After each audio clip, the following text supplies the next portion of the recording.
Good morning. Just getting set up and get ready for trial today. Let's just check. Whoop, there we go. Not yet. Good morning, Sean. Good morning, Anna. Hello, Rocket Couch. Oh, Rocket Couch has made some new changes to the bingo card.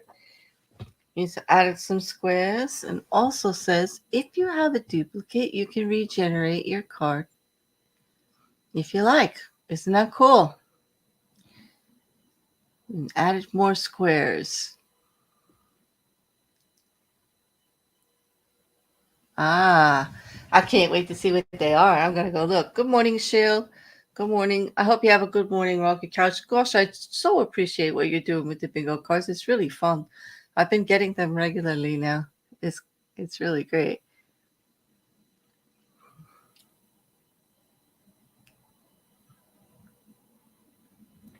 Anyway, I hope everybody has coffee or tea or something to drink and settle. I am getting ready for a day of listening to testimony. 7 hours. Here we go. Well, it was interesting yesterday. Very interesting. So I'm looking forward to today. I'm also looking forward to today because it's True Crime Tuesday. And we're after the trial today. We'll be doing a true crime later on tonight at 7 Eastern, about an hour and a half after court breaks. We've got some updates for you. So I'm looking forward to that. Gonna be a long day, but I'm kind of really excited for it. Plus, it's not Monday anymore. Um, Hopefully, my mic is coming through nice and clear. Can you let me know if it's too loud, Shill, or well, if it's coming through? Good morning, Sue. Hope you're doing okay. Getting ready to toast some bread and add cream cheese and bacon. Cream cheese and bacon, yes, Anna. Love it. Mm, that's a fave of mine.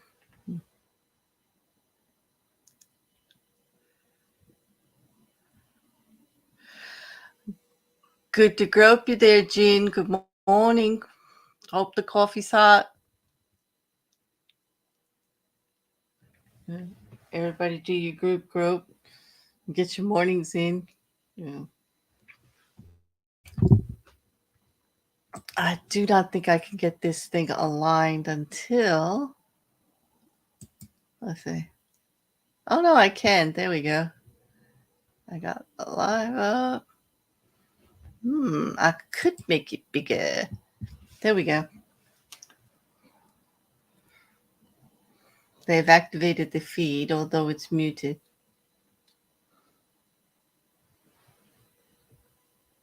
Mm. I'm glad, Sue. Mm. So, just small chat, everybody.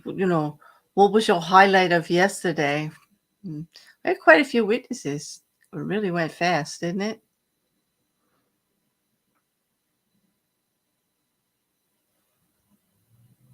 I think for me, it was when John Pryor was pushing on David Warwick to agree with him on religious beliefs, and David Warwick just cannot be moved. Like, nope, yeah. He was like, no.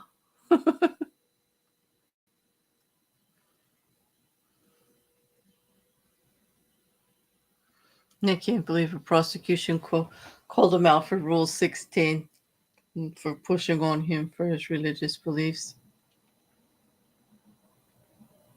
It was interesting for me. We don't often see that.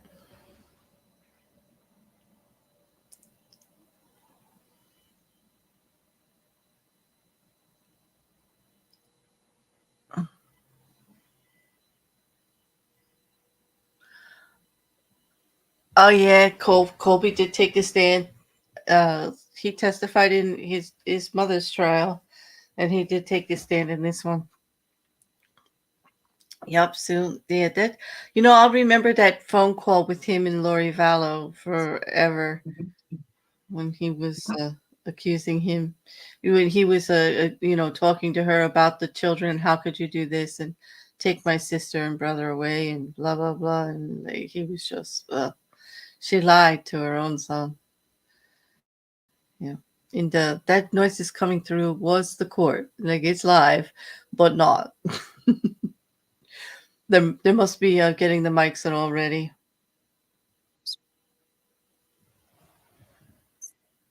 I can hear it in my headphones. It was heartbreaking. It absolutely was. Yeah, absolutely was.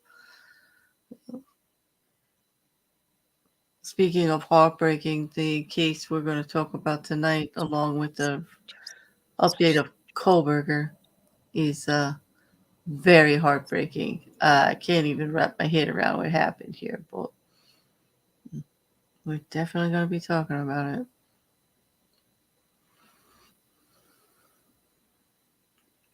Got a lot going on with that. Today is Tuesday, and I can tell you that both Courtney Clemmy and Dwayne Davis, Keefy D, have status hearings today. I'm looking forward to see what's going on with those. They won't be part of the update tonight, though. That's like kind of cutting it close. Well, all right. District Court now we are ready. Steven Boyce, presiding. Thank you. Please be seated.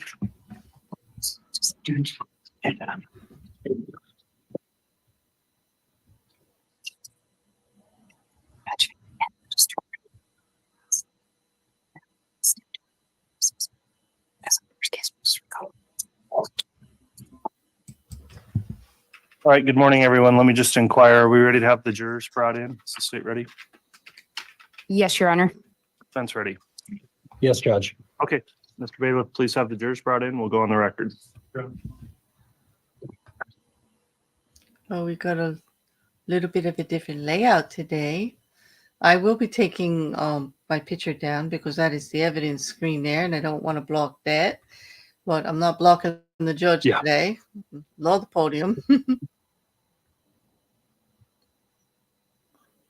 It's musical displays.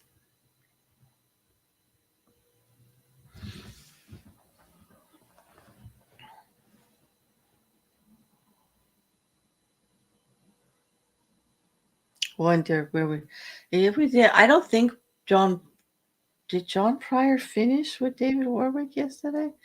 Gosh, it all starts to bleed together, doesn't it? Hmm. You know what? I think we're starting with the new witness because I don't see. Oh, nope, there he is. Never mind. We're still having the same witness. Why don't you wait and then we'll bring the jurors in. I think they're close. John Warwick.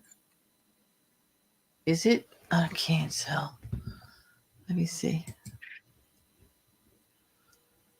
Nope, it is Warwick. Okay, we're still with Warwick. All right. I do believe we'll start with John Pryor and then Warwick, right?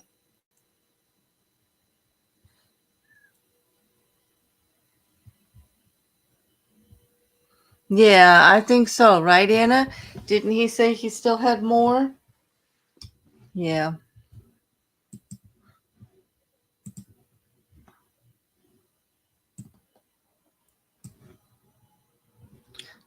I'm time stamping as I go for the video for those that get behind and whatnot.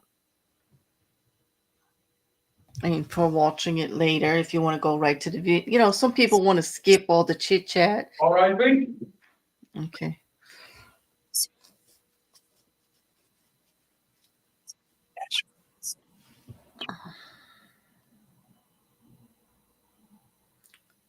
And Chad is wearing light blue again with that yellow tie, which I can't stand.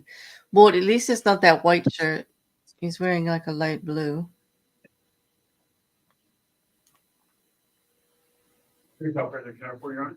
All right, thank you, Mr. Bailiff. Please be seated, everyone.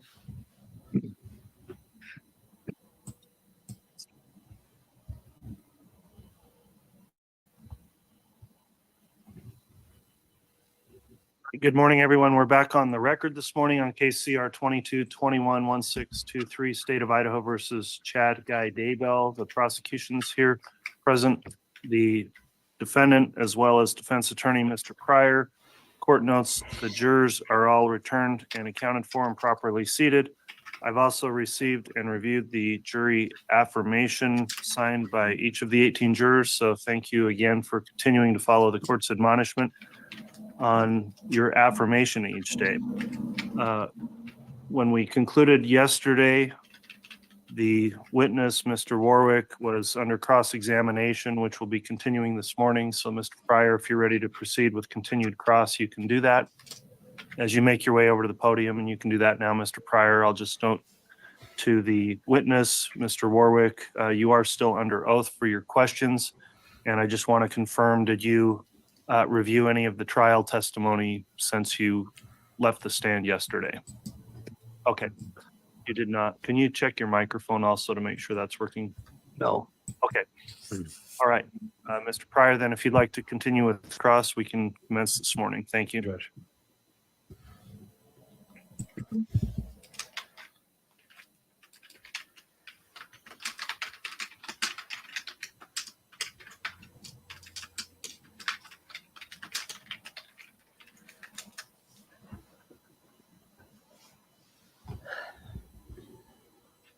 Morning. Morning. Before, I guess where I'd like to start, Mr. Warwick, is did you have an opportunity either yesterday or today to talk to the prosecuting attorney about your testimony? No, Prior to testifying in this proceeding, did you have an occasion to talk to the prosecutor at any time about your testimony? no,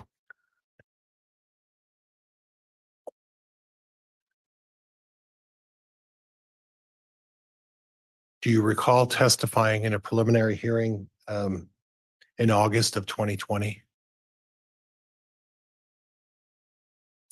yes, Okay. Subsequent to that, did you have an occasion to communicate either directly or through your wife with the prosecuting attorney about the manner and the substance of any of your testimony? no, Did you have an occasion to exchange an affidavit or a document between you and your wife and the prosecutor and the police? I don't recall that. Okay. Is it possible that the prosecuting attorney or law enforcement showed you an affidavit of facts and had you go over that for accuracy? Yes, Okay, so you did go over an affidavit, correct? I don't know if it was an affidavit, but It was a document. yeah, And in that document, it detailed the facts of this particular case and what you would be testifying about, correct? yes, Okay, and then there were some revisions to those documents. In other words, you would make suggestions and send them back to the prosecuting attorney, and then they would send it back, and there was a little bit of a back and forth. Do you recall that? nope, Okay. Do you recall your wife bringing you an affidavit or court document saying, the prosecutor would like you to take a look at this and see if this accurately reflects what your testimony is going to be? no, I don't. But you do recall going over an affidavit that that was prepared by the prosecuting attorney for your review, correct? I would say yes, according to, if I'm understanding this correctly. Okay. So in other words, there was a document prepared. You were to review that document. And then at that point, you were to return it either through your wife or directly back to the prosecuting attorney. Is that right? I never did take it. It was just, You never did what? I did not take the document. Did you read the document? I did read it. Did you correspond in any way with the prosecuting attorney about how and what changes would be necessary to that document? No, Okay. Did your wife do it for you? no, All right. I want to go back to something you said originally. You talked and you used a couple of adjectives to describe Chad, and I don't want to put words in your mouth, but I think one of them you said was quiet. yes, Saw that yesterday. I don't recall if you used the words humble. Was that one of them, humble? The words I used is, he was kind and, yeah, he was meek and humble. I've never seen anything different. Okay. And throughout all of your interactions with Mr. Daybell, that's the way you found him. You found him as a very meek person, correct? Correct. You found him as a very humble person, right? Yes, You found him as a very quiet person. Is that correct? correct. Okay. And deeply religious. Yes, And you may not have agreed with all of his religious beliefs, correct? correct. And he would not necessarily believe with all of your religious beliefs. Would that be fair? Yes, Okay. But you respected each other for having your respective religious beliefs. Would that be fair? yes. Now, I talked to you a little bit about visions and about vibrations. I want to talk to you a little bit about seances. Do you understand the term seance? I do. Okay. Now, did you or with your wife or knowledge of your wife ever participate in a seance? No, Okay. Do you have any knowledge as to whether or not your wife participated in a seance? I do not. Okay. And I previously asked you about the seven gatherers, but I'm going to ask you again. You have no knowledge whatsoever of what the seven gatherers are. Is that right? Ask and answer, Honor. Overruled. You have no knowledge of what the seven gatherers are. Is that correct? Yes, Okay. Now, you testified in a preliminary hearing, I believe it was in August of 2020. You recall that? yes. What was the date of your marriage again? It was December 12th, 2020. Okay. So you testified in a preliminary hearing about 4 months before you got married. Is that right? Yes, Okay. Now, we had your wife on previously, and she talked about the fact that you live in a different state than she is. Is that right? yes. And she lives somewhere in Arizona. We don't need to say where. And you live somewhere in Utah. Is that correct? Correct. And how long have you folks lived separately? Probably about 2 years now. Okay. And how long did you actually live together? Overruled. How long did you live together? Several months. Meaning 2 or 3 months? No, it was a little longer than that.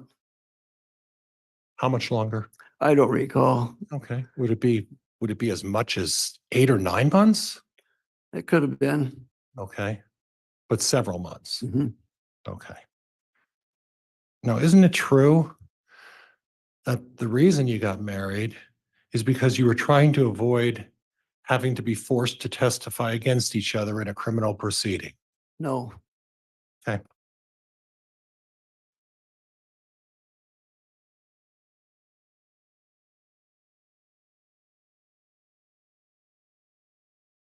I want to go over with you again some of your testimony with the prosecuting attorney.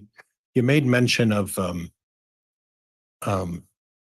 timeline. You said you went to a park during one of the days. I think you came in on a Friday, right? Friday night, But you don't remember about what time. I would think about 7:30. Okay. And then you said that you saw Chad several times over the weekend. Is that right? Yes, How many times? I would say more like a few times. I would say 3 or 4 that Okay. I can actually recall. Okay. And one of them you described as being in a park on a Saturday. Is that right? I think, no, that was on Sunday. That was on Sunday. Mhm. Okay. Did you see Chad on Saturday? Yeah, yes. When did you see him on Saturday? What time?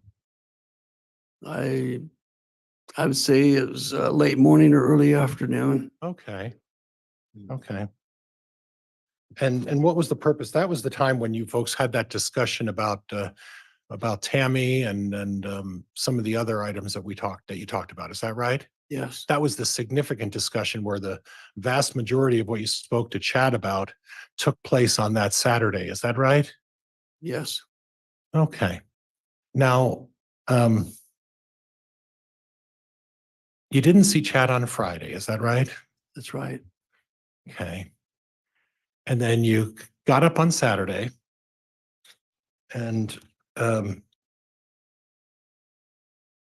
one report to the police, you mentioned that you slept in Saturday and then ate breakfast at Lori's condo. Do you remember telling law enforcement that?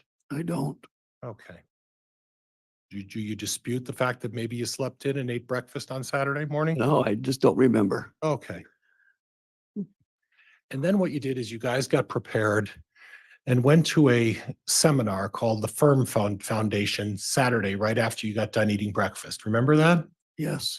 Okay. And according to your daughter, excuse me, your wife's testimony, you spent the better part of the day and the evening at the Firm Foundation. Do you remember that? Yes. Okay. So my question is this, is that if you were at this Firm Foundation all day and into the evening late, how is it that you met with Chad in the apartment on Saturday? Because we were not at the whole event. Okay. We didn't attend the whole event. And if your wife said you did attend the whole events and that she took pictures for over 9 or 10 hours, that's something she's mistaken about, right? If she did, yes. Okay. And you left the event during this event and came back, went to Lori's to eat. Is that right? I don't remember. Okay. All right. So you also don't remember talking to Chad on Saturday, do you? Yes, I do. Okay. All right.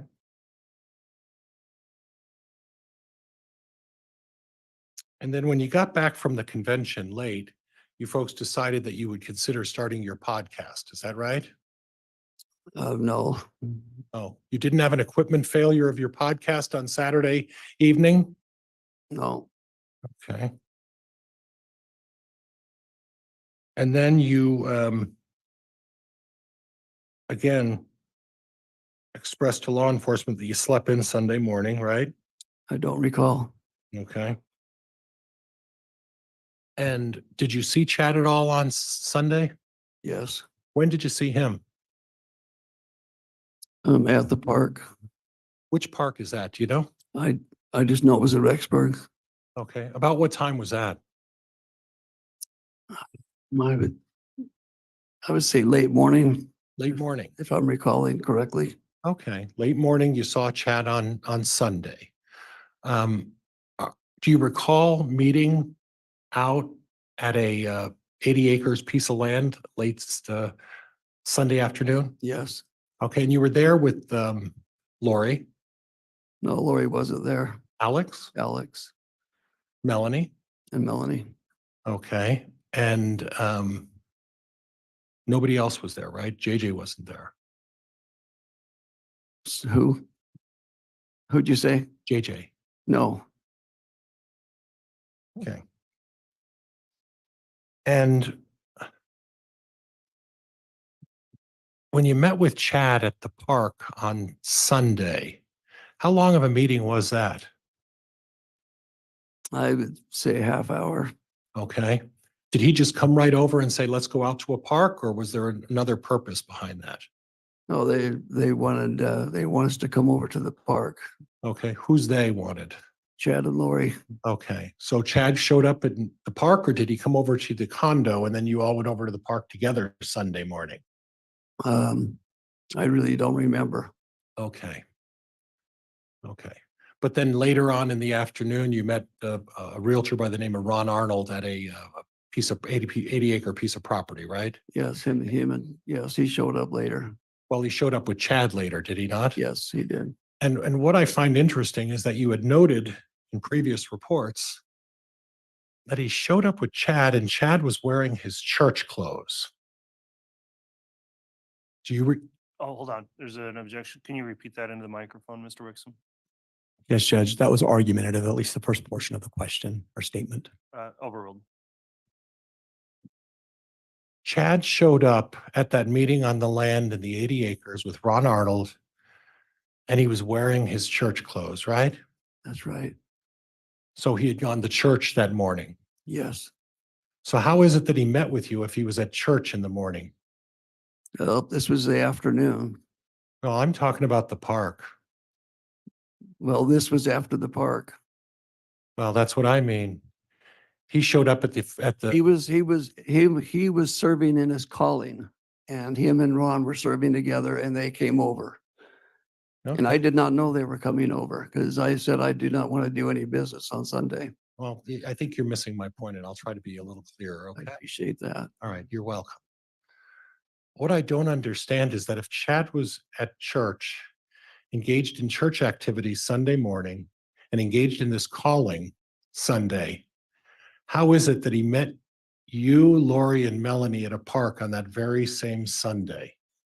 I don't know that he was at church Sunday morning.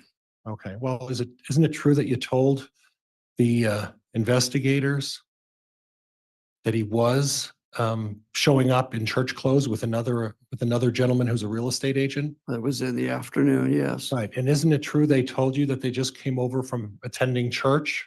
No, Okay. And if Mr. Arnold were to get on the stand and say that's exactly what he told you, would that be an inaccurate statement by Mr. Arnold? well, they were attending their calling, so in a way they're attending church, but it wasn't the services. Okay. Okay. So these visits that you claim you had with Chad were on Saturday when you were at a convention, is that right? And you happened to just take a break from a 10-hour convention that you were with your wife, right?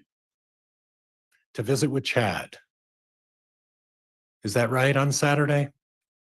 I'm trying to recall what time we saw Chad on, Okay. what time I saw Chad on Saturday. Oh, so possibly it could change now, is that right? Well, no, I just don't remember. I just know that I was not at the whole conference. Okay. I didn't attend the whole conference, so Sir, isn't it true you didn't see Chad on Friday? yes, it's true. I did not see him on Friday. And isn't it true you didn't see him on Saturday? No, that's not true. And isn't it true, sir, that on Sunday, the only time you saw him is when he went out to an 80 acres with a couple of other witnesses, and that's the only contact at all you had with Chad Daybell over that weekend? Objection, argumentative. not Your true. Honor. Which I have Hold on. nothing else. Stop. All right, Mr. Pryor, Mr. Warwick. I'm sustaining that objection. I'm striking the response. Mr. Pryor, next question. I'm done, Judge. Thank you. All right. Redirect. Thank you, Your Honor.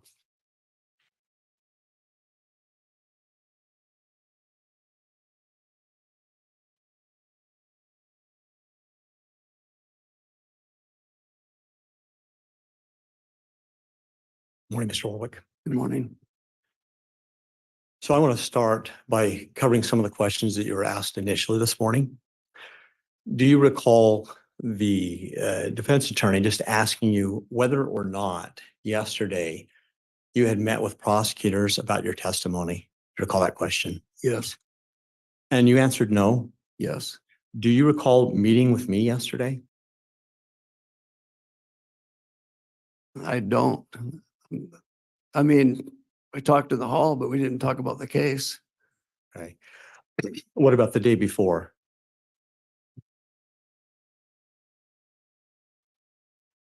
No, Let me ask this. Were there ever times that you and I, prior to you coming into court yesterday and testifying, were there times that you and I did meet and we did discuss your potential testimony? yes. When's the best time that you, withdraw that? To the best of your recollection, when did we do that? Probably a couple months ago, will be my guess. And upon your arrival to Idaho Falls, to Boise a couple of days ago, did we also meet again? No, You don't recall that? I don't. Let's move on.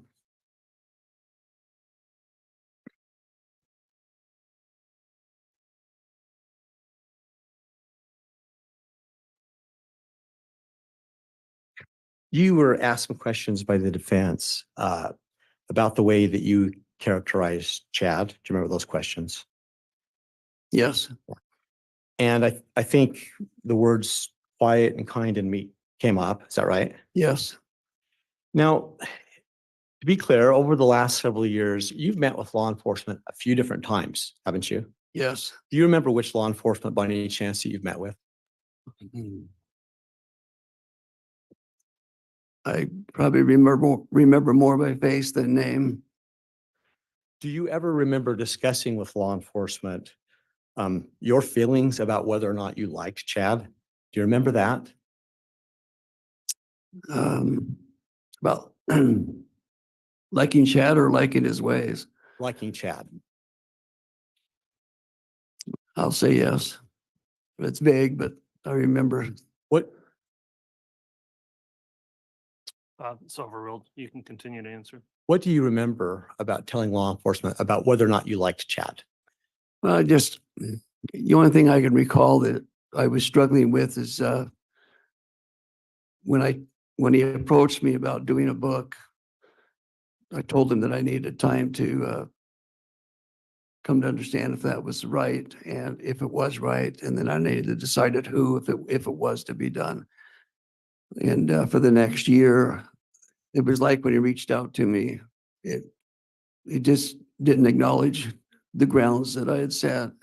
And he was kind of forward about, he was ready and wanted to go forward like I had already agreed, and I never had. That's the only thing I can recall right now anyway, that I think that's what you're referring to. Is it possible that you use even more descriptive language about how you felt about Chad in that interview or that time? I mean, it could be possible, but I'm not recalling it. If you had an opportunity to review a police report from June of 2020, do you think it's possible that could refresh a recollection about that part of your conversation? Yes. Your Honor, with that, may I offer the witness a copy of the report from Detective Hermosillo from that same date? Any objection from the defense? All right, Mr. Wixom, if you'll reference the precise date of the interview and also instruct the witness that he's just to refresh recollection with that, not read it into the record, for example, or read from it. Will do, Your Honor, certainly. So perhaps I missed, I thought I indicated that the date of the interview was June 8th of 2020 with Detective Hermosillo. If I might ask the marshal to hand this to the witness. And sir, the court's instructing you, as normal, that you're not to read this report to the jury. Just take a moment when you receive it, review it, refresh your recollection. When you're done reading it, either turn it over or offer to hand it back to the marshal, and then I'll ask questions, okay? Okay. Into the microphone, please, Mr. Pryor.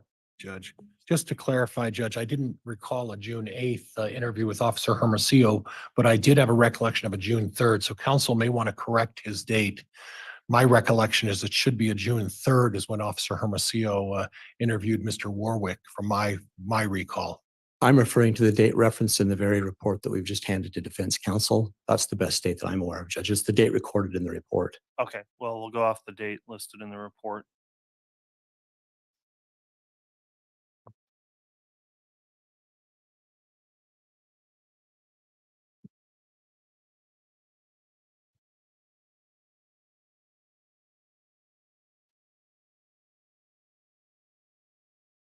Judge, could I go on to your native objection when Mr. Warwick is done? You may once he's reviewed that report.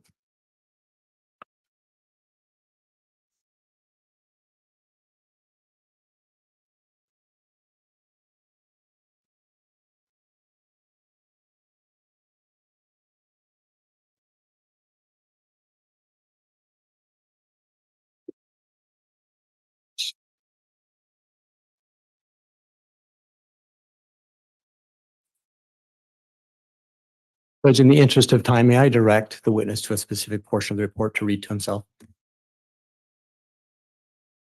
Yeah, that's fine. Thank you. Mr. Warwick, I would call your attention to page 4 of that report and invite you to read the last 2 paragraphs, please, to yourself.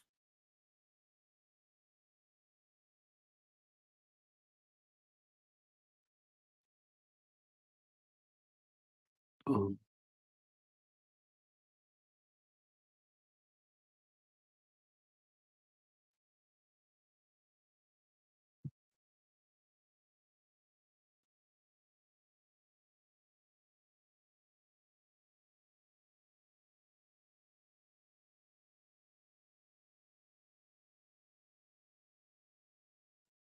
Okay.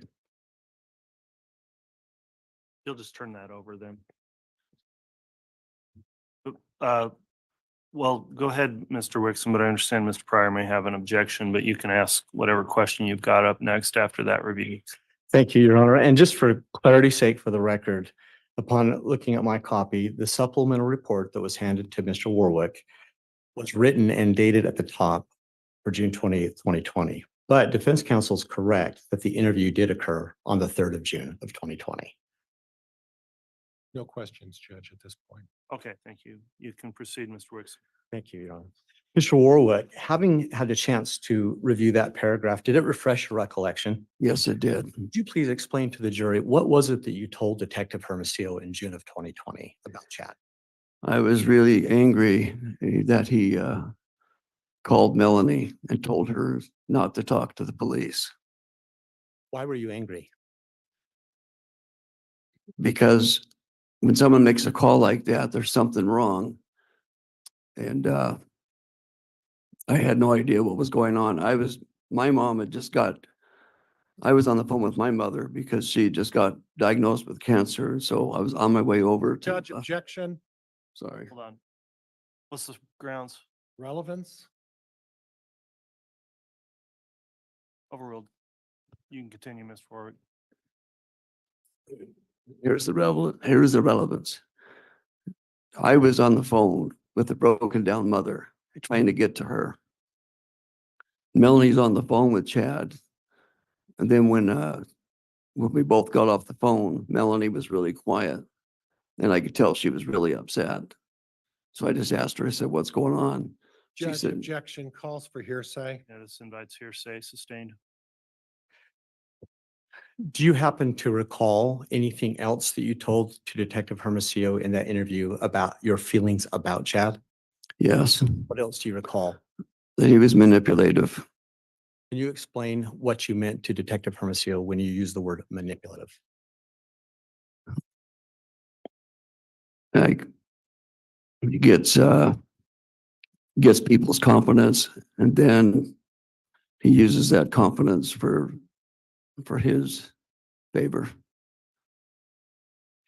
So I'm going to invite you to explain to the jury and reconcile how you can your statements that Chad was kind and humble and meek, but you also think he's manipulative.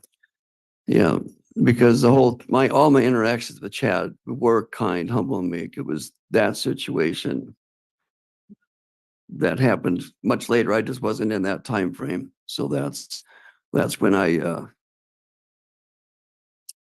saw a different Chad. What was that different Chad? Describe that different Chad. To call and tell somebody, literally tell them not to take the call with a very authoritative voice. When you said authoritative voice, did you hear him on the phone? No, I didn't. I just, after Melanie shared with me what the call had just happened. You were asked about the reason behind your marriage with Melanie. You remember that question from the defense counsel? Yes. Why is it that you married Melanie? Why is it? Hmm.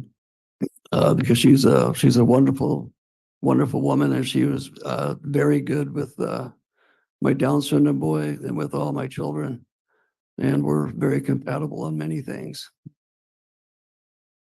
Is there any question in your mind that the two of you have a loving relationship?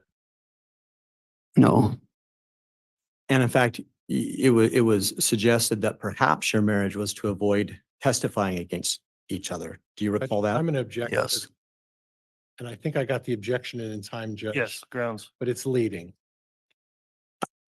Judge, I'm just, Overruled. You can answer. well,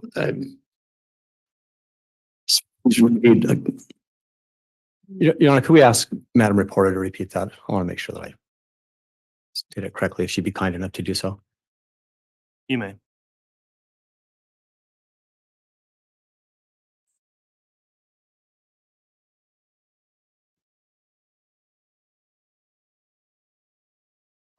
Okay.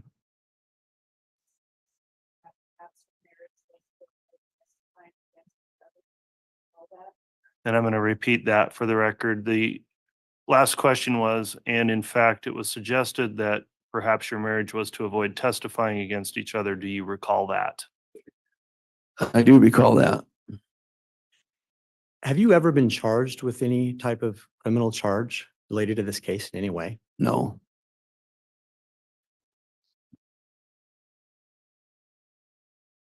Your Honor, may I have permission to approach on one last topic?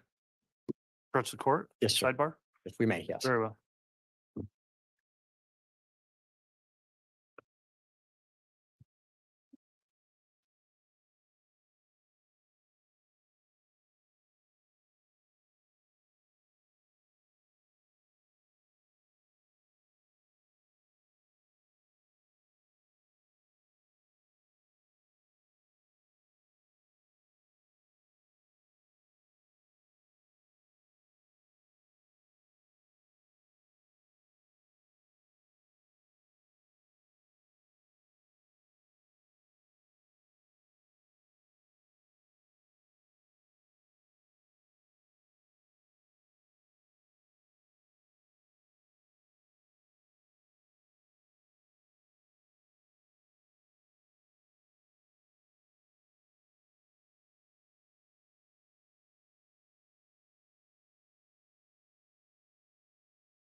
You can continue, Mr. Wixom.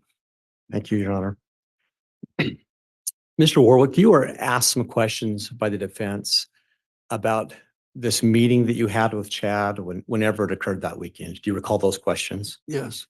And in fact, part of those conversations involved his relationship with Tammy, his wife. Yes. Do you recall whether or not Mr. Daybell ever indicated to you the status of Tammy's health? Yes. What did he say? He said that she was healthy.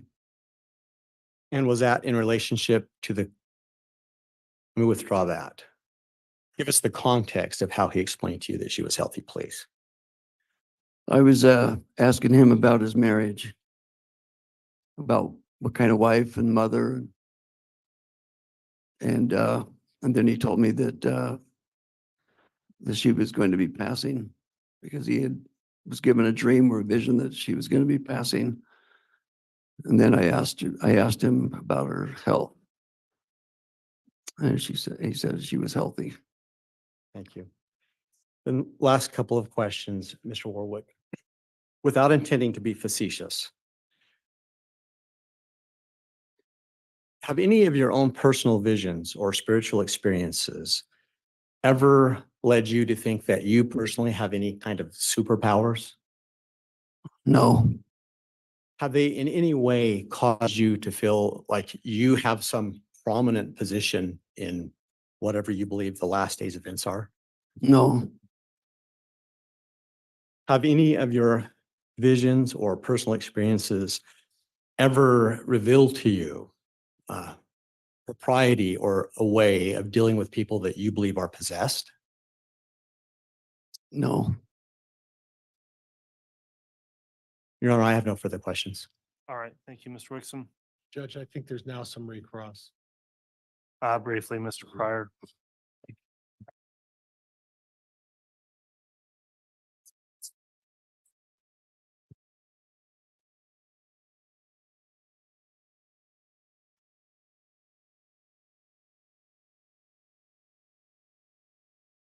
So this discussion about Tammy's health, that's the same discussion that took place supposedly on the Saturday between times you were at the seminar for the Firm Foundation, right? That'd be the best of my recollection, yes. And Chad mentioned to you during that so-called Saturday visit that Tammy would be passing sometime in the future, right? Yes. And you were aware that Chad had made that revelation well before he ever met Lori Vallow, right? I heard that he had, but I never heard it before. And what I'm having some difficulty with is that he's telling you that his wife is going to be passing sometime in the future, and yet he also tells you contradictory information suggesting that she's just healthy as can be, right? I don't know if it's contradictory, but Okay. saying yes. Okay. Now, the prosecutor asked you, you've never been charged with a criminal charge, is that right? Yes. Yeah.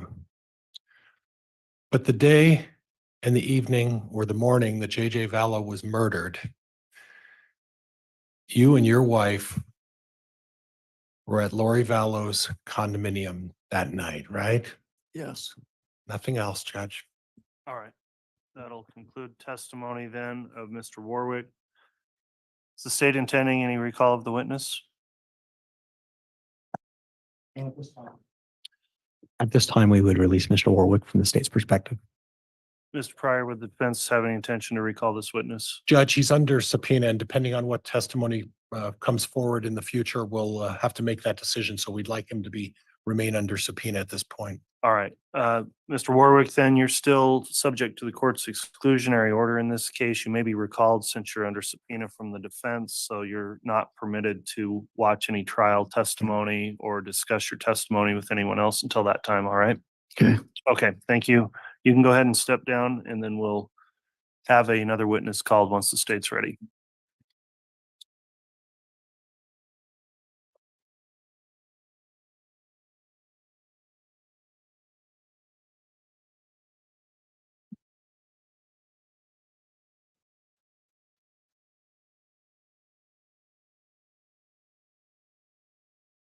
State's next witness, please. State would call Brandon Boudreaux.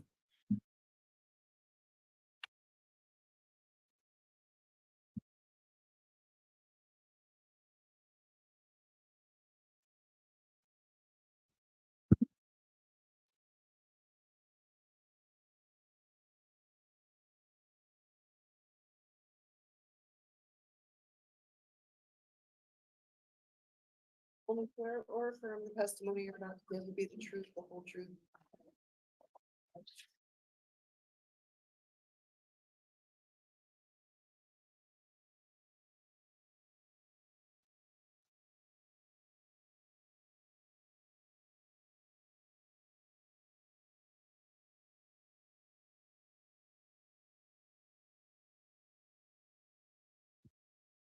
All right, now the witness has been placed under oath. I'm just going to inquire. The court does have an exclusionary order. In fact, Mr. Boudreaux, have you observed any of the trial testimony in this case since it began? I have not. All right, have you talked to anybody else about the testimony they've given in trial? I have not. All right, Mr. Wood, then you can proceed with your direct examination. Thank you. And Your Honor, before I do, I apologize. I should have asked for this from the court earlier. If I could be handed State's Exhibit 9. Okay, we'll get that to you.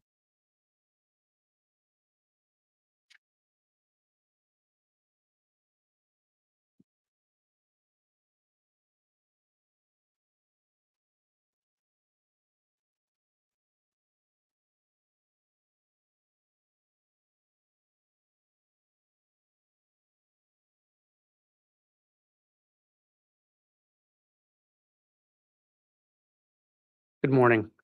Morning. Can you state your name and spell it for the record? My name is Brandon Boudreaux, Brandon. Boudreaux is Boudreaux.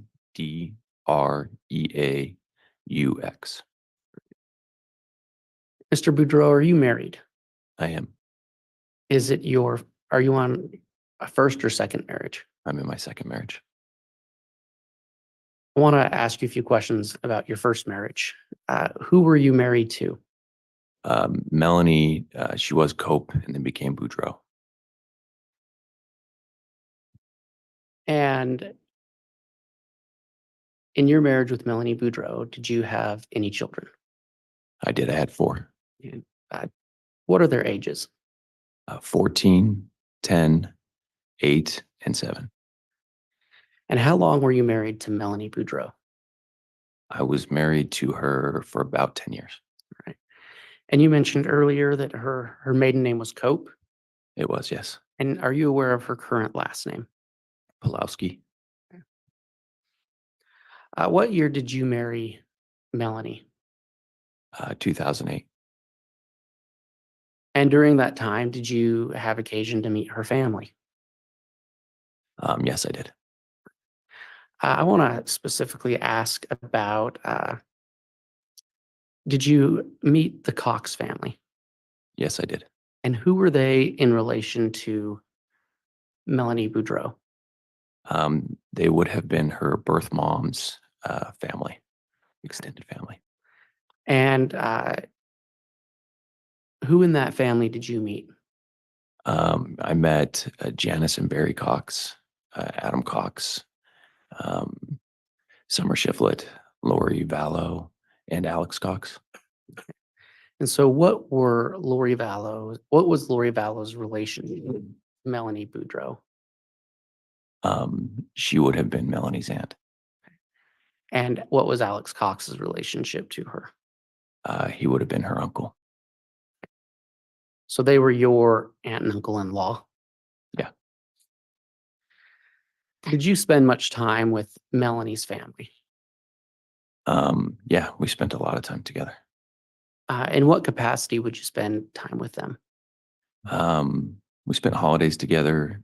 When they lived close to us, we probably see each other once a month. When they were more distant, we would travel to each other's houses and stay for a week or two at a time. And then we do trips together. We went to Disneyland a lot together. And I asked that kind of broadly about her family. Did you have occasion to spend much time with Lori Vallow and Charles Vallow?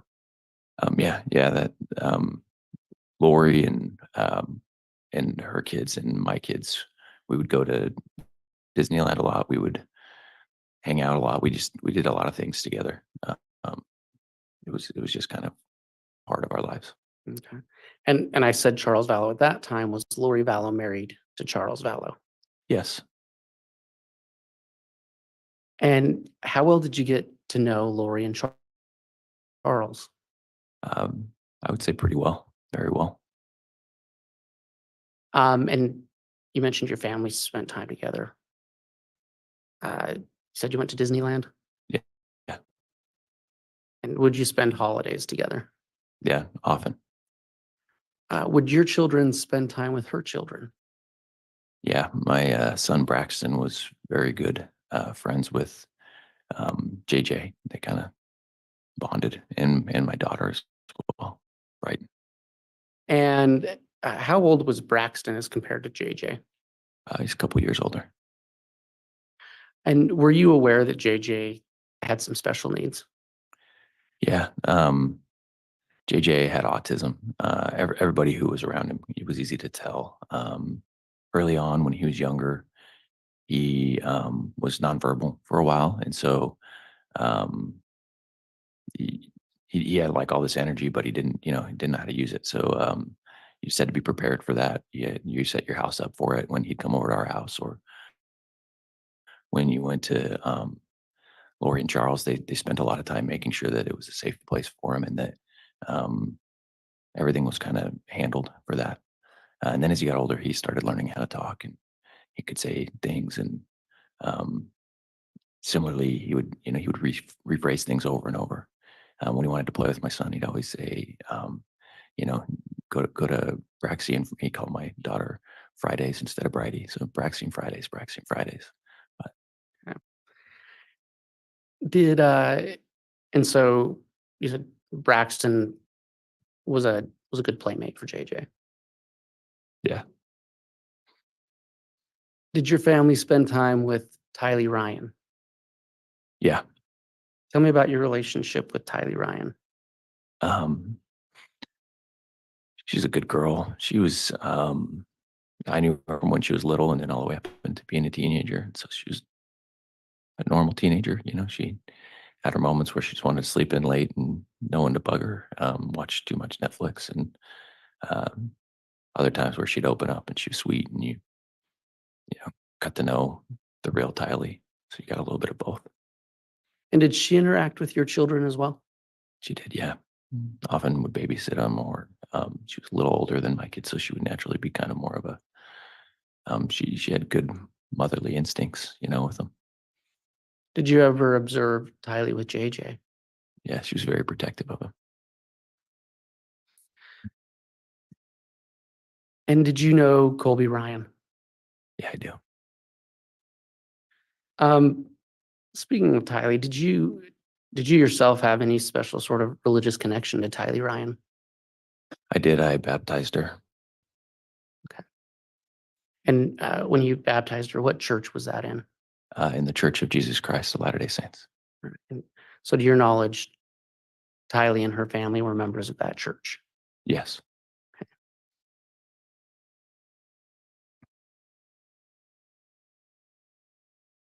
I want to talk a little bit about Melanie Boudreaux and Lori Vallow. Did you have occasion to observe their relationship? Yes, I did. And was that over a span of years? Yes. What was that relationship like?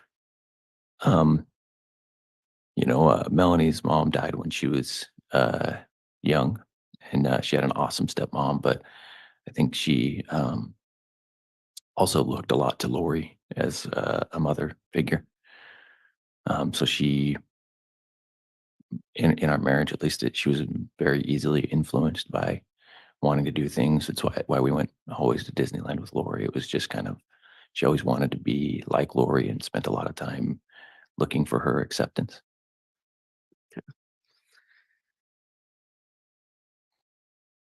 And you testified that you indeed spent a lot of time with them. Yes. Did you know Charles Vallow? Yes. Did you have a relationship with Charles Vallow? Yeah, we had a really good relationship. Tell us about that. What made that a good relationship? We just had similar personalities. I think both of us, we loved what we did for work. We loved owning businesses and selling, and he was very much a producer mentality type of a person. And besides that, I think we both loved our faith and had a lot of gratitude that we had. I think of us spending time just talking about how grateful we were to have our families and be in a position where we were in life. And you said you had some common ground in business. What did you do?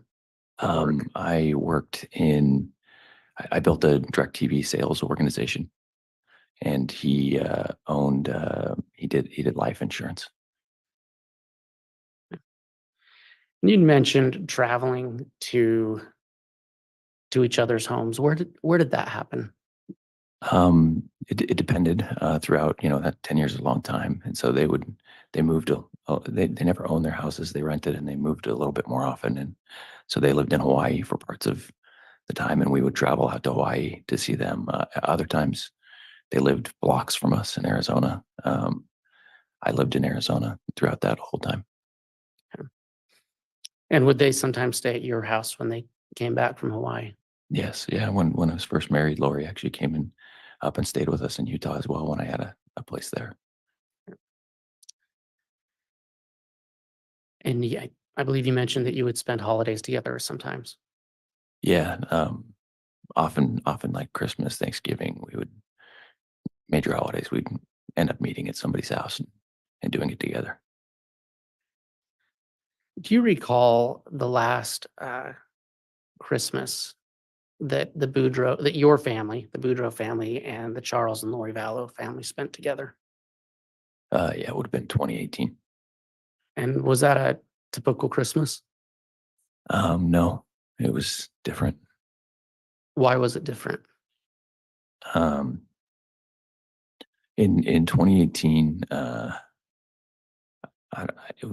families were changing. That particular Christmas, I wasn't as aware of everything that was going on. But when we went there, when you spend that much time together all the time, you don't have to say anything. You just know from each other's body language. And when you show up places, when you do things, it's just, you always feel welcome. You feel loved. You feel close. It's like you can pick up right where you left off. And that Christmas, when I was over at Lori's house, there just felt like a lot of distance. There was, and usually just the family. It was just like the Coxes and the Boudreaux. And that Christmas, there was someone named Melanie Gibb who was there. Who, she was a stranger to me, so it was kind of different to have a stranger at Christmas. And then and there was really not very much conversation with me, and a lot less focus on my kids and the kids that Christmas. So when you say less focus from who? From Lori. And how was her interaction with you and your family different than before? Yeah, Lori was pretty doting. When my kids would come over, she would make them feel loved. She would just try to spoil them with presents and attention, and that was kind of her way of letting people know that she noticed them, and that didn't happen that Christmas. So it was markedly different. Yeah. Did you observe Lori and your wife, Melanie, at that party? Yes. Do you recall what their interaction was? I remember leaving afterwards and talking to my wife about how it felt different, because it felt so different, and her telling me that nothing felt different at all. So I would say that she felt like it was fine and normal, and it didn't seem to her like it did to me. Okay.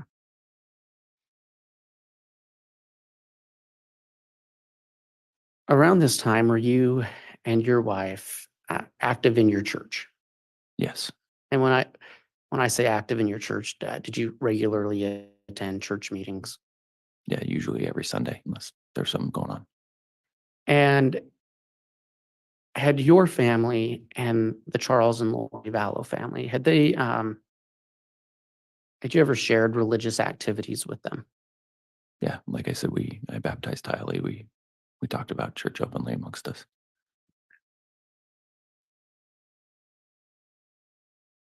Around that time, so we're talking about the end of 2018,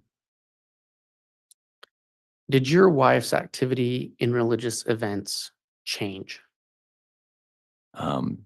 Yeah, in the fall of 2018, earlier in my marriage, she just didn't love going to church. It wasn't her thing. I liked going to church, so I was kind of the advocate. I would push a little more.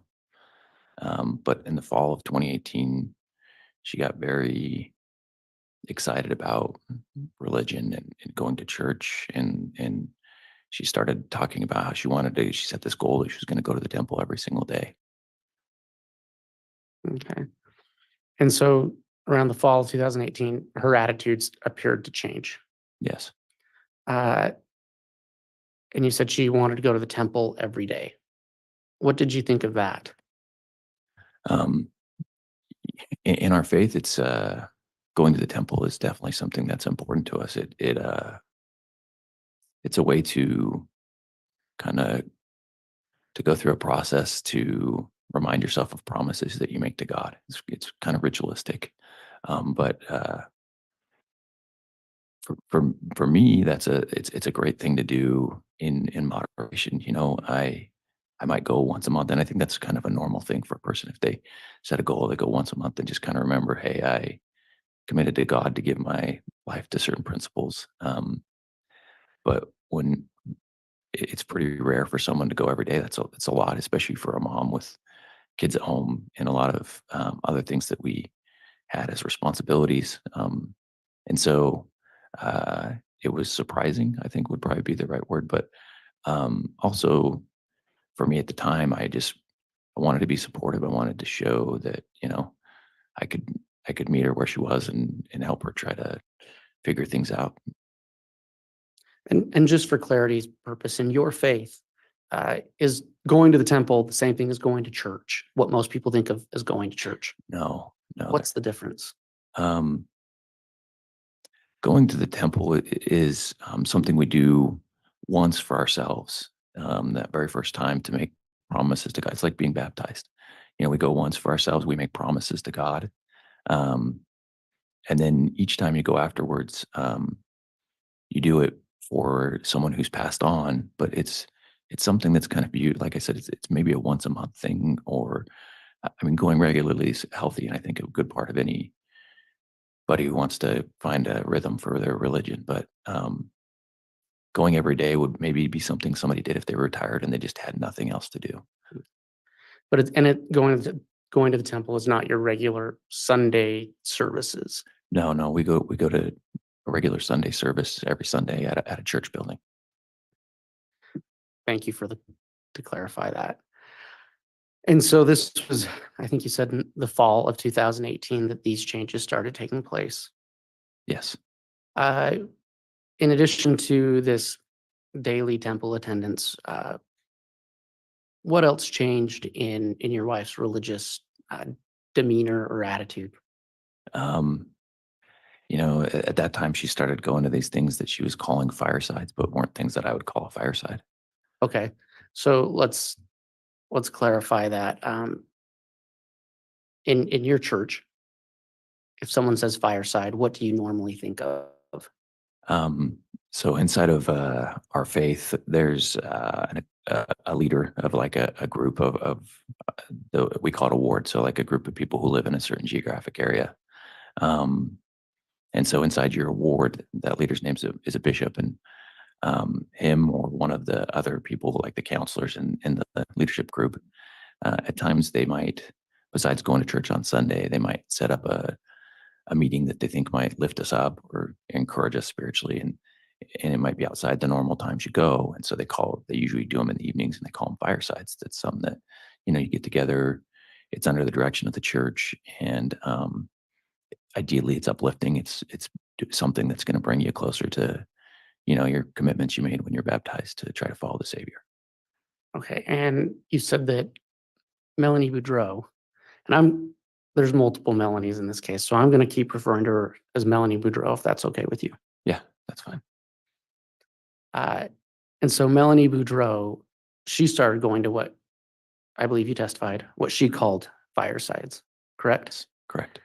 And were these different than what you would normally call a fireside? Yeah, so I kind of just described what I think of as a fireside, but she was just going to people's houses, and they were doing meetings that weren't under direction of anybody from the church. And oftentimes they were focused on things that aren't things we talk about normally in church. Some of them were just. What kind of things? I didn't go to them, so I can't say what exactly was talked about, but I can share what came back from them, which was what made me concerned. She came home one time and wanted to get like $10,000 worth of food storage all at once because she was really concerned about the end of the end of times coming, the end of the world coming. And it just didn't seem very practical to me, and then there was other focuses that she would come home with. She had a fascination with like Jesus Christ and did he have a family and why was James's name the beloved? A lot of early Christian, early church things. And so I would share perspective, but I was also I kind of tried to share with her my perspective on. I served a mission for my church for a couple years, and I saw some people who fell away from it, and I shared something that I had noticed in that process that those people got really focused on not the core of believing in finding faith in Jesus Christ, but they got focused on things that were really far away from that, and it led to them falling away from the core of their faith. And you said that you never attended any of these, can I use the phrase alternative firesides? Yeah, that's fun. No, I did not attend any of them. Did you ever attempt to? I did ask if I could, mostly because I wanted to see what was going on in there so I could give her better perspective, but she let me know I wasn't welcome at them. So she didn't let you go with her. Yeah, she told me I wasn't welcome to come. Do you know if Lori Vallow was at any of those firesides? Yeah, I do. She's the one who invited her to them initially.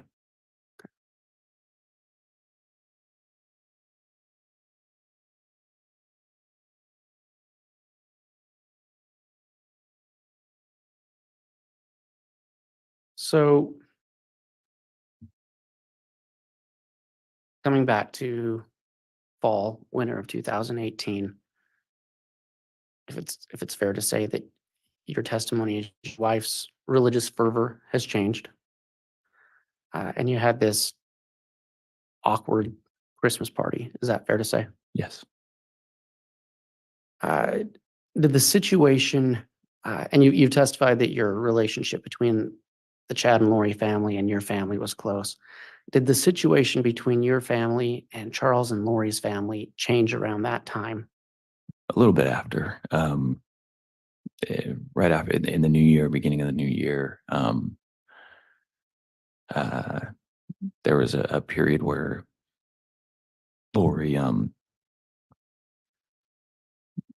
she did send a message to the family telling them that her accusation was Charles was cheating on her, and that because of this, she locked. She took all the money out of their bank account. She stole Charles's truck, changed the locks on their house. It was very irrational to me. And when was this? It would have been like the end of January of 2019. And how did you respond to that situation? Initially I didn't even know about it.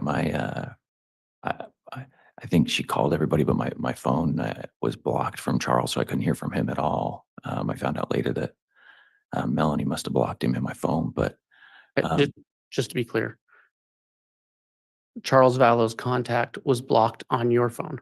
yes, and I didn't do it. And the only other person who had access was my wife. Okay. And so you were talking about how you reacted to this situation of, I guess you could say, a breakup between Lori and Charles. Yeah, I mean, it's a tough one when you're that close with people, and and everybody in the family kind of got drug in and involved in it because it was messy. As far as Charles really didn't want it to happen. He wasn't looking for it. He was trying to make sure it didn't happen. He was sending us as a group regular emails to try to contact us and work through it and try to communicate, because Lori just kind of cut him off after all that. She just stopped talking to him. She actually left him with JJ and just disappeared for a while. Do you know where she went? I don't. Right. But she didn't take JJ with her. No. Do you know how old JJ was at the time? I can't remember right now. It's been a long time. But he was still a young child. Yeah, I mean, you couldn't leave JJ. JJ had to be watched all the time. You couldn't leave him alone. He was, when you're watching JJ, it's your whole life. Like, you have to plan everything around it. I mean, just for him to come visit, you have to plan everything around it. And you stated that the whole family got drug in. Did your wife take a position on taking a side?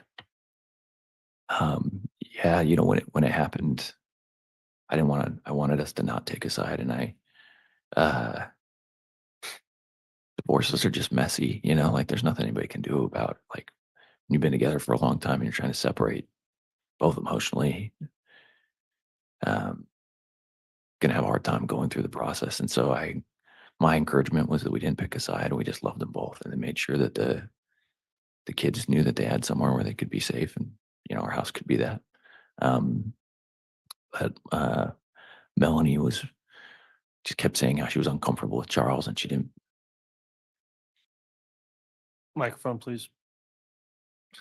We're getting into some hearsay, and Judge, I've been patient, but the narrative is getting a little lengthy now, so I'm going to object on narrative and hearsay at this point. Sustained.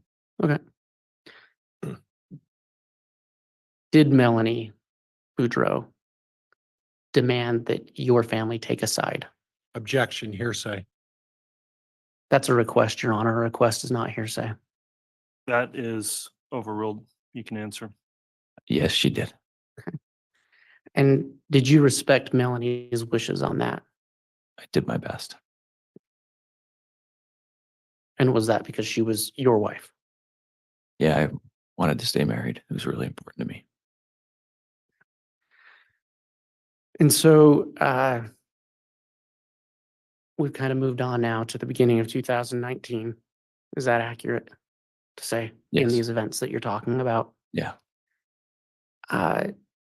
Did you see Lori Vallow much in early of 2019? Not at all. And I believe, I don't want to misstate what you said. It was your understanding that she had left. Yeah, I don't know where, because I didn't have any contact, and it didn't seem like anyone else did. But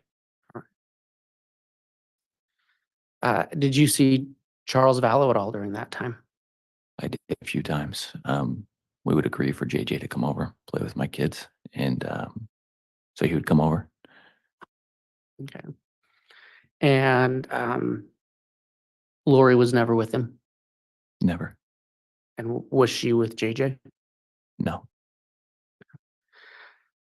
But Charles would come over and bring JJ to the house. Yeah. And what would JJ do at your house?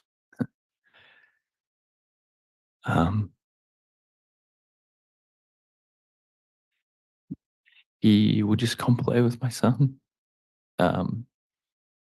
He would, they play video games as long as he could keep his attention on it. Sometimes he just bounced from one thing to another. He'd be all over the house. Braxton would kind of keep his eye on him and play with him. He knew JJ was special, and so he kind of kept that assignment. Before JJ came over, we put like little stoppers on the top of all the doors out or whatever to make sure he would try to sneak outside. And then it was, he's so fast that you had to be prepared. So you'd pre-plan some of that stuff before he came over, make sure it was ready for him. And then, but Braxton would kind of keep his eye on him, and I would usually at that time, I'd sit and talk to Charles. Okay. What would you speak with Charles about? You can imagine someone going through a divorce they didn't want to go through. He was pretty, I don't know what the right words are, distraught, sad, overwhelmed. It was a lot for him. Are you aware if at any time there was an attempt at reconciliation between Charles and Lori? Yeah, I think Charles tried to reconcile. I actually think he stopped at the divorce. He always said that he was going to make it work. Sustain. Right.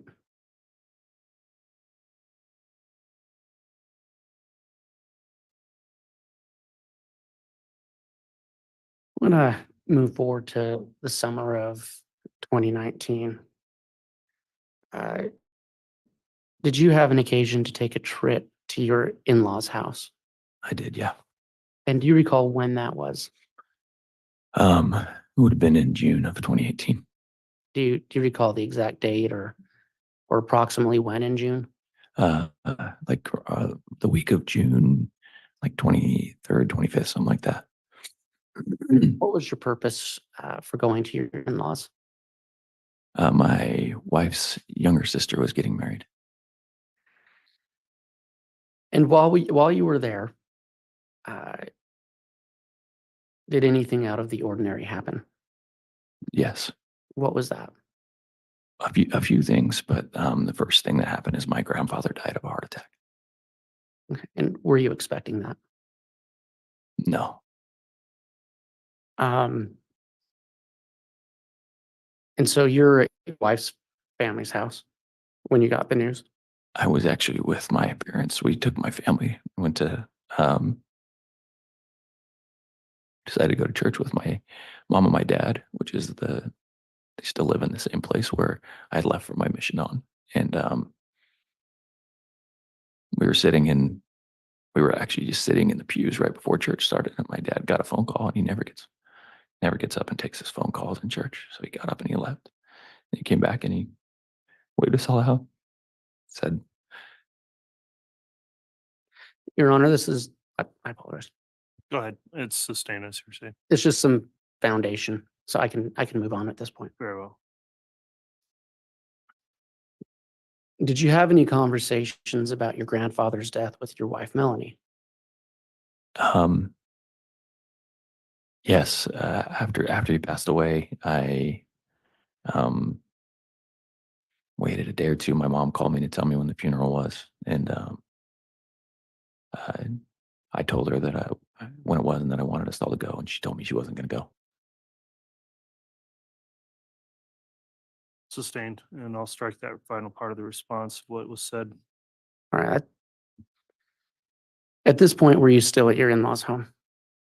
Yes, And did you have a disagreement with your wife over whether or not to attend your grandfather's funeral?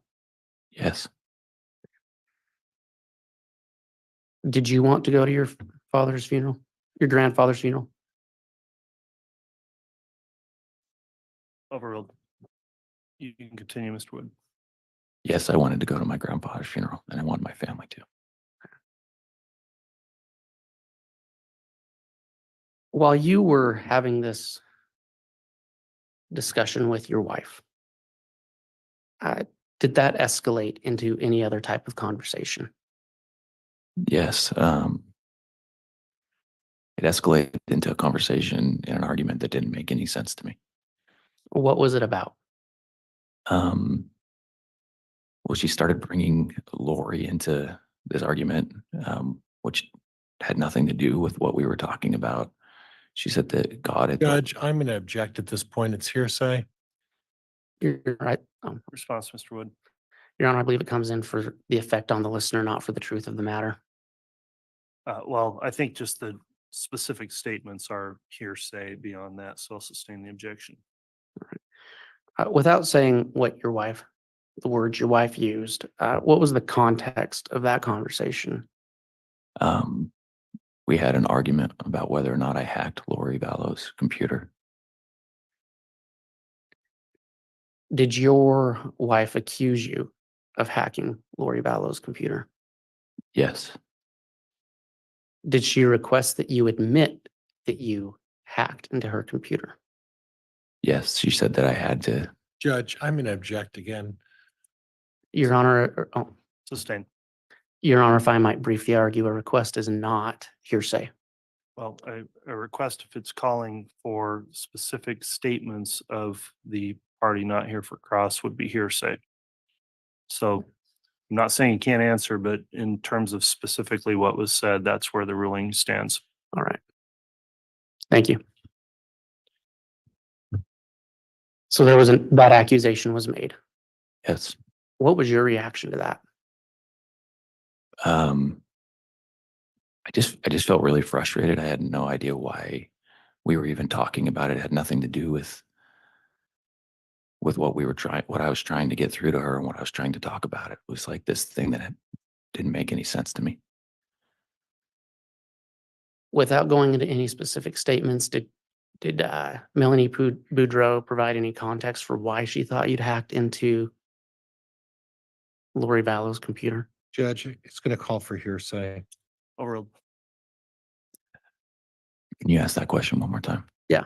Without providing any of the statements she said, did Melanie Boudreaux provide any context for why she thought or why she was accusing you of hacking into Lori Vallow's computer? Can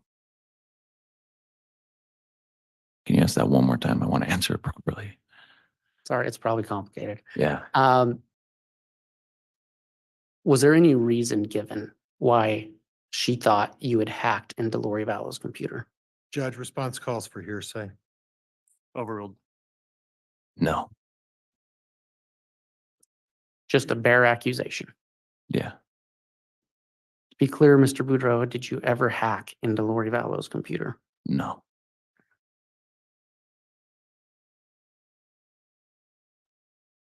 Did, in this conversation, did Melanie Boudreaux inform you of anything that God had revealed to her Judge, in relation to this divorce? Judge, I'm going to object. This is leading. On leading, that's overruled.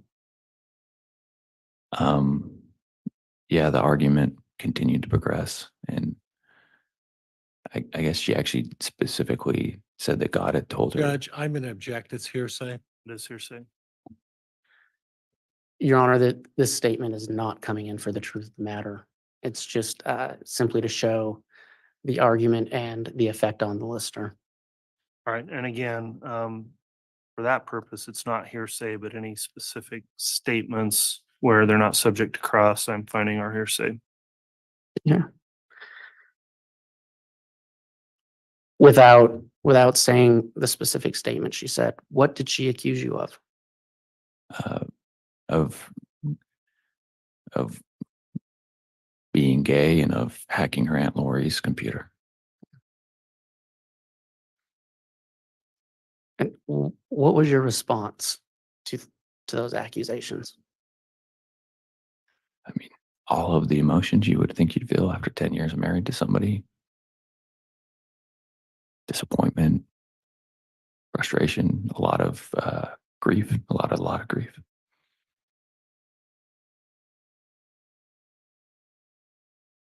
Did you have any idea that she would make an accusation of homosexuality against you? No. I mean, I had a thought that it might happen because of something Charles had said, but no, I never would have believed it.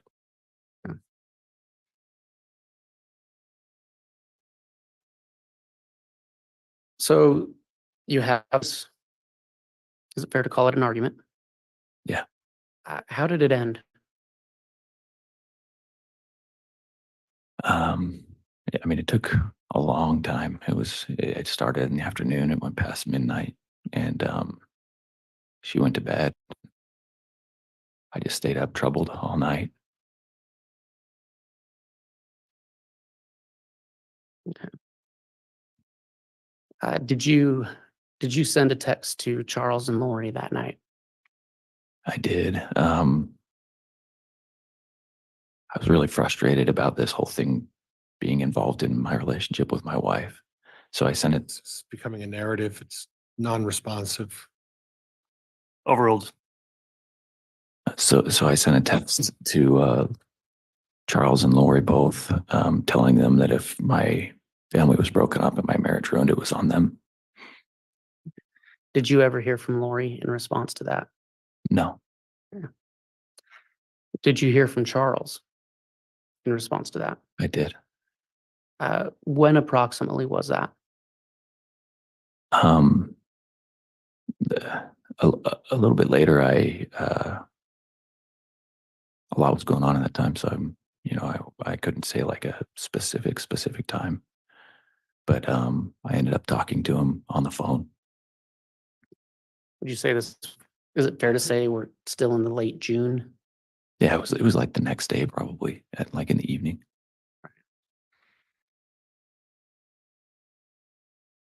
And what was that conversation like? He just apologized for. Judge, I'm going to object at this point. It's calling for hearsay. Sustained. What did you say to Charles?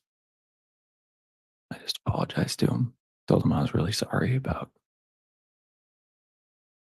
not being there more for him, because now I was feeling like I know he must have felt. Um, and he just, he was really gracious. Was that the last time you spoke with Charles Vallow? It was.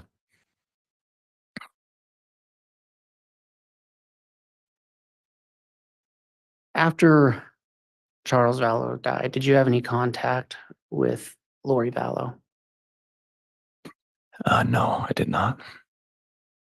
After Charles died, did you have any contact with JJ Vallow? No, I did not. And after Charles died, did you have any contact with Tylee Ryan? No, I did not.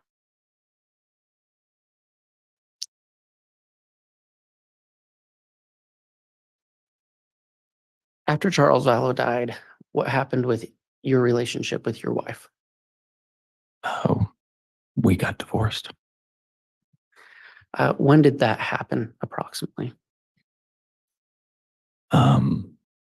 We started the divorce right after my grandfather's funeral, but it takes a little while. So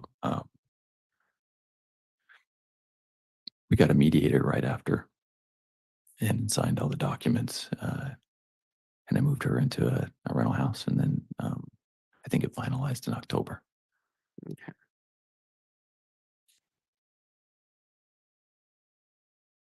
In that process, was there any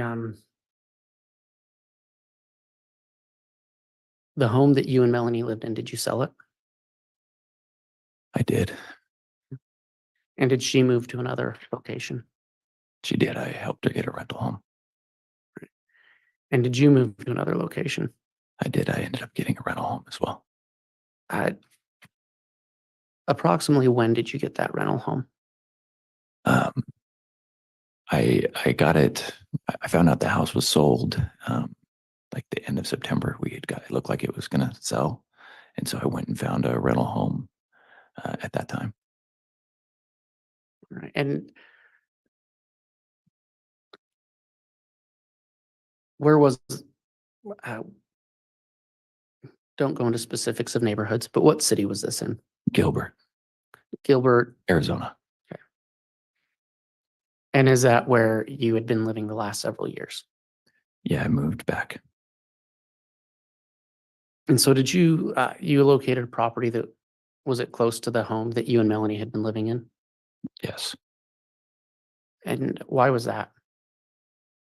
I wanted to make sure my kids had stability. I was really worried about all of the changes.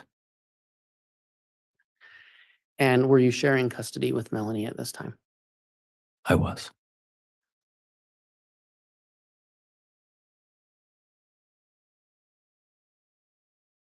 What was the situation between you and Melanie like at this point, at the end of September, beginning of October of 2019? It had changed quite a bit. Since June, she just stopped talking to me. We could text, but barely. There was no connection anymore, and she's very cold to me. At this point, did you know where Lori Vallow was? No. Is it fair to say that probably wasn't the first thing on your mind? Yeah. But you hadn't heard from her? No. And you hadn't heard from Tylee or JJ? No. So we've been speaking about this, your situation with your wife, Melanie Boudreaux, at the end of September, beginning of October. Did anything happen at the beginning of October of 2019 that affected that situation? Yes. What was that? On October 2nd of 2019, someone parked in front of my house and shot at me and tried to kill me. Okay. Let's talk about that. October 2nd, you said? Yes. Let's go to the kind of the beginning of the day. How did your day start? I woke up. I had all my kids at my house, so I got them ready for school, and then I got him out the door. We did our normal stuff, breakfast, prayer. And then I dropped the older two at school, and the younger one, the second youngest, at a preschool. And then I dropped my youngest at Melanie's house.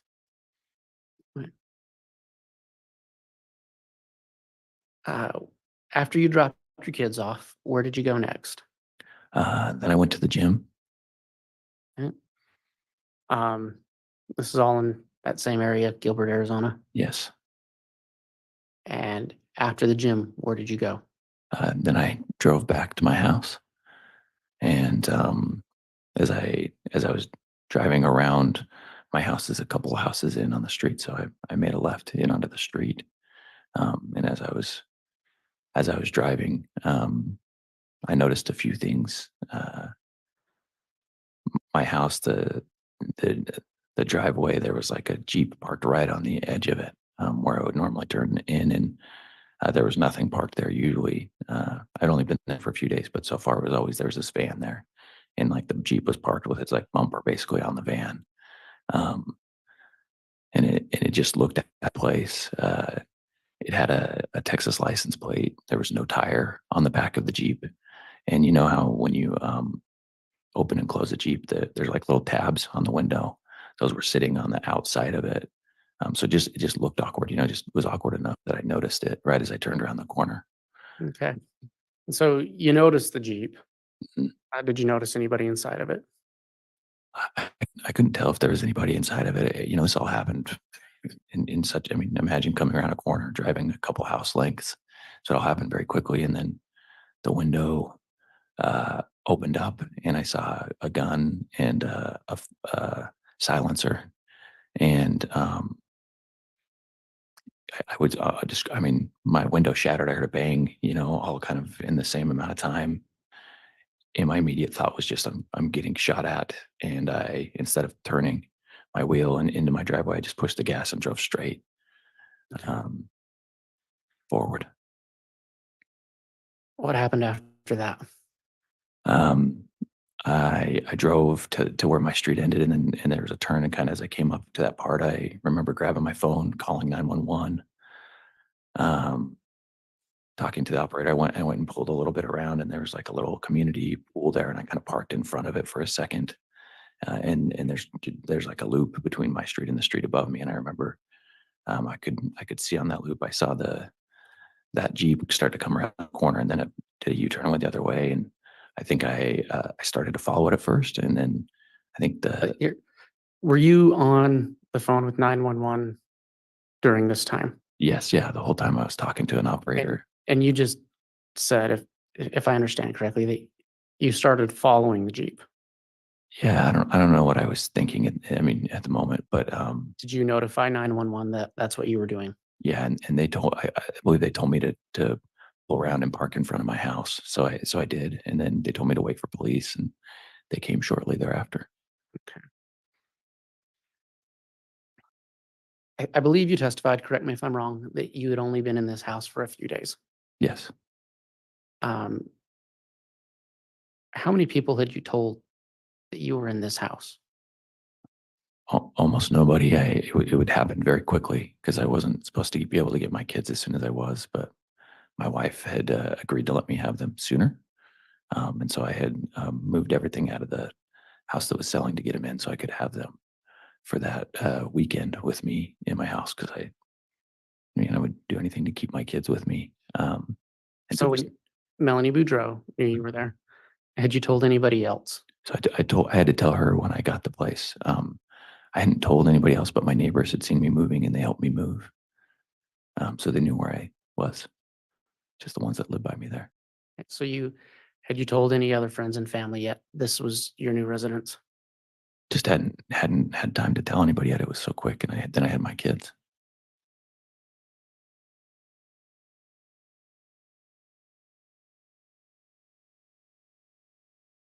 So did law enforcement show up? Yes. And did you notify them of what had happened? Yeah, I told them everything that I could. And when you said your window had shattered? Is that your driver's side front window? Yes, the bullet had lodged up in like the door frame, which I didn't know in the moment, but later you could see where it had hit. And it was just right above like where my head would be. And did you describe the Jeep to law enforcement? Yes. And did you follow up with law enforcement after that? Yes.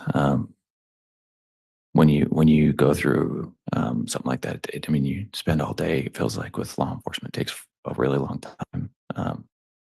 So at some point, like a detective came over, I talked to him, and then later, as I was thinking through everything and talking with other people that were close to it, I realized that I felt really confident that the Jeep was Tylee's Jeep. Okay, so let's talk about that. Were you aware that Tylee Ryan had a Jeep? Yes. Did you know how long she'd had it? Charles got it for her during all of this, when he was in Texas, he'd gotten her Jeep. So when he was in Texas, was that in 2019? Yes. Okay. And you had seen that Jeep? Yes. And so I don't want to put words in your mouth. Your testimony is that as you reflected on it, you thought more and more that this was Tylee's Jeep. Yeah, I think I might have called Zach Cox and talked to him too, and he might have had the same thought, and we both were just like, that's got to be the Jeep. Who is Zach Cox? Adam Cox, Lori's brother. It's his son. He had lived with Lori and Charles for a period of time, and with me. He's 18, 19 at the time, so he just kind of out on his own. He was working for me. I had given him a job.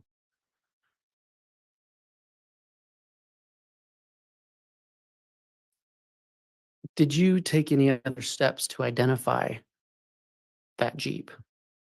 Yeah, I was an insurance agent at the time, and previously Charles had given us the VIN number, and so I just gave that VIN number to law enforcement.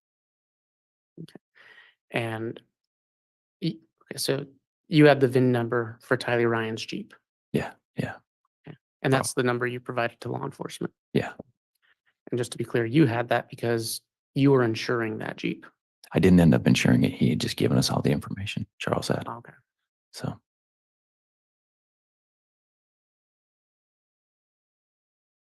Your Honor, I don't know what time the court wants to take the mid-morning break. This is probably about a good time to do it, Mr. Wood. Okay. All right, so we will take our mid-morning recess. Remind the jurors, please, not to discuss the case amongst yourselves on the break or with anyone else. We will return to the courtroom here in about 30 minutes, maybe a little less if we can. All right, please.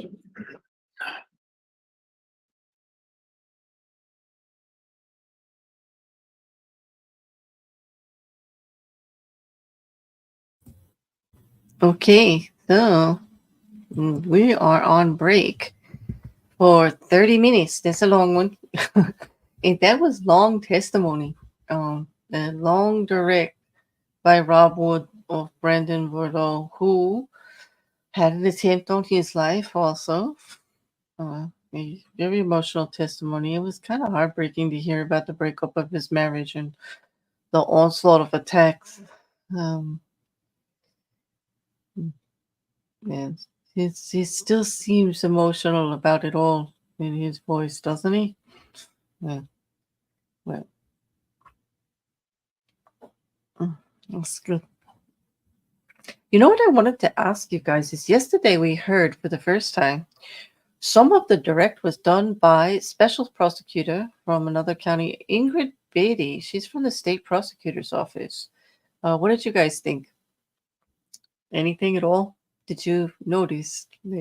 I kind of liked her directness, but it was kind of a simple thing, you know.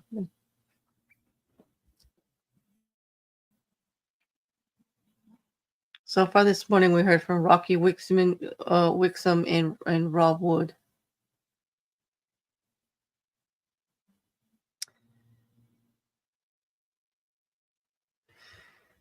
Yeah, neither lawyer is impressing me today. Yeah, we heard Rocky Wixom in the morning, and now we have with David Warwick, and now we have Rob Wood.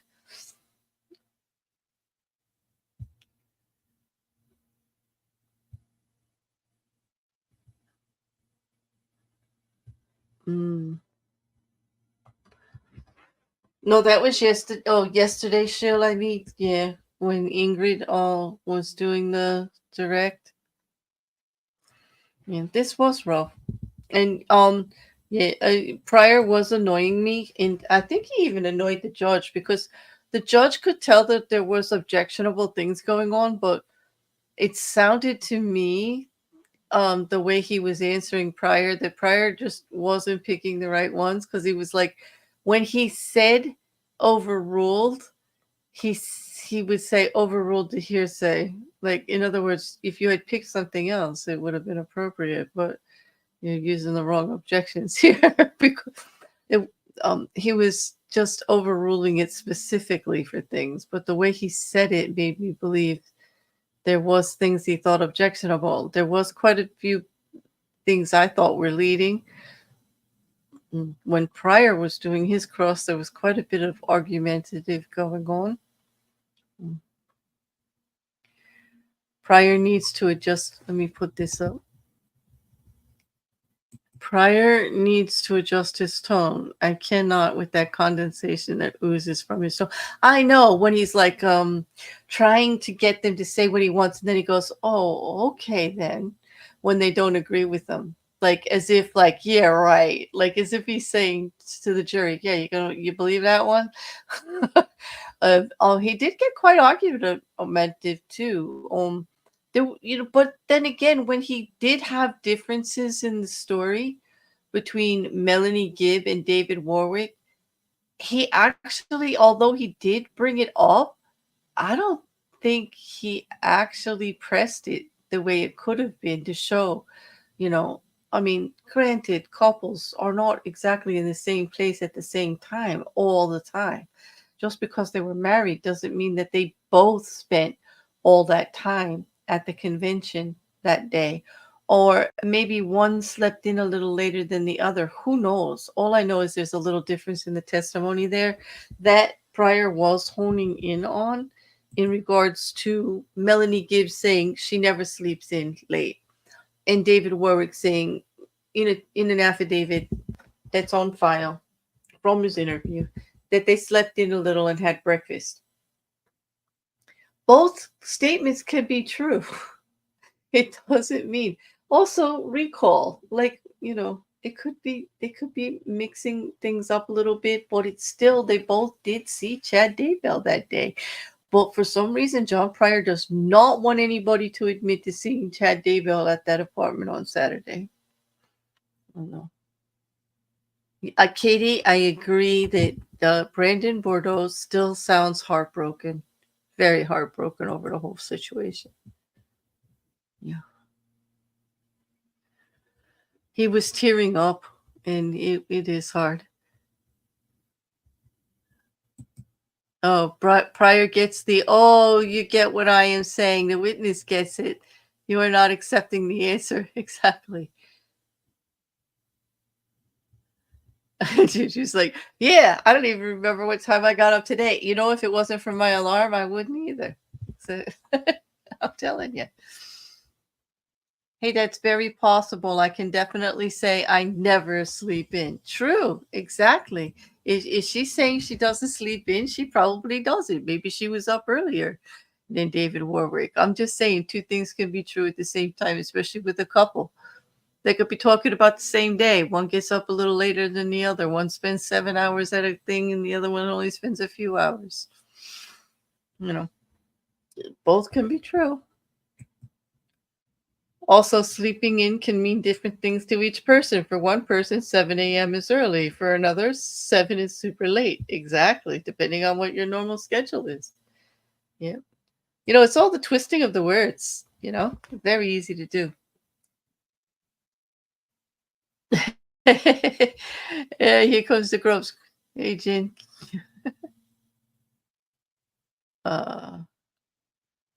well, I'm hoping everyone's had a good morning so far. I am still sipping coffee. Um, I did enjoy Brandon's voice, although he was quite emotional. It did kind of get to me to hear in his voice how emotional and how difficult this all is still for him. You know, with the trial still going on, so much of the healing hasn't been able to be complete yet in regards to the losses that happened here and all of the events surrounding it, the marriages that broke up, the attempts on people's lives, those loved ones that they lost. You know,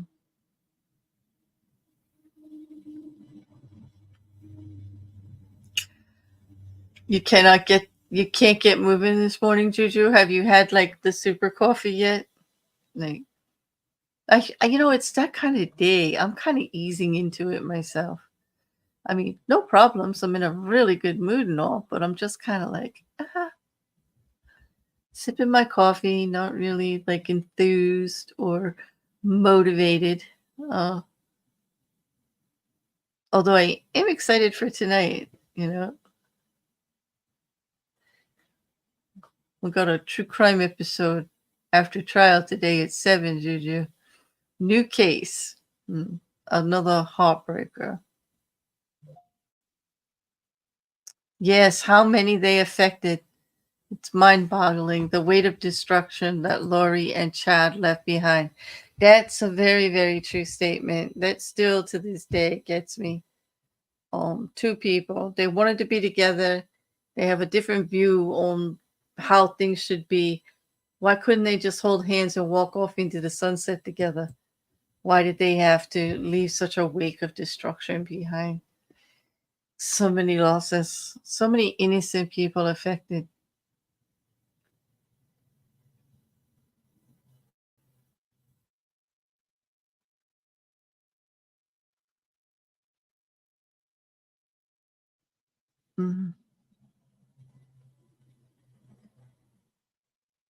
Mm. It.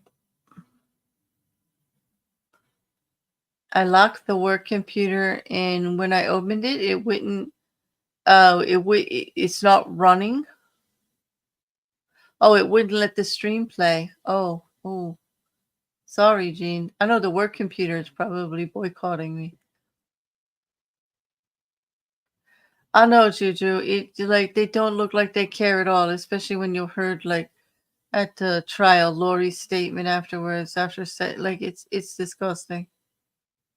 And I don't know where they're gonna go with this. I am getting more and more curious about defense, though. Pryor saying these witnesses are under subpoena, who he's bringing back and all, So I can't. I'm curious. I am curious. John Chalmers decided, they didn't put a defense up for Lori. Not one witness. They just crossed the prosecution's case.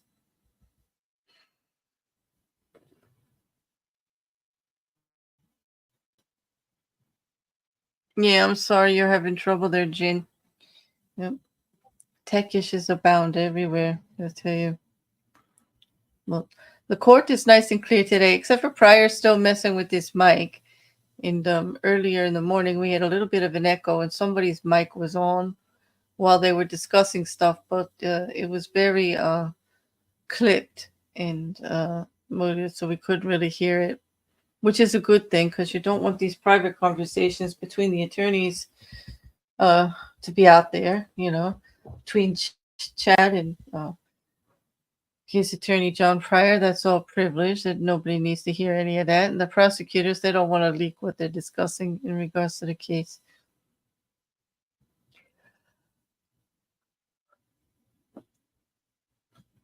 And I wonder if we're going to hear from Lyndsey Blake or Ingrid Beaty today. I'd like to hear more from Ingrid Beaty. I want to get a little beat on her style there. It was kind of hard. Hers was really, really quick. I mean, it was either the was it the school principal that she did yesterday? I'd have to pull up the video. I do have it on there, timestamp. But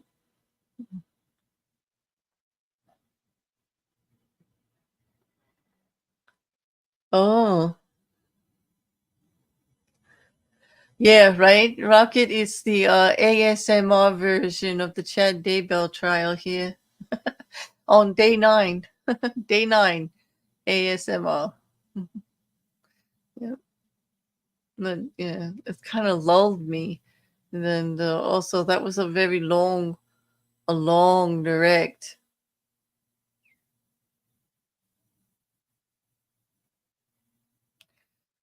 He does have, yes, Juju, I would agree. Brandon does have a nice voice and a calm and patient demeanor. Yes, he's speaking. Not only the voice, tone, and quality, but just his mannerism of speech. It's very calming. It's very it's nice to listen to. We'll say that. It was pleasant. But it was a long direct. And I'm not looking forward to Pryor getting him upset. At least Pryor doesn't have to worry about getting the name wrong. He's obsessed with the name Melanie Gibb, who is not Brandon's wife. It's the other Melanie. But at least if he says Melanie, he'll get the names right, because he has been mixing up names a bit.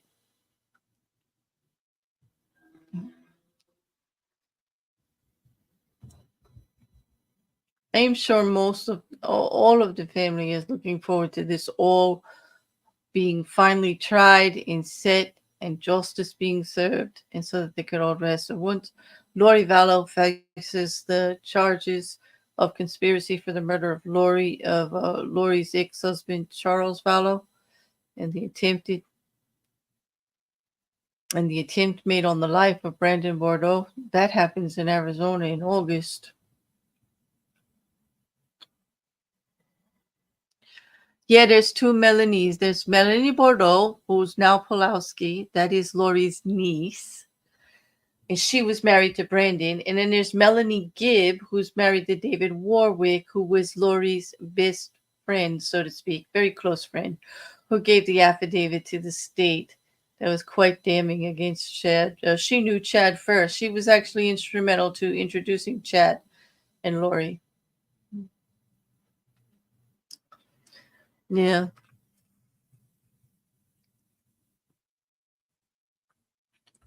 That's why I said earlier, like I wouldn't go by Pryor's dating of evidence or anything.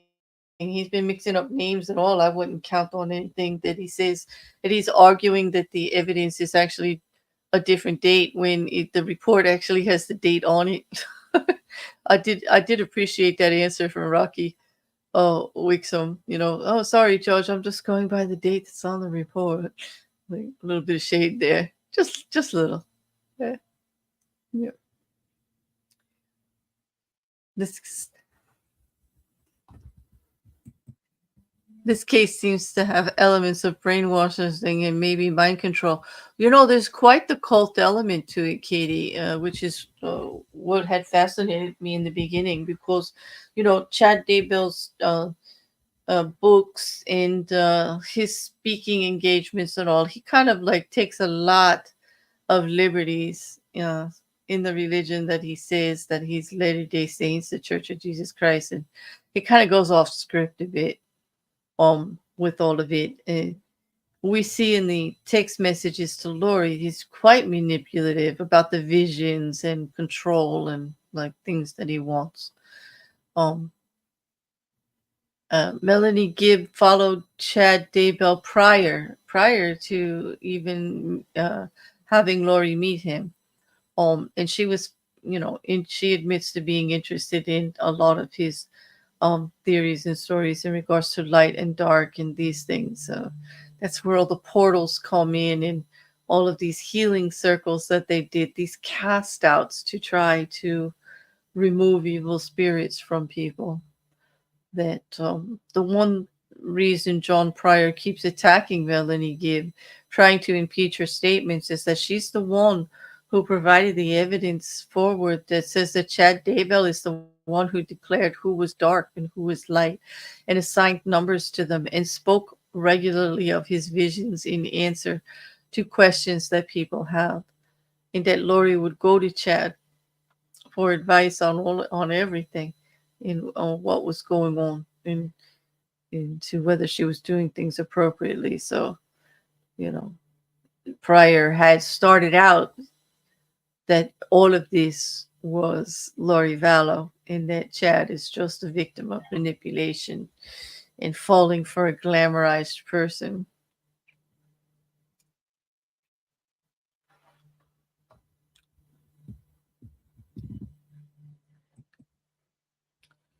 The firesides that Melanie Boudreaux attended that talked about the end time stuff and the fact that she told Brandon not to come is a big cult red flag. Exactly. And the other Melanie Gibb was there also. And Lori did not want the men there. They didn't want others there.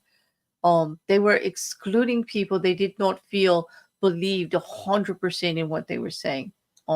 David Warwick also would not be attending these firesides because he did not agree 100% with what Chad was saying, which was Lori had total confidence in what Chad was saying, and that they were going to be gathering the 144, 100,000 themselves, that her and Chad were chosen, as in prior lives, to lead these missions forward. Being special and exalted in some way. And David Warwick didn't believe it and pushed back and kind of said so. He didn't agree with the adultery. He didn't agree with that Jesus Christ would just give you a pass for something like that. David Warwick was a little too common sense and a little too solid in his beliefs to be taken in. Oh, but you're right. It's the big cult red flag about that. They started eliminating the outside voices. As soon as someone was against the big plan, they were labeled as dark. They would be eliminated. They were not part of the inner circle. Lots of red flags, Andrew. I agree.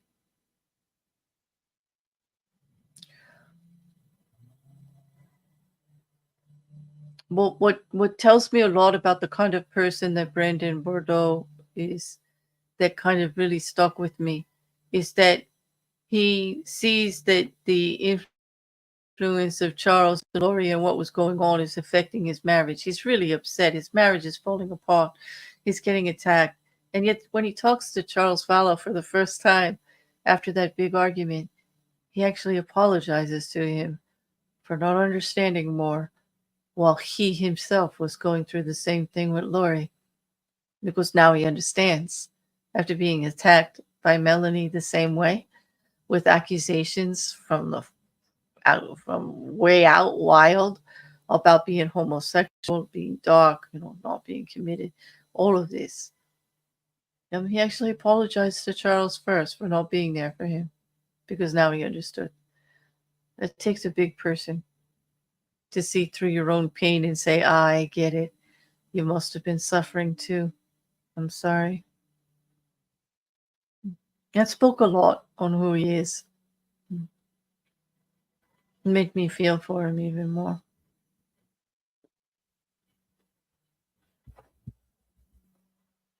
You see, the gentlemen here, Brandon Boudreaux and Charles Vallow particularly, were good people. Charles Vallow admits to not being perfect, but he wanted to keep his family together. He tried. He did interventions for Lori. He tried to get her family involved. He thought she was getting too deep into these beliefs that were damaging. And he lost his life because of it. Brandon Boudreaux didn't lose his life. Well, he was shot at and he was warned. He lost his family. He lost his wife.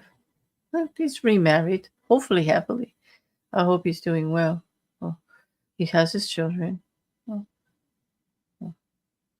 But they seem to be good men at the base of it.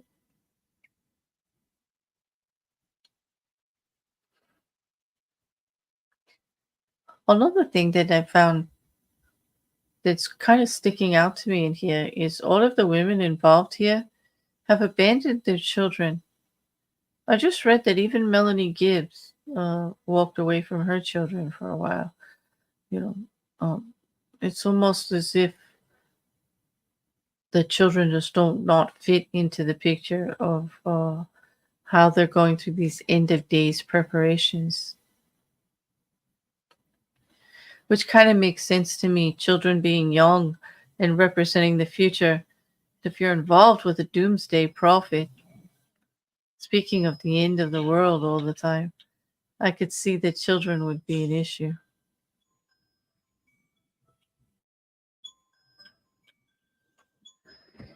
Katie says, the land with 80 acres. I wonder if they were planning to build a large compound and expanding their numbers with Chad as the leader. Well, yes, in yesterday's testimony, Katie, it was interesting because David Warwick said that like Lori and Chad were talking about a building as if it existed there already, a stone building with lots of altars, like a temple of sorts. So yeah, I think they were. I think they were trying to get people on board to build their own little thing, so to speak. I think, just speculation here, but it seems to be that Chad Daybell was moving that way into developing his own little church or cult, so that the money coming in would be his. He's got his book deals going. He just wants to spread his belief. He's got visions. He wants people following him. That's a nice thing. It's quite possible that that investment deal there did involve perhaps him setting up shop with Lori there. For the church of their own. Who knows, All speculation at this point. But he did have visions. He was talking to David Warwick. Lori and he were talking. Chad Daybell and Lori Vallow were speaking to David Warwick and the others there that day in regards to this building they envisioned, that they saw. No one else saw what they saw there,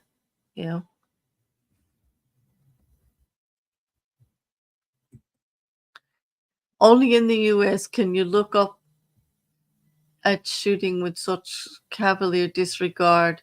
If there was a shooting here, it would be a whole different story, something of note.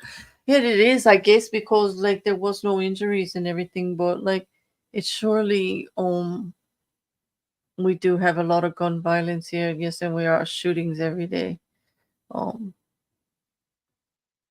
I'm happy that it was unsuccessful here for Brandon Boudreaux, of course, anyone.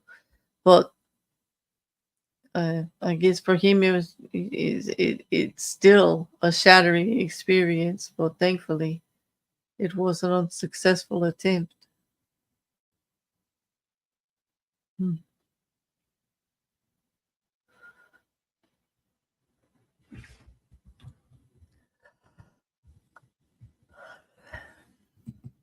Oh, excuse me. Yeah, Rocket. Another part of cult isolation.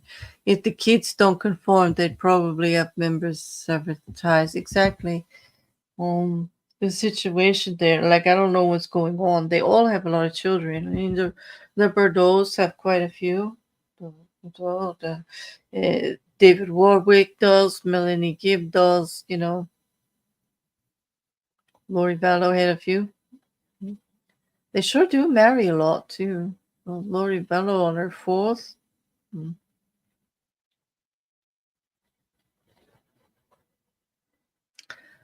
Oh, fifth, actually. Isn't Chad Daybell her fifth husband?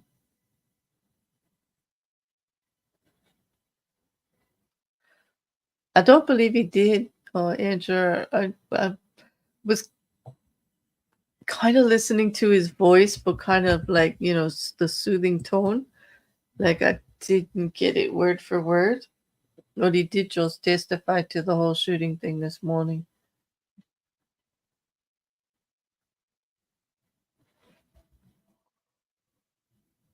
Mostly speaking on that whoever shot at him, he does believe it came from Tylee's Jeep.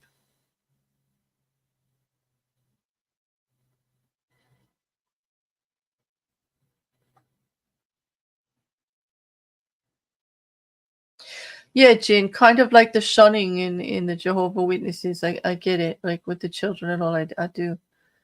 It's very odd. It just was sticking out to me. Yes, I was reading through some articles, last night and this morning.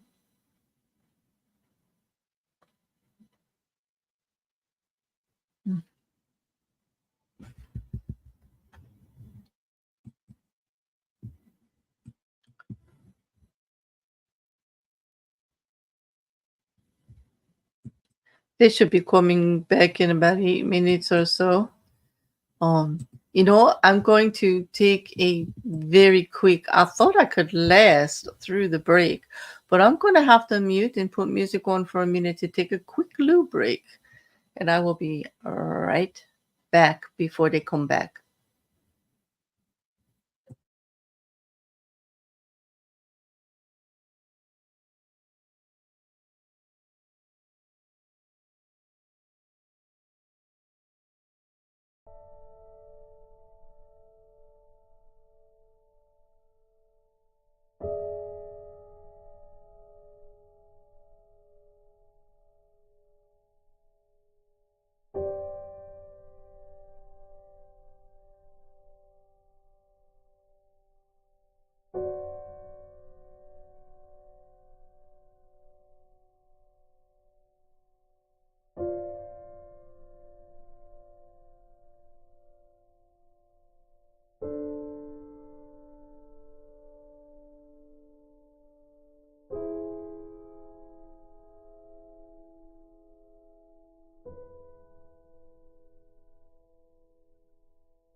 Okay, I made it back before the court did. That's a good thing. Okay. They should be coming back shortly. Although 30 minutes is about up. No, and Jer, I posted an article that I had on file regards to the shooting of Brandon Boudreaux back in 2019. Yeah. And it kind of has a little bit of history there. It does not state specifically whether he was injured or not. So we'd have to go back to the testimony from this morning and listen a little bit more. Like, I don't recall him saying he was. I know he was shook up. I know he believes it was Alex Cox, and he knows it was Tylee's Jeep. And we are back. Thank you. Please be seated.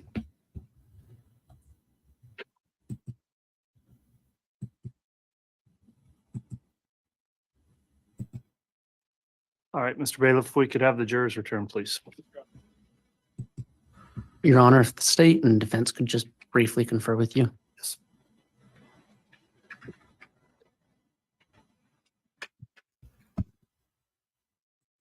And of course, we come back from break like we start like lunches and breaks all the time with a sidebar.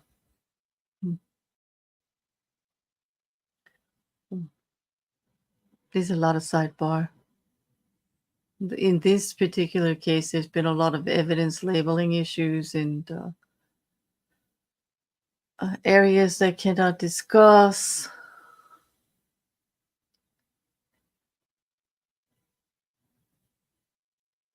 Yesterday, we had the whole Rule 610 thing come up, which was interesting.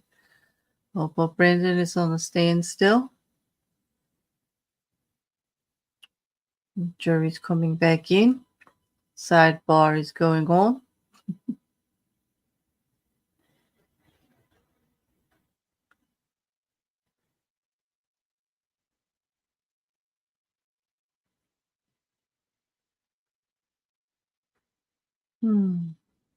There was just enough time to pour an additional cup of coffee.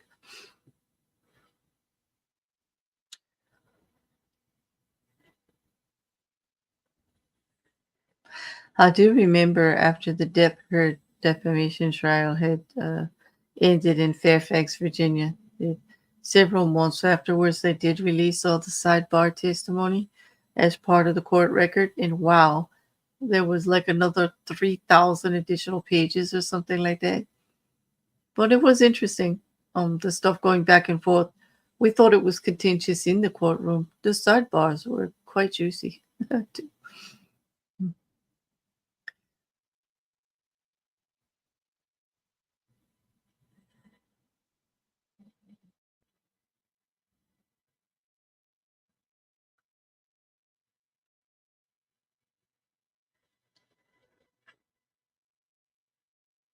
Such a quiet courtroom.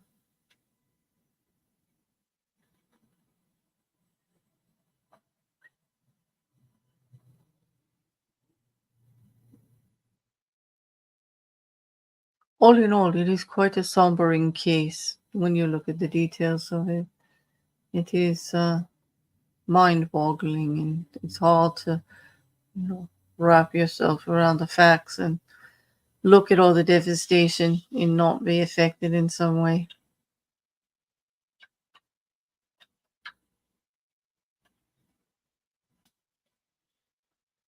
What gets me the most is how unaffected Lori Vallow and Chad Daybell seem to be. The twisted minds that can allow them to actually justify themselves and to what happened. I don't get it.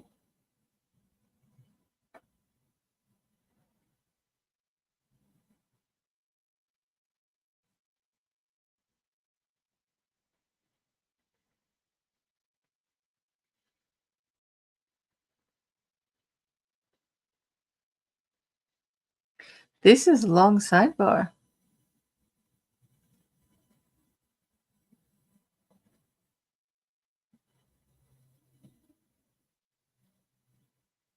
Must be an evidentiary or witness area. or where they're going to get into next. No, here we go. We're back. Okay, we can have the jurors brought in.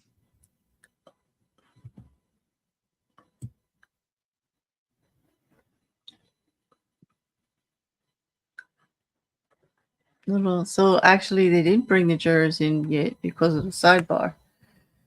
We're just waiting.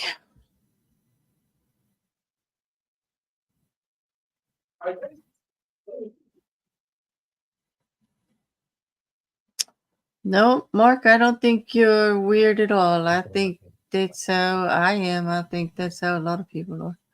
I don't find that weird at all. Isn't it weird though that John Pryor has his mic on when we aren't supposed to hear what he's saying? His private conversations with Chad, but he can't push the button when he objects. Please offer the count for Your Honor. All right, thank you. Please Insanity. be seated.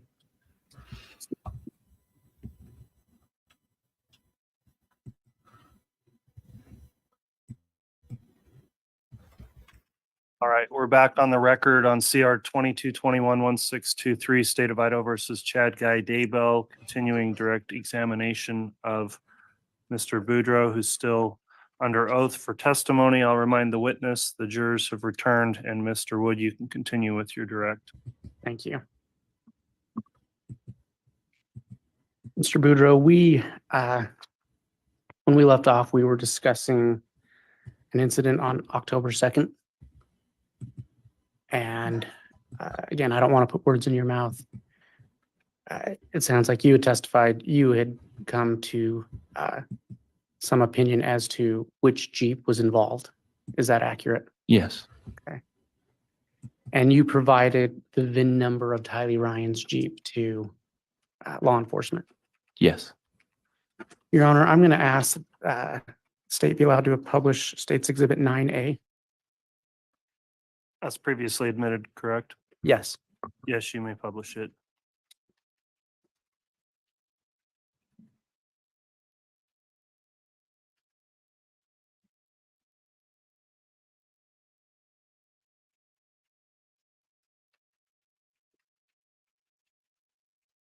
Mr. Boudreaux, do you recognize that vehicle? Yes. Do you know who that vehicle belonged to? We called it Tylee's Jeep. I believe it was Charles's. I think he's the one who bought it. But you were aware that Tylee Ryan drove that Jeep? Yes. Okay. Is that the Jeep that you saw on the morning of October 2nd, 2019? Yes.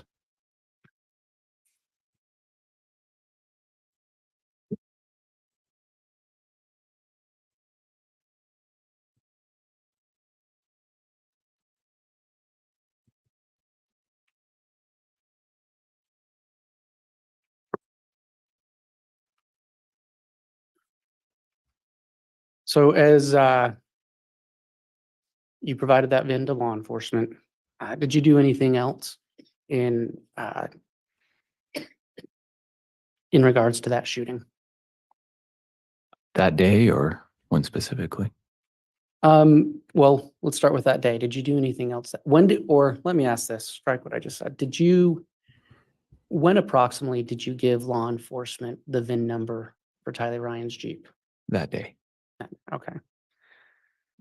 And did you take any other steps or did you provide any other information to law enforcement? I just shared with them who I thought did it and why. All right.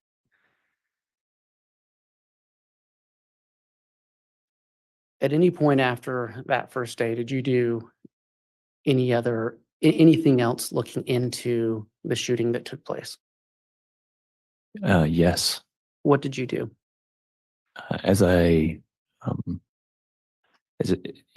After you go through something like that, it was pretty traumatic. It took me a little bit to realize that that a resolution wasn't just going to come really quick. Like the police weren't just going to arrest someone, a day or two later, and and then it would all be resolved. So I started trying to figure out things I could do to help assist law enforcement into finding who shot at me. That included hiring a private investigator, going back through any information I had, like old emails, the ones that Charles had sent me. Okay, so let's talk about that. You said Charles had sent you some emails. When had Charles sent you emails? He sent me emails. So when he and Lori were going through the divorce, he was sending out emails to the family with things he was concerned about, because he was very concerned about her mental health, and um, with things that pertain to this this belief set that she was building. Okay. And so that was during the period that Charles and Lori were separated. Is that accurate? Yes. And were you the only recipient of those emails? No, he sent it to all of our family. So any of us who he considered family. So like Janice, Barry, Zach, Adam, all of us. And so it's your testimony, you started going back through those emails. I did, yes.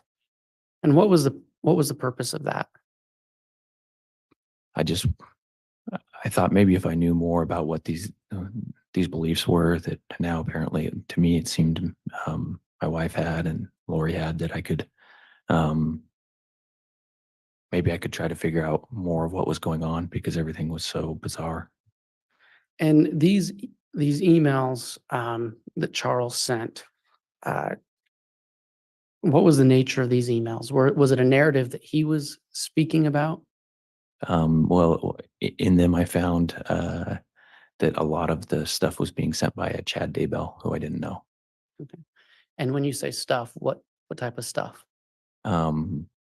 There was like these documents that talked about like light and dark spirits, and it was like rating my family, like myself, and then my extended family, like Lori's family and things like that. There was invitations to some of these firesides and stuff like that, and information about them that I didn't consider firesides, things like that. Okay. And did you provide those emails to law enforcement? I did, yeah. And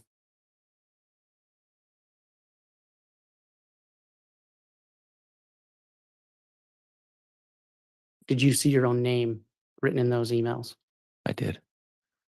with some type of, did you understand what that was? Like, you said some type of rating. How did you know? Judge, I'm going to object. This is becoming leading, and we haven't had a sufficient foundation to tell us what emails, date, time, place, year.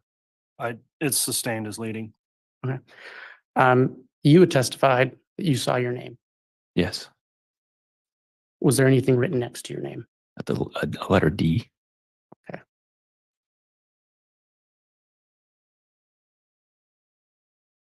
After you provided those emails to law enforcement, did you do anything else? I wanted to figure out more, so I got into Google and searched for Chad Daybell, because I didn't know him, so I wanted to see more information about this person that was sending the information. Right. And what did you find? When I typed his name in, an obituary popped up for a Tammy Daybell, and something inside of me was just shocked. I was just. Did you provide that information to law enforcement? I did, yes. I called up my detective, Ryan Pillar, at the time, and I texted him.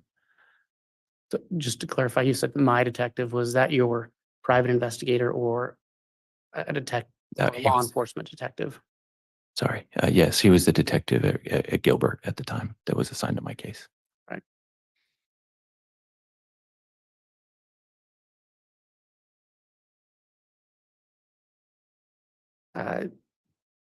As this process went on, did you ever learn that Tylee, Ryan, and JJ Vallow were missing? Yes. We were worried about it early on, and I often told Detective Pillar my concerns.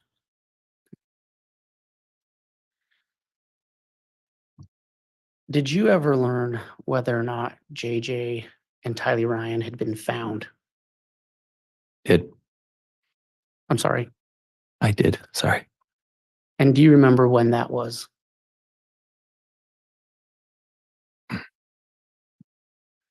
I got a call June 9th of 2020. Where were you? My parents' house.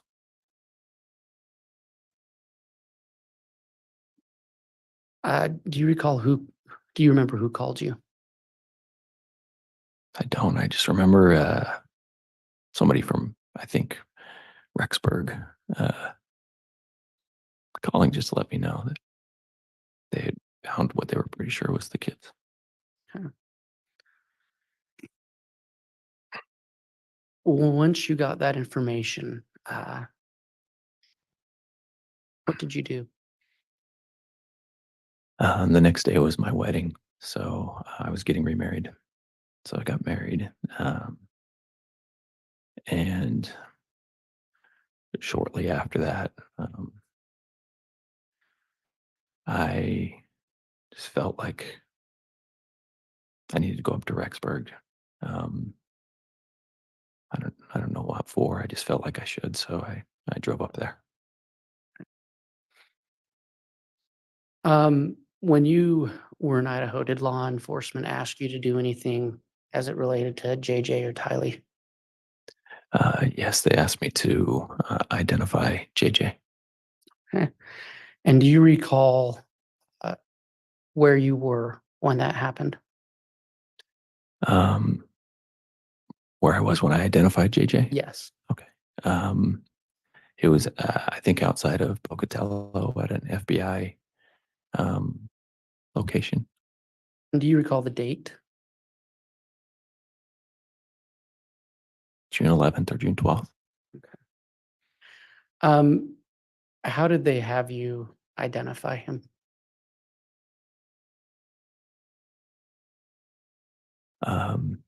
They showed me some pictures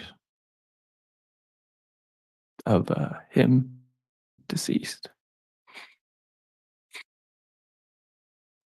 They asked me if that was JJ. And I said, yeah.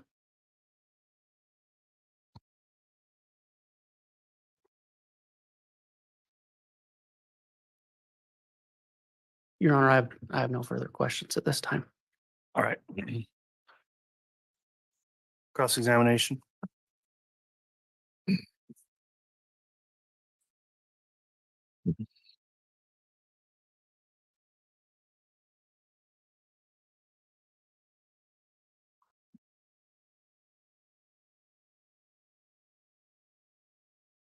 Need a moment? No, I'm okay. We can go.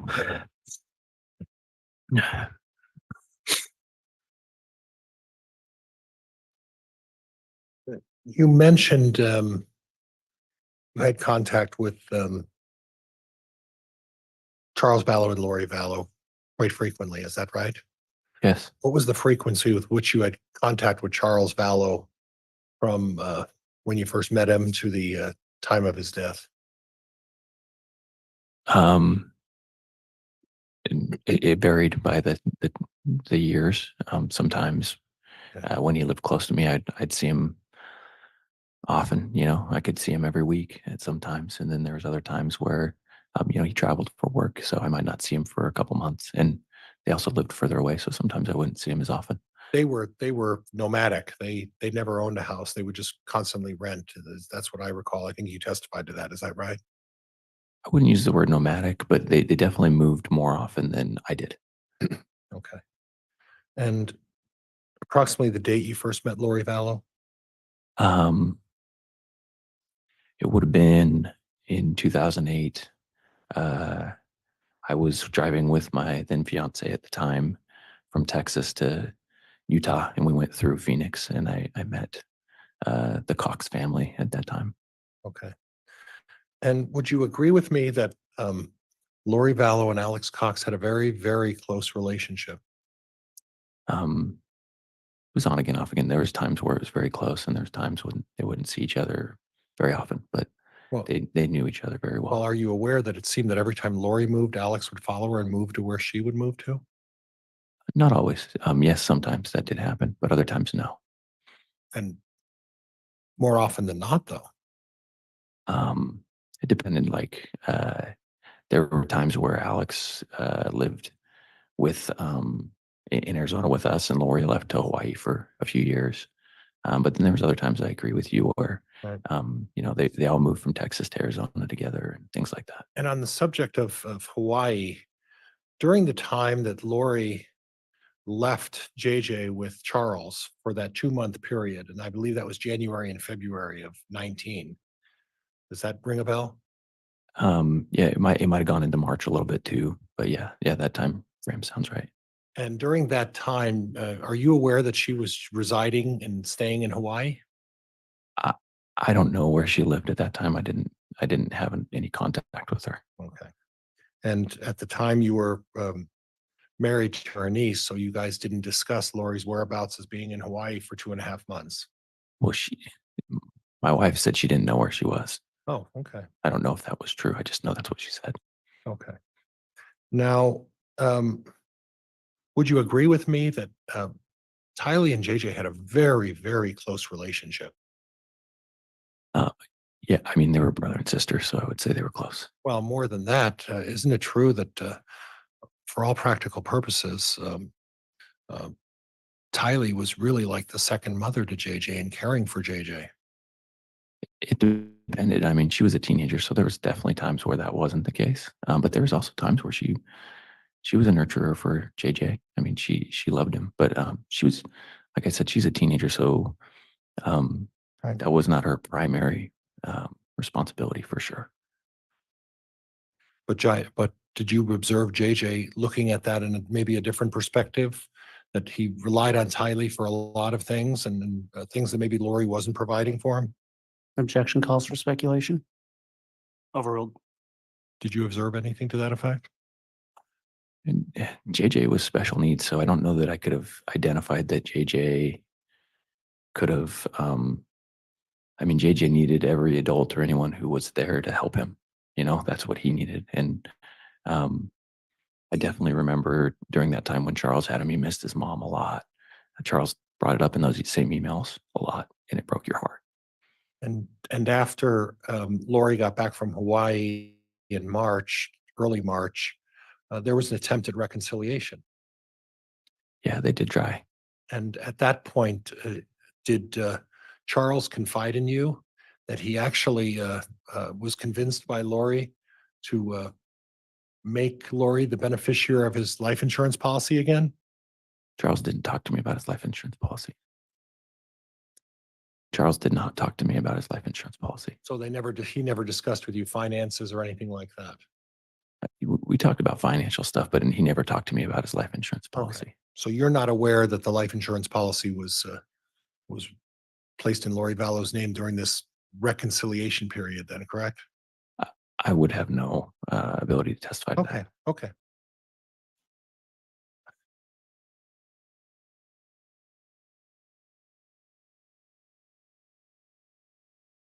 You brought up the subject of Melanie Gibb. And my recollection of your testimony is that you found it unusual that Melanie Gibb was there for Christmas of 2018. Yes. And I can't recall if you had said that they seemed to have a close bond at that point. How would you characterize their bond at that point? Who's they? Melanie Gibb and Lori Vallow. Okay. Yeah, it seemed like they definitely had a closer bond.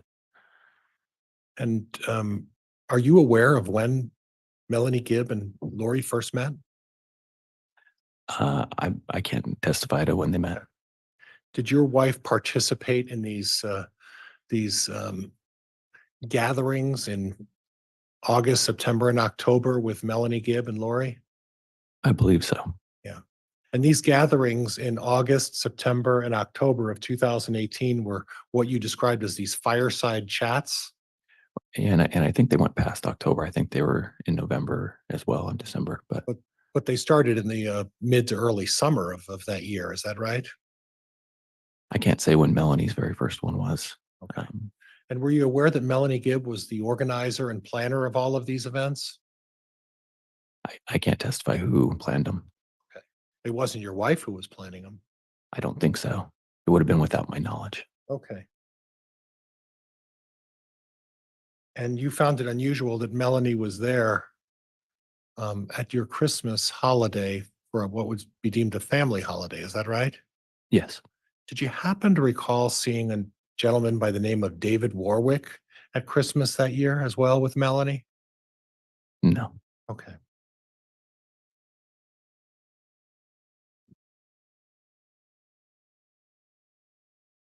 Now, you touched on a little bit about the temple, and I don't want to cover this too much, but in terms of the temples, what I don't understand is when someone goes to the temple in your faith, they do that as part of the marriage process in the beginning, right? To sort of the bond, it's a bonding, or you bond with each other, or I'm grasping for the word seal. You're sealing. Mhm. Is that the word? There's a few things that you can do at the temple. You can go and do something called baptisms for the dead, where you can. Well, I want to talk about, we'll get there in a minute. Okay. And I don't know that we need to spend a lot of time on that, but I'm, as part of the marriage process, you seal with each other as part of the marriage process when a couple first gets married, right? Yeah, we have something where you can be sealed to your spouse for time and all eternity, is what we call it. Okay. And regardless of what happens, you're sealed, even if it means divorce or otherwise, right? No, not quite. But Okay. I mean, we make promises to God. Okay. And with those covenants, if you keep those, we believe He gave authority to the person who seals you to be able to stay married even after you die. Right. But obviously, with any covenant, if you don't keep your promises to God, then you can break that, and it's no longer sealed. Right. And that's something that's important in the LDS faith, is to keep your covenant to God, right? I would hope for most people, if they believe in God and they make a promise with Him, that they would want to keep it. So I don't want to spend a lot of time on this, but the sealing is also a process in which you, and I'm trying to be careful about the way I phrase this, so correct me if I'm wrong. You stand in for somebody else who has passed away or is no longer alive, and you baptize them as a proxy for them. Is that kind of what goes on there? Sealing or baptizing? Because you said baptize. Well, sealing. There's a sealing process about being a proxy for someone who's passed on, right? Yeah. So if I can be sealed to my wife here living, and that's something that I want to do, then I have that option. And for those who passed on, we practice in proxy is what we call it, but we practice the process of doing that for them so that it could be done here on earth, so that if it's something that they wanted, they could have that option in heaven. So when they pass on, you're helping them move on to heaven. Is that really what that's all about? The process would be up to them to choose, right? But Okay. yes, we're going through the process here in behalf of them. Well, you mentioned the baptism then, and that's what I'm a little confused about. So you baptize people who have passed on as well. Your Honor, I'm going to object to beyond the scope of direct. Overruled. So But Mr. Pryor, there needs to be some relevance as well, so it's Okay. narrow. well, Judge, I think I'm going to move on. This was more curiosity than was anything else. So Okay, then let's it's- move on. Not relevant if it's just curiosity, so. Yeah, let's move on then. As part of these fireside issues, have you ever heard of an organization or a group preparing the people? I have, yes. And that's an organization that sort of caters to people of your faith about being ready for the second coming. Would that be fair? I don't know if I would agree with that statement, but so I guess I would say no for me. Okay, well, not for you, but in general, for people who are participating in those preparing the people rallies or conventions or firesides. Really, the theme is what to do after the second coming, or preparing in case of an emergency, something of that effect. Would that be fair? I've never been to something, so I can't testify as to what they believe. Okay. Is that something that would be considered outside the realm of your faith or not something you should be looking into as part of your faith? I mean, I think each person has to decide what they're interested in and what things apply to their faith. But obviously, if there are some things that you're engaging in that are contrary to the faith, then you don't get to choose that, right? The church can occasionally come out, right? They, like any organization, and say, hey, these are things that don't apply to our Okay. faith. So having visions, have you heard about people who are blessed with the ability to have divine visions and be able to see events that are occurring in the future? I have never had any visions, and I don't know anybody who I personally believe that I know personally who's had a vision. Okay. And then having seances, like conducting a seance, is that something that your wife was doing as part of this back starting in the summer of 2018? Is she engaging in seances? I can't testify to that because I don't know. Okay. Did she talk to you anything about conducting vibrations and having vibration movements as She part of these seances? she didn't Nothing talk like to me about that. Okay.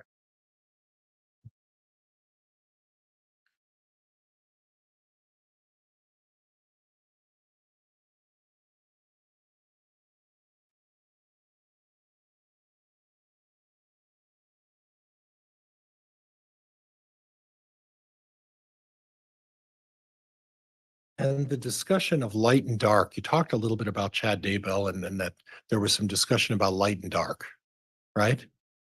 But Yes. that's not necessarily inconsistent with your faith. Your faith is talks about it in a number of your publications about light spirits and dark spirits. Isn't that true? We don't talk about light spirits and dark spirits. No. No, there's nothing in the faith that talks about light or dark spirits, right? Nothing in what I've been taught. I mean, it's a large faith. There's a lot of information. So Okay, so you're just not aware of whether that's taught in your faith or not. Is that fair? I've been going to my church for a really long time, and I've never experienced it. Okay, all right, fair enough. Thank you, sir. Appreciate it.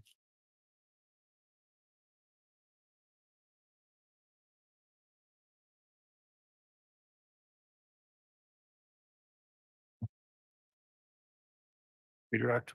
The state has no redirect, Your Honor. All right. Are there any, is the witness perhaps can be recalled by the state or the defense? Not by the state. Not by the defense, Judge. Okay, that concludes your testimony, Mr. Boudreaux. Thank you for appearing today. You're released from any subpoena. You may go ahead and step down. And Judge, could we have a quick sidebar just on an issue? Yes.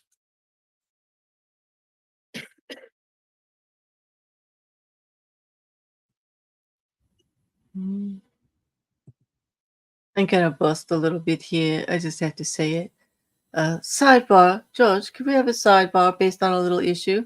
I don't like the fact that every time I try to press a witness to say what I want them to say, they just say what they want to say. Like, what's with that? Sorry. Not sorry. But yeah. There was a lot of swings and misses there from Pryor. Like, he's trying to get the witness to say what he wants, and he's like, nope, that's not my understanding. Nope, that's how many times have we heard, nope, that's not what I said. Nope, that's not what I've seen. Nope. I mean, this is just Pryor testifying to the jury what he wants in their heads because these witnesses are not agreeing with him. It's like, nope.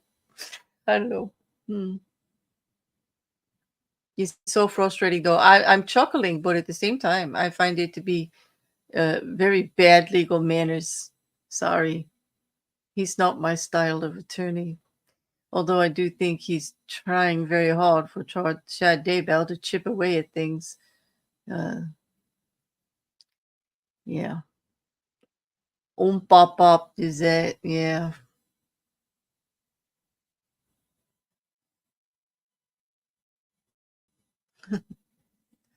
Picking up good vibrations.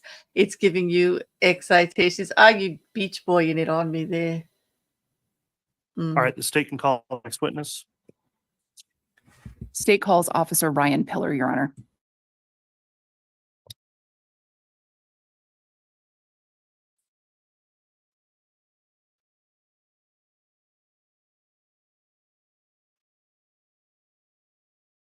What was the last name again, Ms. Beaty? Pillar, Your Honor, Pillar. Thank you.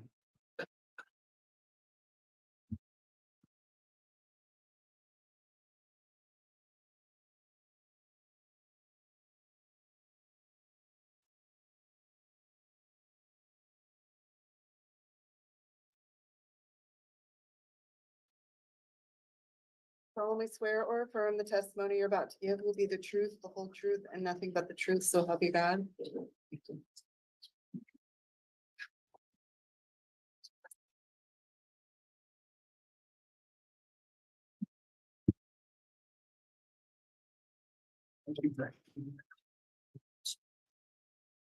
Yes, sir. Thank you.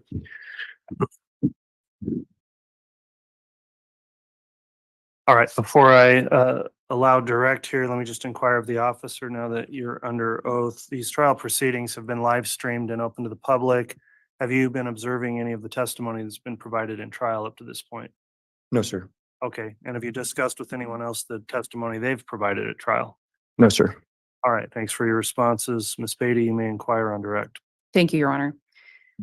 Officer Pillar, can you please state your full name and then spell your last name? Yes, it is Ryan Pillar. Last name is spelled P as in Paul, Illar. Where are you currently employed? I'm employed with the Town of Gilbert Police Department. And what state is the town of Gilbert in? It is in the state of Arizona, Maricopa County. How long have you been employed by the Gilbert Police Department? I was employed February 2007 and have been with them for a little over 17 years. Have you had any other law enforcement jobs prior to your experience with the Gilbert Police Department? No, ma'am. Can you briefly describe your training that you've had to become a police officer? When first hired, I attended an 18-week Arizona Law Enforcement Academy, followed by an 18-week field training.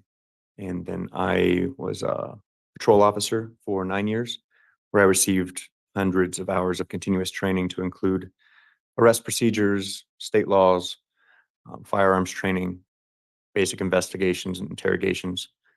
In August of 2016, I lateral moved to our Special Victims Unit within our Criminal Investigations Division, where I was a detective and I received training in interview and interrogation, crime scene.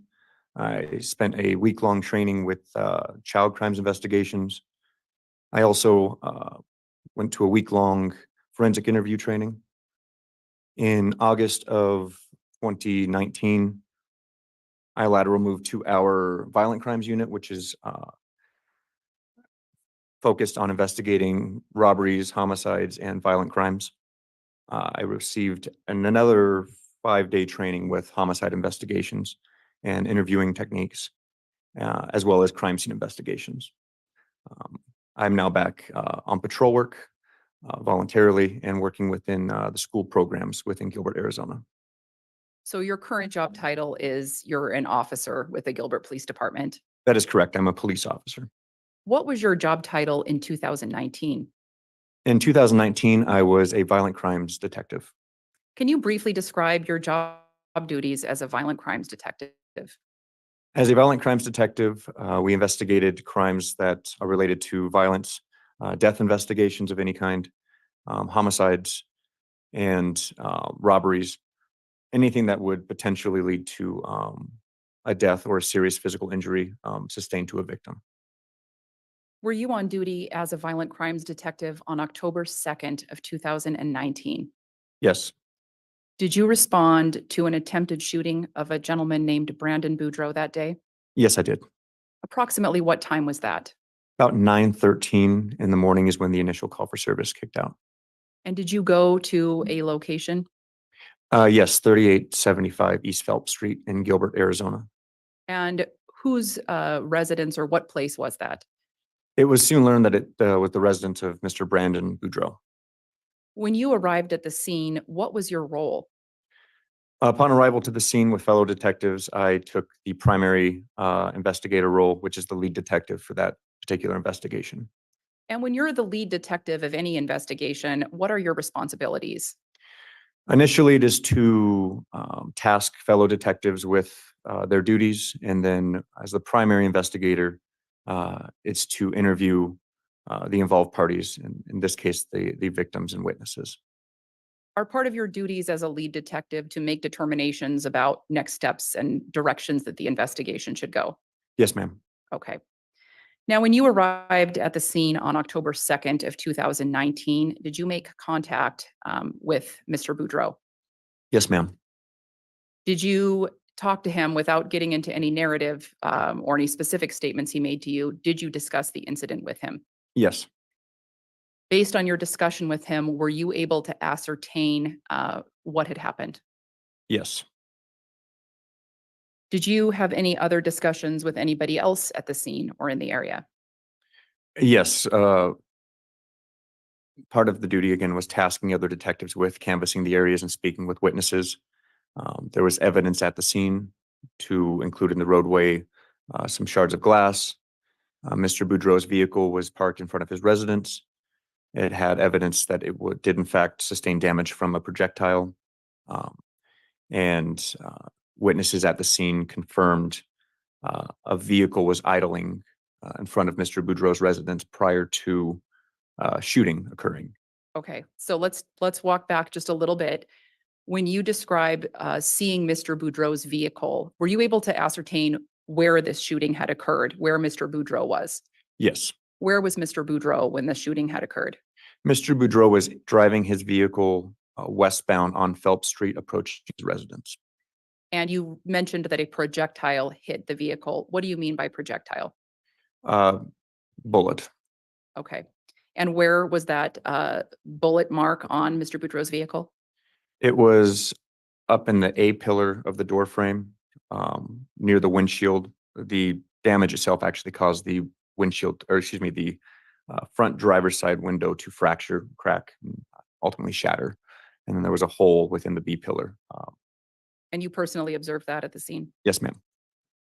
After discussing what had happened with Mr. Boudreaux and other individuals at the scene, were you able to get a description of a suspect or suspect vehicle? Yes. What was the description that you got? From Mr. Boudreaux and witnesses, it was a darker color or gray colored Jeep that was parked facing westbound and eastbound lanes in front of Mr. Boudreaux's residence, or near the front of his residence. This Jeep was a Jeep described as a Jeep Wrangler, and specifically it did not have a wheel affixed to the back of the vehicle, which is standard for Jeep Wranglers to have a spare tire affixed to the back of the vehicle. Did you learn anything about the license plate of that Jeep? Yes, additionally, with the color and description of the physicals of it, it was described by Mr. Boudreaux that it was a Texas license plate that was affixed to the back of this vehicle. Based on your discussions with Mr. Boudreaux and other individuals at the scene and the description of the suspected Jeep, were you able to take that investigation in any specific direction? Yes. And what was that? From interviews and the vehicle description, I reached out to the Chandler Police Department detectives because it was learned that a homicide happened in their jurisdiction in July of 2019. So I'm sorry. I apologize. Can you briefly tell the jury where Chandler is in reference to Gilbert? Yes. Chandler, Arizona is adjacent to Gilbert, Arizona. We refer to it as a sister city. So it's right next to Gilbert, within Maricopa County. And you described learning about a homicide that had occurred in Yes. Chandler. What was the significance of that homicide to your investigation? So upon learning about the Chandler homicide, it was learned that family members of Brandon's wife at the time, Melanie Boudreaux, were present at that Chandler homicide scene, as well as a couple vehicles. And when you say Brandon's wife, Melanie, do you know what the status of his relationship with Melanie was at the time? His relationship with Melanie Boudreaux at the time is marriage. They were married. They were in the process of a divorce that was near finalization. Was there anything you learned about that homicide investigation or that death that occurred in Chandler that was applicable to this case or the vehicle specifically that was at the scene? Yes, the Chandler investigation learned that the decedent was a gentleman by the name of Charles Vallow, who was married to Melanie Boudreaux's aunt, Lori Vallow Daybell.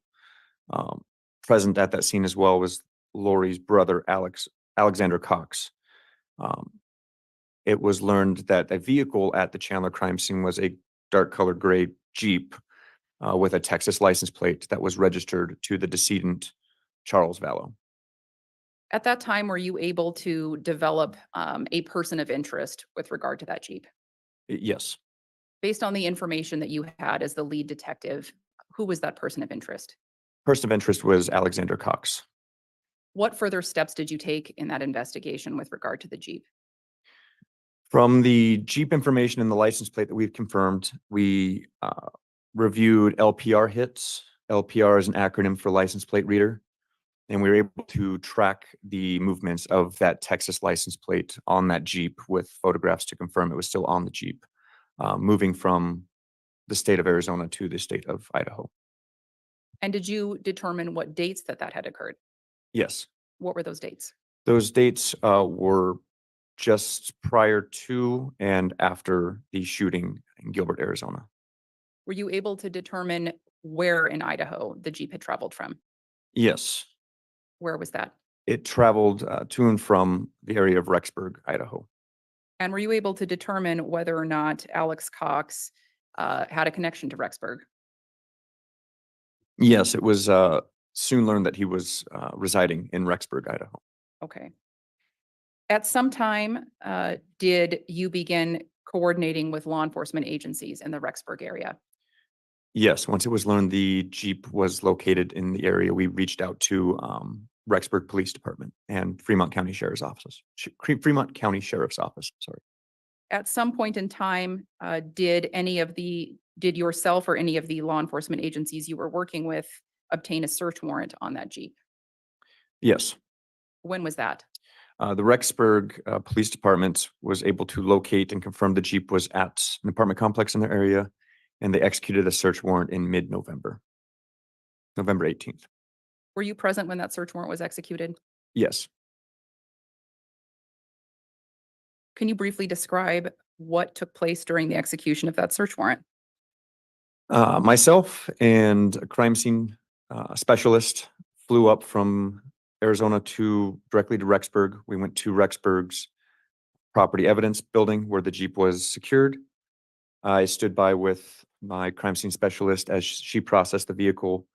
Processing included taking exterior photographs, opening the vehicle, taking interior photographs, and then she collected physical evidence to include DNA swabs in areas that would have the most contact by the operator, some physical items from within the Jeep, and then collected from the back of the vehicle GSR, which is an acronym for gunshot residue evidence, because we believe this vehicle to be our suspect vehicle and the shooting occurred from outside the back window. And what did you do with those samples that you retrieved from the vehicle? These samples were packaged individually from each location where it was collected, and then it was ultimately impounded for evidence and then forwarded to the respective crime labs within Arizona for processing. And did you have any more, did you do anything else with regard to the Jeep at that time? No, once the Jeep was processed per the search warrant, it was turned over back to the Rexburg Police Department where it remained in custody. At some point in time, did your investigation into the attempted shooting of Brandon Boudreaux shift? Yes. Why was that? Because working with Rexburg Police Department, Fremont County Sheriff's Office, and Chandler Police Department still, as well as the FBI, Federal Bureau of Investigation, it was learned that children belonging to Lori Vallow Daybell had not been seen or heard from for quite some time. When did that shift occur? It occurred in shortly after the processing of the Jeep. It was late November. I believe it was November 26th, was when the focus really changed. Did you take any steps on the Arizona side of things to locate these children? Yes. Can you describe those steps that you took? Myself and fellow detectives began interviewing associates and family members of the involved parties. We set up surveillance to include pole cams, which is discrete cameras that are affixed to a light pole, for example. These cameras were located in locations to monitor friends and family believe that believed to have custody of, at this time, JJ and or Tylee Ryan. In addition to the poll cams, did you do anything else? Contacted other family members and associates. Yes. Were you able to determine whether or not those children were ever in Arizona in November and December of 2019? Upon review of all surveillance and all interviews, no, there was no indication either child was in the state of Arizona. Now, at this time in late November and early December of 2019, were you still investigating Alex Cox for the attempted shooting of Brandon Boudreaux? Yes. What did that investigation look like at that time? Gilbert Police Department, as well as other agencies, were keeping our eye on Alex Cox. With my investigation in particular, we were tracking his movements. I know, I apologize for interrupting. When was that? This was in early December of 2019. And you were surveilling Alex Cox? Correct. How often were you surveilling him? It was learned that he was back in Arizona, Gilbert in particular, and we were surveying him 24 hours a day, 7 days a week. And in December of 2019, did you stop surveilling Alex Cox for any reason? December 12th, 2019, yes. Why did you stop surveilling Alex Cox on that date? Alex Cox died on the 12th of December of 19. After Alex Cox died on December 12th of 2019, did you execute a search warrant on his residence or vehicle? Yes, What day was that? it was the same day of his death. Did you find anything of evidentiary value in Alex Cox's home? Yes, in his residence, he had multiple munitions and some firearms. He also had indicia to show that he lived in the residence, ID identification, clothing items. And then he had some literature, multiple books of literature authored by Mr. Chad Daybell. And did you find anything of evidentiary value in his vehicle? Yes, there was paraphernalia to include holsters and ammunitions within Alex Cox's pickup truck.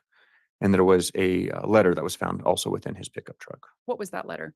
It was a patriarch blessing authored by Chad Daybell. And who was it directed to? If Alexander Cox. I may have just a moment, Your Honor. You may.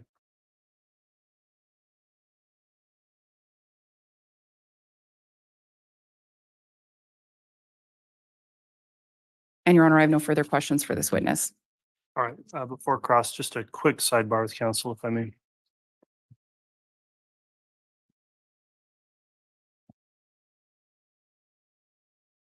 I'm pretty sure sidebar is about scheduling. That seems to be what Judge Boyce does every day before going out to lunch. Schedules to make sure that the afternoon's going to run smooth. Checks to see that witnesses are lined up on where they're going to go. He likes to stay, on target for the day with the jury. He's very considerate of them and their breaks. I have to say I'm very impressed with Ingrid Beaty this afternoon, laying down foundation. You can see she's obviously very experienced at preempting objections by, time, place, avoiding hearsay, laying foundation, speaking with officers, helping them get their case, getting their testimony on record quickly. He's also seems to be quite experienced, the officer, in testifying. He's very precise. He gives just enough information each time. There you go, right, Mark? If you do bad stuff, you can assume the cops are watching 24/7. Exactly. Somebody's going to catch it. This day and age, it's going to get caught on film. Somebody's going to post it. Somebody recorded it, a business, privately, whatever. You're going to get caught on film, for sure.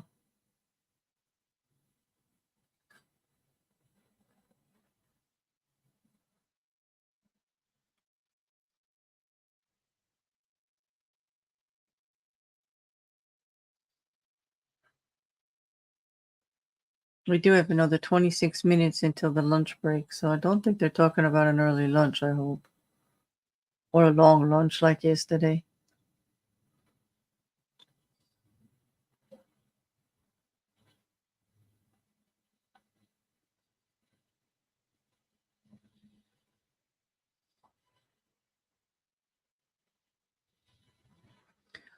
I agree, Couch. There's so many different ways to get caught these days. All different types of evidence used. Cell phone data. Our cell phones know every damn thing we do. Everything. All right, thanks, counsel. Ladies and gentlemen of the jury, there's one issue I need to address with the witness and counsel outside of your presence. In lieu of taking a full-on break, if we could just have you retire to the back hallway here for literally 5 minutes or less, we'll come back on and then we'll take our lunch break at noon. So let's just have the jurors excused just very briefly. All right, please.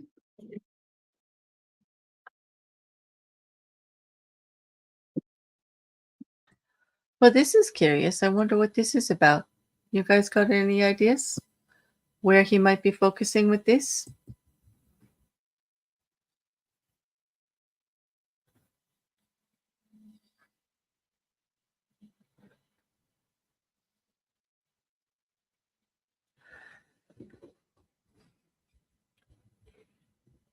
Hmm.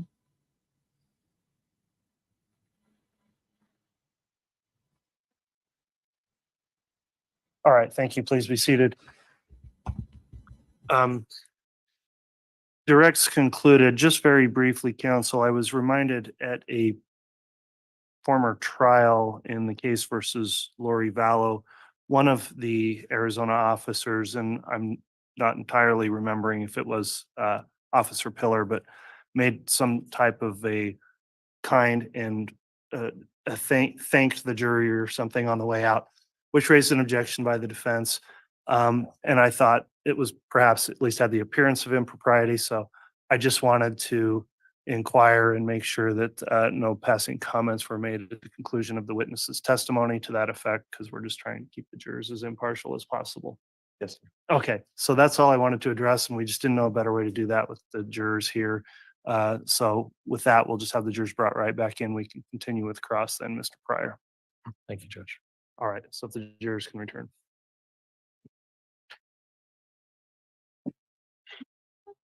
Wow, that was quite procedural for all of that, right? There was a sidebar, then there was like a minute just to make sure that the Arizona officer doesn't thank the jury on the way out. And it did happen in the Vallow trial, I do recall. There was a whole big to-do.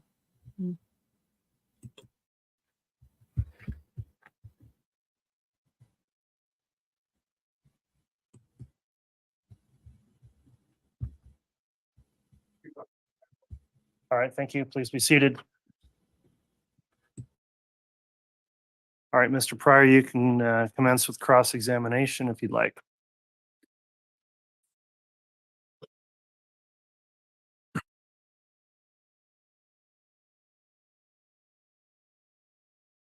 Good morning, sir.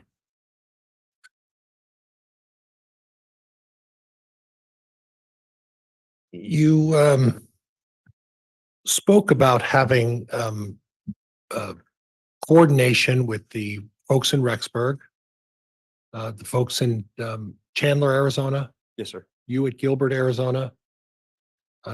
Would you agree with me that the common denominator of all of these matters is Alex Cox and Lori Vallow?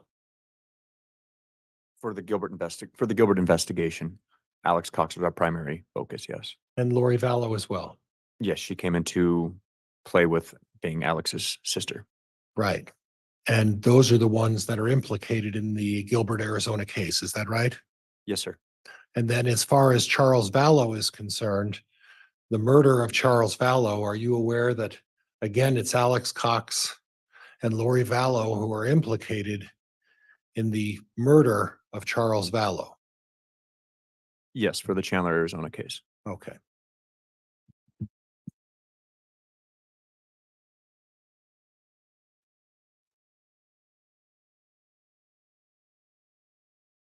And the evidence that you found in the Jeep were 2 of Chad's books. No books of Chad's were found in the Jeep. No. That's it, right? No books were found in the Oh, Jeep. no books. No, were found. sir. Oh, okay. Judge, that's all I have. Thank you. All right, any redirect? No, thank you, Your Honor. All right. Is this witness going to be recalled by the state or the defense? Not by the state, Your Honor. No, Judge, thank you. Okay, you're released from any subpoena. Thank you for appearing and testifying today, Officer Colter.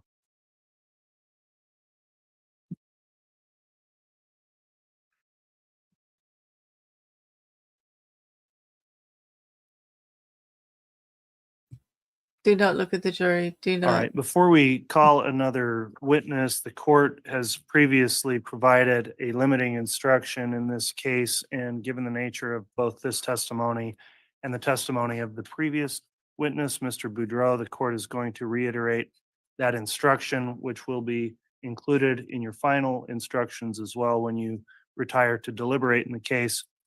Ladies and gentlemen, during the course of this trial, evidence will be introduced for the purpose of showing that the defendant or an alleged co-conspirator may have committed acts other than those for which the defendant is on trial. Such evidence, if believed, is not to be considered by you to prove the defendant's character or that the defendant has a disposition to commit crimes. Rather, such evidence may be considered by you only for the limited purpose of proving the defendant's motive, opportunity, intent, plan, or absence of mistake or accident. So that's the court's limiting instruction.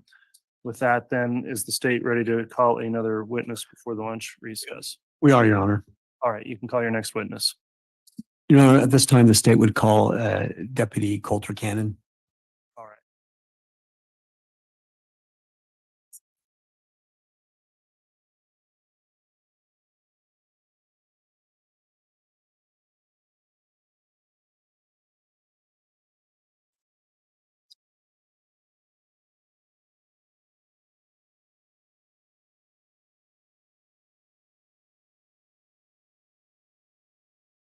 solemnly swear or affirm the testimony you're about to give.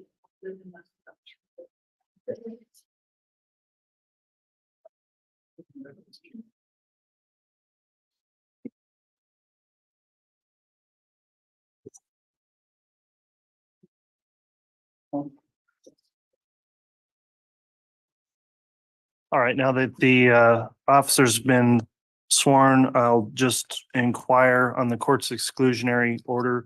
This trial has been broadcast and is available for public view. Deputy Cannon, have you reviewed or listened to or observed any of the trial testimony in this case since it began? No, I have not. Okay, and have you discussed with any other witnesses their testimony in the trial? No, I have not. All right, thank you for that acknowledgement. Mr. Wixom, you can inquire on direct. Thank you, Your Honor. Good morning, Deputy Cannon. Morning. Could you please state and spell your full name for the record? Yes, it's Colter Cannon, Colter. Cannon is Cannon. And where do you work? I work for Fremont County Sheriff's Office. What do you do for the Sheriff's Office? Right now, I am a school resource officer, but I'm also a patrol deputy. How long have you worked for the Sheriff's Office? Approximately 10 years. If you were to explain to the jury how many years as patrol officer exclusively and how many years also as a resource officer? I've spent about 4.5 years as a patrol deputy and then 5 years in the schools. And then in the summertime, I go out to patrol. So. And briefly for the jury's sake, what does a resource officer at a school do? Mainly just handles any calls inside the schools that he patrols in, making the schools safe and secured and making sure nobody's there that shouldn't be there. And what training and experience do you have as a law enforcement officer? I graduated post academy, so I received my basic certificate. I've also advanced up into my intermediate certificate, and then I've taken numerous trainings throughout my years of service on different trainings throughout the years and continue that training through each year. Can you explain to the jury, what does it mean to have an intermediate certificate? It just means that I've had so many years of service and then had so many training hours that I've been able to advance up into the certificates. I want to call your attention back to October 9th of 2019. Do you recall if that's the day that you were doing patrol duty? Yes, sir. Do you recall whether or not you responded to a call involving a Chad Daybell? Yes, I did. And based upon your recollection, what was the nature of that call? It was put out as a suspicious call, suspicious circumstance. Can you describe what you were told or what you understood that suspicious circumstance was? Yeah, so that day I got a call of a gentleman that was at a residence that had pointed a paintball gun or a gun at a female in her driveway. So we responded to the area to check it out. Okay. Your Honor, at this time, the state would wish to play two different stipulated exhibits. One would be state's proposed 232A. 232A? Yes, sir. Okay. And that is a 911 call from a Joe Murray. The second will be state's 232B, which is a dispatch call from Tammy Daybell, both of the same date. All right, Mr. Pryor, has the defense had an opportunity to review these proposed exhibits? Yes, Judge, I have, and there's no objection. All right, so exhibit 232A and exhibit 232B are both admitted into the record. I presume those are each an audio file on a separate thumb drive. Is that correct? They are, Your Honor, if I might offer them up just so the court can observe them. Okay. So, okay. I need to grab my laptop too. I've forgotten. Okay, if you'll do that, I'll have the court clerk as well take a look at those. Okay.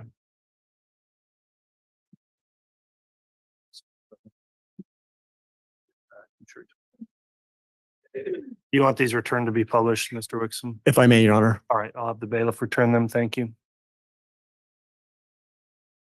And Judge, I'm not certain if I heard the court rule or if I even requested, but are these exhibits admitted? They are. Thank you.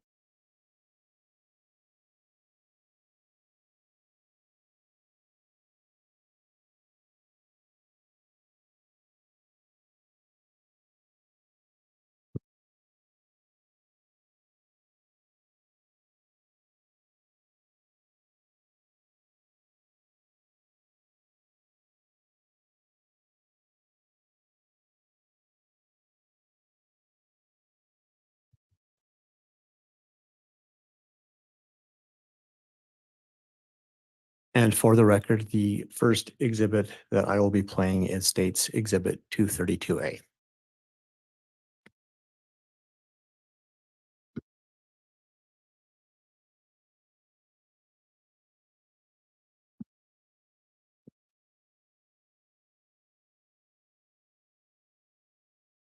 apologize.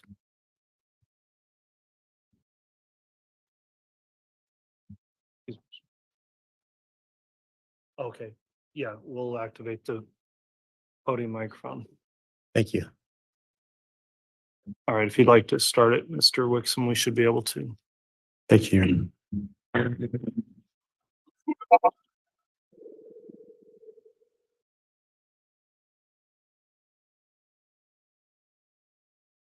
911, like emergency? Yes, so my mother-in-law who lives in Cont had just gotten home about 10 minutes ago, was unloading her car, and she thinks the man, but she's not 100% sure she didn't see, because they were wearing ski mask, came up to her with a paintball gun, but they started shooting at her. It wasn't loaded, so it didn't, he didn't know if he came out of it. But he kept asking what he was doing. He would respond, and then suddenly, after she pulled out her husband's hair, he ran off.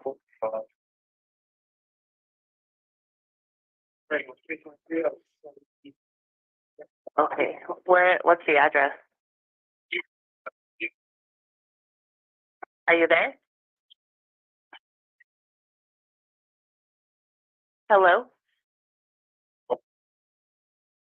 Are you still there? Yeah, can you hear me? Okay, now I can hear you. What's the address? It's 199 North, 1900 East, Rexburg, Idaho, 83440. That's my address. She lives in the corner. I don't know what her address is. Okay, I need her address. What's her location? I think it's 201, I think is her address.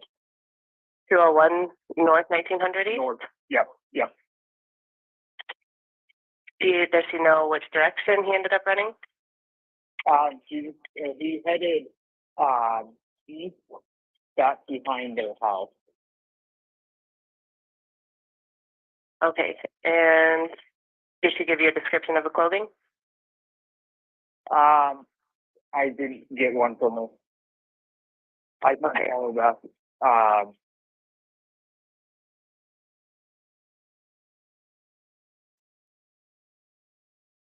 And what is your name? My name is Joseph Murray.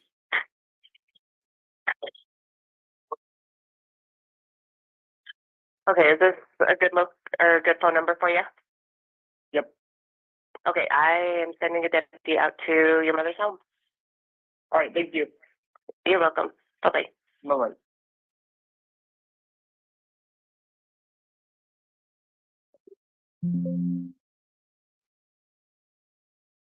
And for the record, Your Honor, I would next play 232B, the dispatch call from Tammy Daybell. Very well.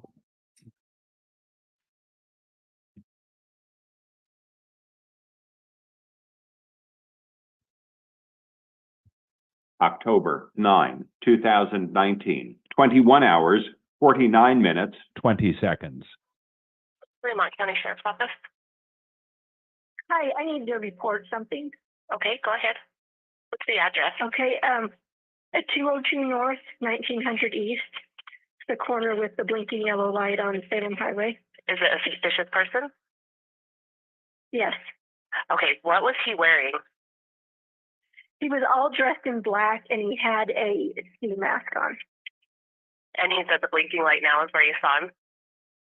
No, he's gone now because I pulled up into our driveway and I was getting stuff out of the back seat of my car and suddenly he was there and he had a paintball gun and he was and like he was going to shoot at me. And I kept asking him what he was doing because I could tell it was a paintball thing. Okay. And then he just kept doing it. So I yelled for my husband and then he took off running around the back of my house. Okay, give me just 1 minute. Stay on the line with me. Okay. October 9, 2019, 21 hours, 50 minutes, 28 seconds. And that was north 1900 East? Yes. Okay. October 9, 2019, 21 hours, 50 minutes, 43 seconds. You know what direction he was going? He went behind my house and it's so dark out here and I just went in the house and got my husband and son and then they went out and looked and he was long gone by then. Okay. So he was on the north side of my house is where he went to get away. Okay. He didn't say anything or he just kept like he was holding the gun like he was, had a rifle and just shooting at me. So, but nothing came out of the gun either. So I don't think it was loaded. Okay. And what is your name, ma'am? My name is Tammy Daybell. Okay. I will pass your information on to my deputies. We actually just had a previous call about this individual, so they're out in the area looking now. Okay, yeah, I think it was my son-in-law who lived diagonal from us that called you guys already. Oh, so okay. I wanted to make sure it got reported. So, let's see. And what's your son-in-law's name? Joseph Murray. Okay, yep, it was him. Okay. So, all right, I have a deputy that will be out at your home here shortly. Okay, thank you. Yep. Deputy Cannon, do you recognize the information relayed in those two calls as essentially the same information that you were asked to respond to? Yes, it was. And can you help the jury understand, is there a difference when someone calls 911 as opposed to calling in dispatch? Just a different phone number, I believe. I'm not 100% familiar with that. 911 is our emergency line, and then there's a non-emergency line that goes there as well. What time of day or night do you recall responding to this? It was approximately around 9 o'clock p.m. And do you recall at that point in the year, was it dark outside or was it light outside? The sun was going down. It was dusk. And how far away from the address that you were given were you in your patrol when you first received the call? I was only a couple miles away. I was in the Egan area. And so was this the type of call when you were responding? Did you activate your sirens and lights? I did initially activate my lights and sirens, and then when I got closer, I deactivated them. Why did you deactivate them? I didn't want the subject hear me coming or see me coming. I wanted to be able to find him. And how long did it take for you to actually arrive at the address from the time that you were dispatched to the call? It was approximately 6 to 7 minutes. And what's the first thing that you did when you did arrive at that address? I initially drove around the property, around the roads in that area, trying to look for a suspect wearing that clothing description. And then I went and made contact at the residence with Tammy. Your Honor, at this time, would it be appropriate to stop for our lunch break? Yeah, we're right at that time, Mr. Wixom. So if you've got some more direct, I would say yes. Yes, I do, Your Honor. Okay. Let's go ahead and take our lunch recess then. We're stopping just short of the noon hour. So I think we'll try to come back on if we can in an hour at 1 o'clock. So we'll be in recess until then. All right, please. All righty then, we are going into lunch. Or I'm going to take the break too, or just recap a little bit. This deputy is speaking on the incident with Tammy Daybell, which is directly indicated. Not that Chad Daybell was charged in it. They were actually looking at Alex Cox for it. However, it is tying together Chad Daybell and Alex Cox.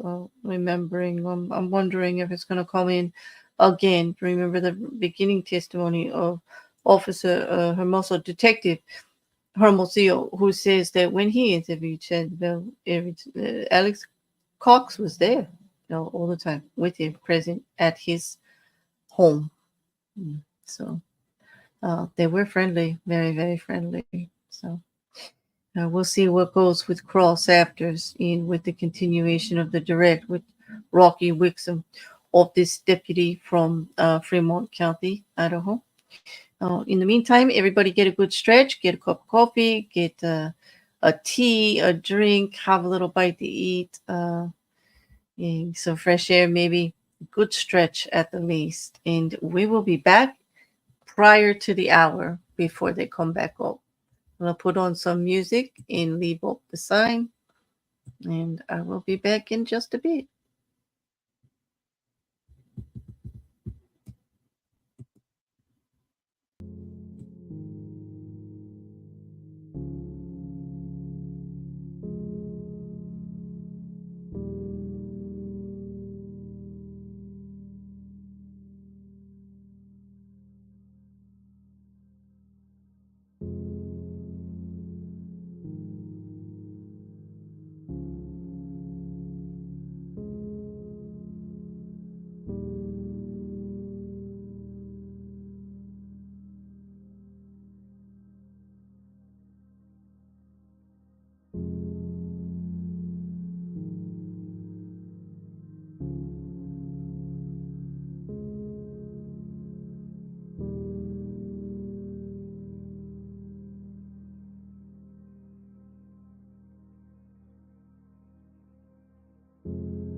They should be back in a minute now from the break. Judge Boyce wants to keep on schedule, so let's see how quickly they come back. I hope everybody got a good break. You took a stretch, you got something to drink, something to eat. Some of you are just listening in the background, which is kind of cool. As you go about doing your own daily stuff.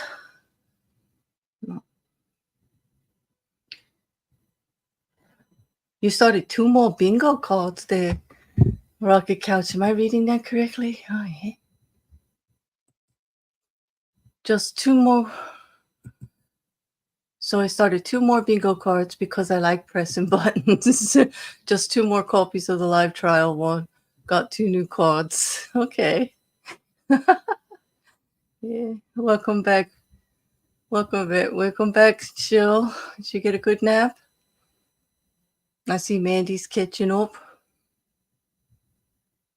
You have 3 bingo cards.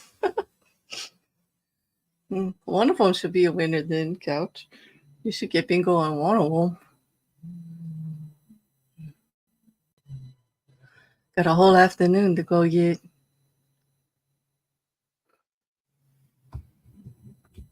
So far, Judge Boyce has been a pretty much a stickler about sticking to his schedule. I haven't heard anything said about whether Fridays are going to be half days as it was last Friday. I guess it just matters on how the witness testimony is going and what's the lineup is like.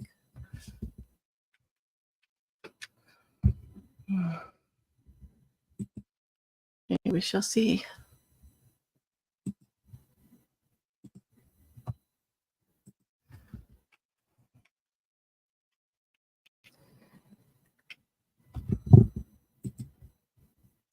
We shall see.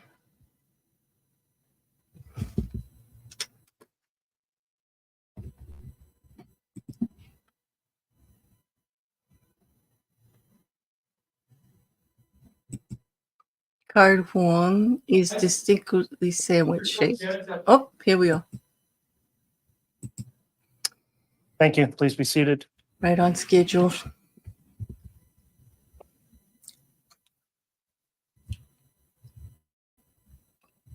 We could have the jurors brought in, please. Sure.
I'll be dropping down as soon as they start the testimony again.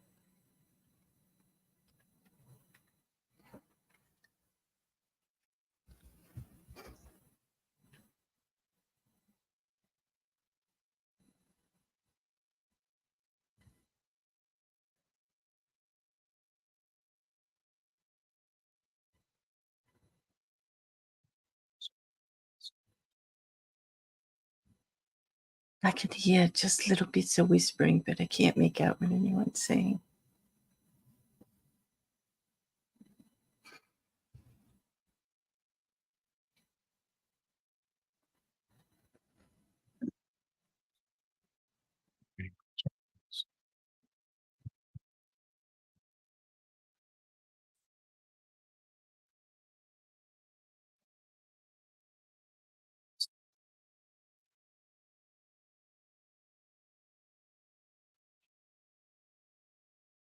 All right, please. Okay, the jury is back.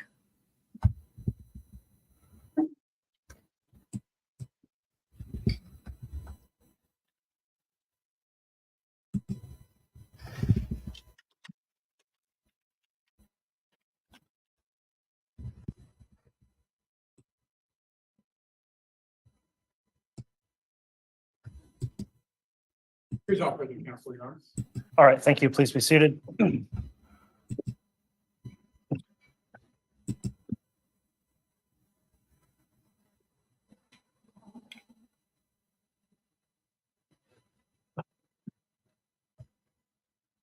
We are back on the record on case CR 22-21-1623, State of Idaho versus Chad Daybell. Concluded our lunch recess. Court notes the presence of the prosecution as well as the defendant and counsel for the defendant. In addition, the jurors have all returned and are properly seated. Deputy Cannon is on the, pardon me, is on the stand and has previously been sworn.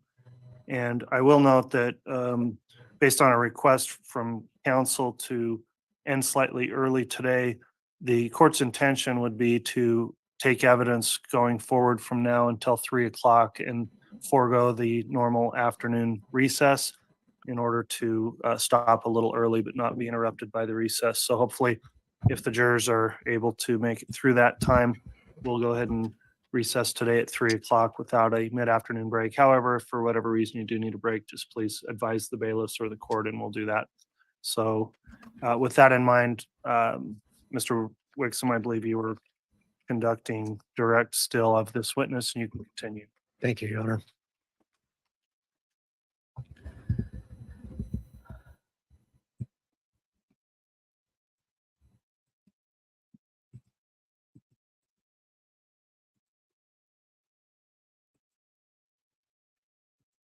So Deputy Cannon, I believe we left off and I was asking you about what you first did when you arrived at the location.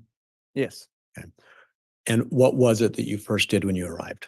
I drove through the area looking for the suspect in that area. So, and what was the description of the suspect that you were looking for? a male wearing all black clothing and a black ski mask. And what did you find, if anything? We didn't locate anybody in the area matching that description. When you say we, was there other law enforcement helping? Yes, there was another deputy that responded to the area as well. When you responded and looked for that person with that description, did you do that from your patrol vehicle? Did you do it on foot? How did you do it? Yes, it was from the roadways in the area. We drove through the areas and tried to look for anybody matching that description from our vehicles. And once that was completed, what was the next thing that you did? I went to the Daybell residence and contacted Tammy at the front door. Okay. And what, if anything, happened in that conversation? Yeah, so I contacted Tammy by knocking on the front door. She answered the door. I just kind of tried to get her information, what happened. She told me that she had just got back from grocery shopping, was getting groceries out of the backseat of her car, noticed a male standing at the rear of the vehicle. She confronted him and asked him what he wanted. He didn't say anything. He just held up the gun, and she heard 2 pops and then yelled for her husband, Chad, and that he eventually came outside. Okay. While you were talking to Tammy, did you have any contact with Chad? I didn't have contact. I didn't talk to him. He was there present when we were having that conversation though. Where was he relative to where you and Tammy were having the conversation? So we were standing by the front door of his residence, and him and his son was actually standing back towards the kitchen area, maybe 10, 15 feet from us. Any question from your perspective that he would have been hearing the conversation you were having? Absolutely. He would have heard it. And when you were there talking to Tammy, were you wearing a uniform with a gun and a badge? Yes, I was. Did anything at any time during your interaction with Tammy, did Chad attempt to talk to you in any way? No. Anything about that unusual to you?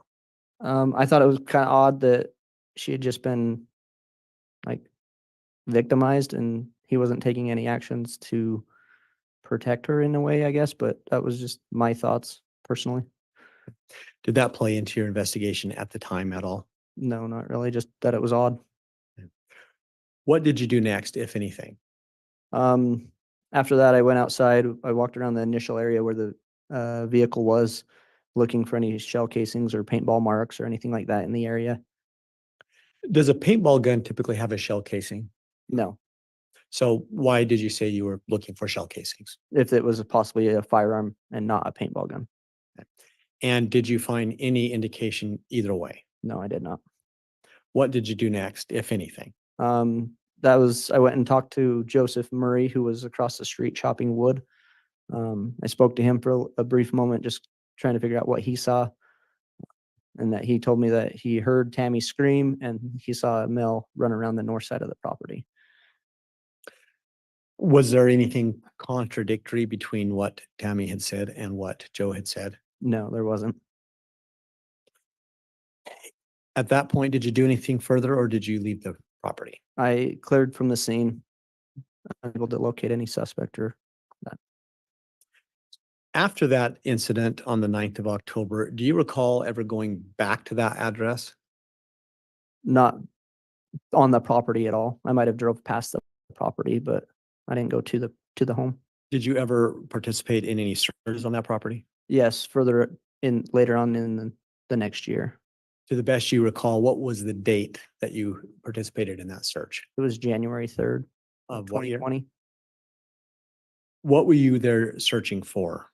We did a search warrant on Mr. Daybell's home. I helped the FBI sift through the snow, again, looking for any shell casings, any evidence that we could possibly find of a gun being used there. So at either point, did you find any evidence of any bullet or any traces of any shots in any buildings, anything like that? Not to my knowledge, no.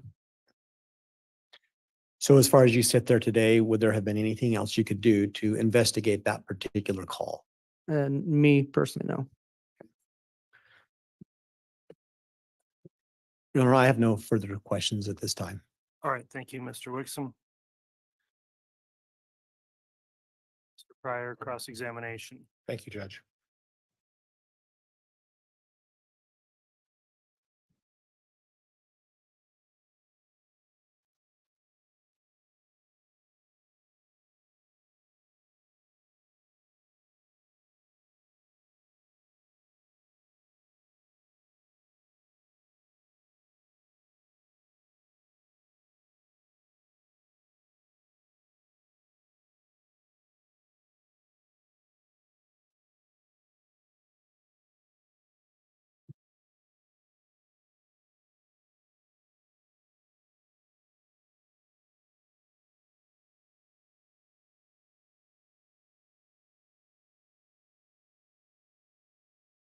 Officer Colter, you made an initial report in regards to this case. Is that right? Yes, I did. Okay, and the initial report was relatively brief. Yes. You recall that? Yes, I do. And then you made a subsequent report afterwards. Do you recall that as well? Yes. What's the time frame between the initial report and the subsequent report? I don't recall exactly the time difference between them. Okay. I didn't look at that. Was it a week? No, I think it was further out, maybe a month or so, 2 months. I'm not 100% sure. Okay, and then you also made some comments about not wearing a body cam on that day. Is that right? Yes, I didn't have a body cam on me that day. You were a patrol officer, is that right? Yes, I was. Standard issue to have a body cam? It was lost, or it was broken and lost. So When did you break it? couldn't tell you exact date. Did you try to replace it the same time you realized that it was broken, or did you wait a little while? I informed my sergeant that it was broken. Okay. And then you went on a call and you didn't have any body cam to actually accurately reflect what was transpiring that day, correct? No, I didn't have body cam. Okay. And Judge, could we utilize the HDMI? You gonna publish something, Mr. Pryor? I want to show the officer a copy of his report if at all possible. Okay, are you gonna do that by giving him a copy or publishing it? I'd like to publish it and have him look at it while I speak to him about it, if that's acceptable to the court. From the defense, any objection to doing that? No objection, Your Honor, so long as he admits it as an exhibit. I'm not sure he should be publishing things to the jury that aren't admitted. Judge, I can do it the other way and ask the officer when he did his report, but he doesn't have a recollection of when he did the supplement, and there's 3 parts to this report. So my hope is that to show him the report, lay the proper foundation, and then I'll move to admit defense exhibit 89. But if the court prefers a different manner, we can go a different way. Okay, well, it's up to you. We just can't publish it until it's been admitted. I agree, so that in case it's not admitted, the jury doesn't already see it. Okay. So however you want to handle that, and if the state doesn't object, then we can perhaps shortcut that. And Judge, can I have my laptop approach the witness with a copy of my laptop, show him the reports, and have him authenticate the reports? Yeah, perhaps maybe just ask Mr. Wixom and show him what you've got and see if the state is going to object. I think he's indicating maybe he's not. Judge, we're not going to object to that approach at all. So it's 89. 89, and the parts are A, B, and C, Judge. All right. Well, if you just want to move for the admission, then I'll move for admission then, Judge. No objection. all right. Defense exhibits 89, A, B, and C Yes, are Judge. admitted. And what are are they 3 separate reports, or what are the exhibits? If you just describe them for the record. Judge, A would be the an initial report, which is about a paragraph. B would be approximately a 2-paragraph report that was done, I believe, a couple months later. And C would be just the initial incident report by Officer Colter, the face page of the incident report. Okay, and we'll just need to be able to make sure to get those submitted into the record for evidence, but you may go ahead with those now admitted and publish, and we'll make sure the court receives copies so they can be given to the jurors for deliberation. And Judge, whenever the clerk is ready to bring that up. Yes, it can be published. Okay. Now, do you recognize this report, officer? Yes, I do. And is that your report? Yes, that is. And that's a true and accurate reflection of what you prepared close in time to when the incident occurred. Is that right? Yes. Okay. So if you would do me a favor and read the very first sentence. I was dispatched to a suspicious call of a male holding a paintball gun at a lady on 1900 East and 200 North. Now, 1900 East and 200 North is Chad Daybell's property. Is that right? Well, that's the intersection. The intersection. Yeah. And Mr. Daybell's property is on the corner of which would be the northwest corner. Does that sound right? Northeast. Northeast corner. I'm sorry, I got my east and west backwards. Okay. Now, when you first testified for the prosecution, your comment was in regards to a paintball or gun incident. And you made a point of adding the word gun after paintball. Well, it's a paintball gun. So So you knew this was- she reported different things of possibly being at a gun or a paintball. When did she report that? In her 911 calls. Okay. Could we have a copy of exhibit regarding the 911 call, please? Which one? There were 2. Well, Judge, I think what I'm going to do is play actually both of them. All right, those are exhibits 232A and 232B. And Judge, I'm going to get through this before we start the 911 call. Just right there is fine. Thank you, officer. So your recollection of the 911 call is that Miss Daybell said something about a gun as well? Yeah, she just said gun as well in that call. Okay. Okay. But the dispatcher said it's holding a paintball gun, correct? I believe so. And then it says that you attempted to locate suspect but couldn't find anyone in the area, right? Correct. You talked to her and she said she noticed a guy standing behind her and was holding a paintball gun again, right? Yes, sir. That's what your statement says, right? Yes, sir. So the dispatch was about a paintball gun. When you spoke to her, she said it was a paintball gun. And then pulled the trigger a couple of times and then ran off. And was described as 5'11", 190 pounds, right? Approximately, yes. Okay, and then you didn't locate anybody, right? Yes. Okay. Then you Couple of months later,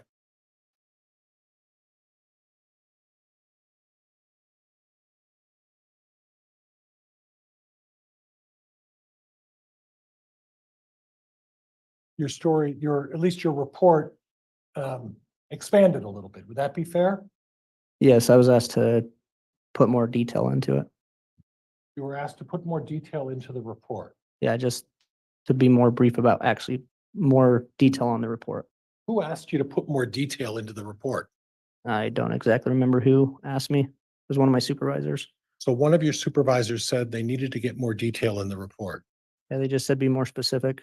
Okay, and that was after the death of Tammy Daybell, right? I believe so. So this occurred on October 9th, correct? Yes. And Tammy Daybell died sometime shortly after that, correct?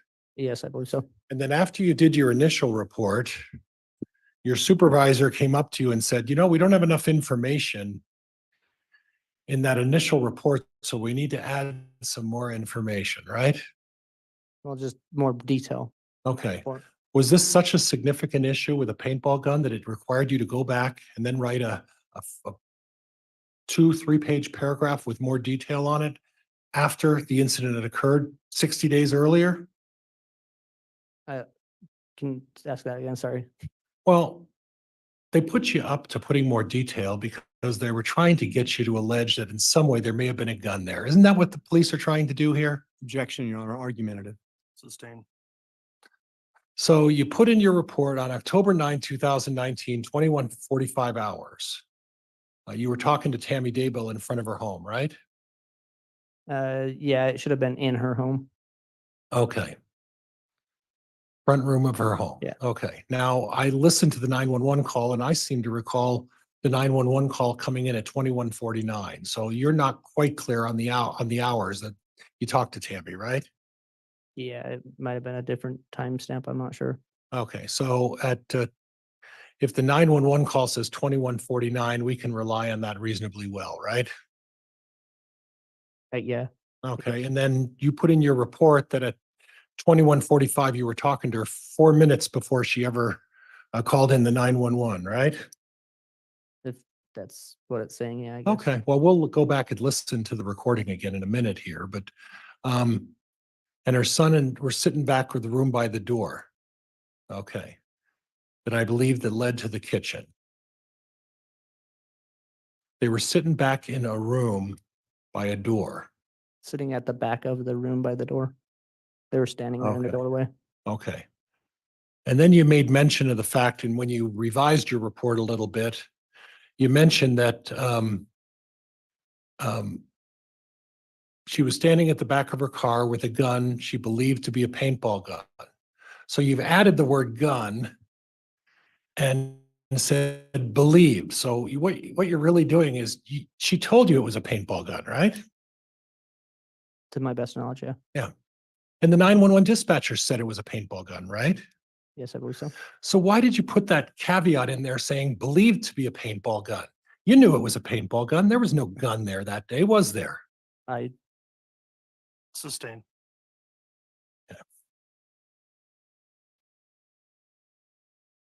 She said she screamed and her husband ran and son. So her husband and son took action. They ran out and they tried to see what was going on, correct? I'm sorry, where are you at in the Middle of the news statement. Tamara stated she screamed and called for her husband and son. Okay. Right? Yes. And to your recollection, the husband and son went out and looked at what was going on out there, correct? As far as I'm aware, just Chad. Okay. So from your perspective, it was unusual the way Chad acted, because when his wife said someone shot a paintball gun at him, you think it's unusual for him to run out and see what's going on, right? No, that's not what I said. All right. But you did say it's unusual because he stood there silently while Tamara talked to you, right? That was unusual? Yes, it was unusual that he didn't get involved in the. Do you know anything about Mr. Daybell's personality? I did not. Do you know that he's somewhat of a shy person? No, I did not. Okay. Do you know that he's somewhat of a humble person? Objection, Your Honor. The attorney is testifying. Sustained. Mr. Pryor, also please let him finish his answers. The court reporter's getting stressed. Okay. And then you modified your original statement, because in your original statement, you said the shooter, according to Tammy, was about 5'10", 190 pounds. Where did you get the 6 feet tall and 200 pounds from? I said approximately. Okay. Well, why didn't you say what you put in your original report? Why did you add 2 inches and add extra weight on this person? It was 2 months later. I was going off my memory. Okay. Or is it possible that when your supervisor said we need a greater report with more detail, that seems to point the finger at Alex Cox? Is that why you changed it? Objection, argumentative, Your Honor. Sustained.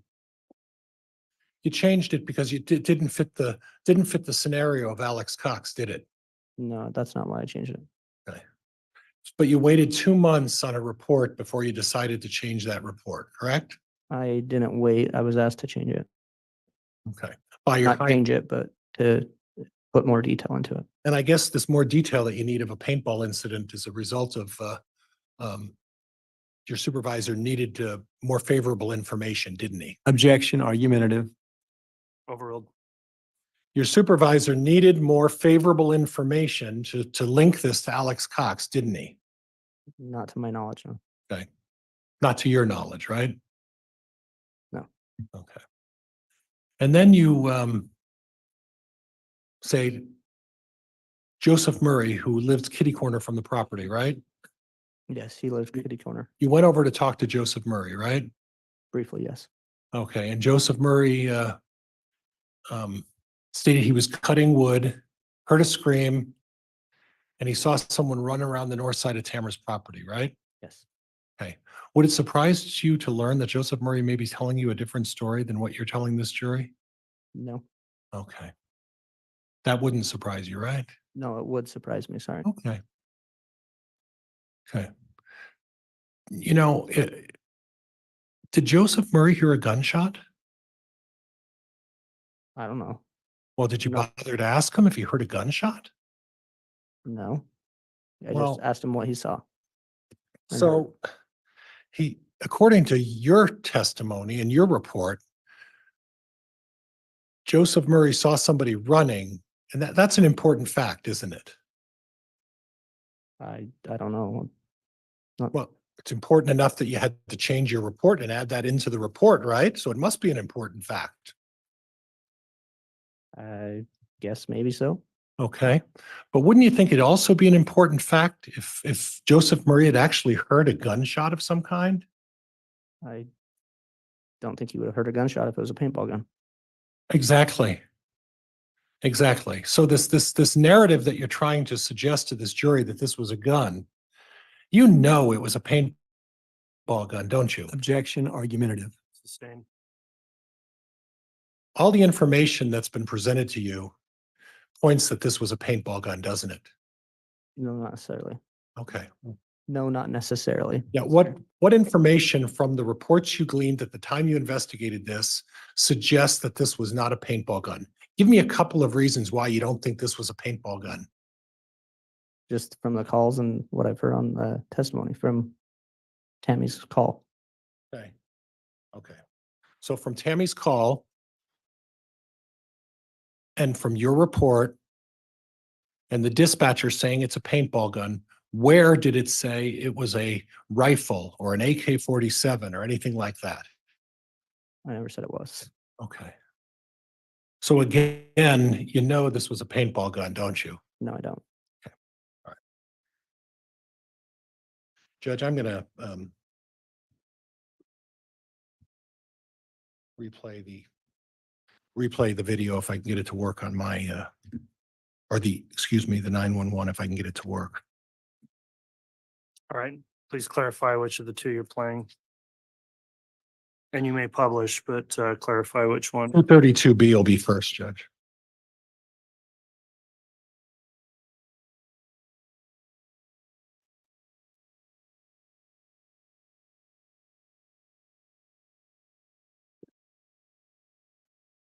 Maybe not.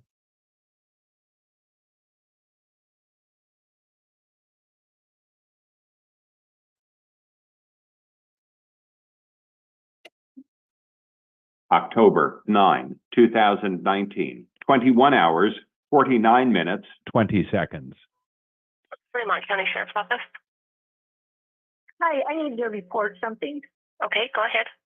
What's the address? Okay, at 202 North, 1900 East, the corner with the blinking yellow light on Salem Highway. Is it a suspicious person? Yes. Okay, what was he wearing?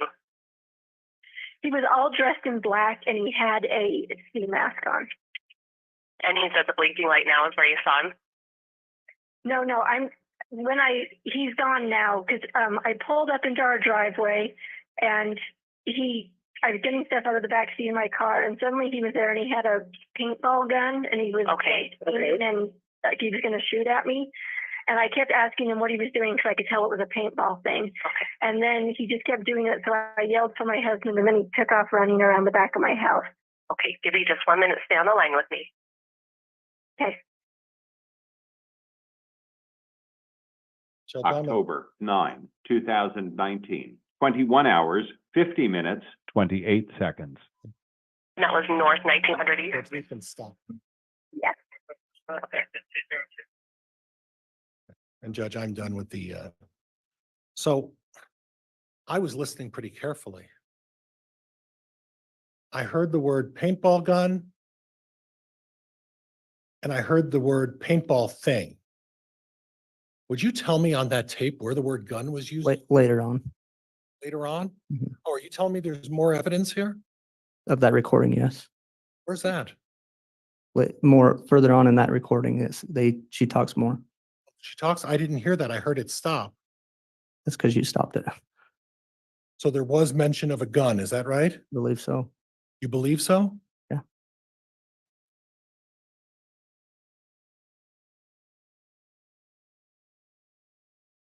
And when you first listened to this, you heard the words paintball gun, right? In her initial statements, yes. You heard the words paintball thing, right?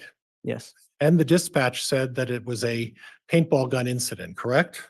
That's what she put in her notes, yes. And in your initial report, you said that it was a paintball gun incident, right? Yes. And then 2 months later, after Tammy Daybell dies and you talk to your supervisor and you don't know why he asked you to change it, you changed it and now you're talking about possibly it being a gun, right? Objection, Your Honor, that misstates the evidence. Sustained.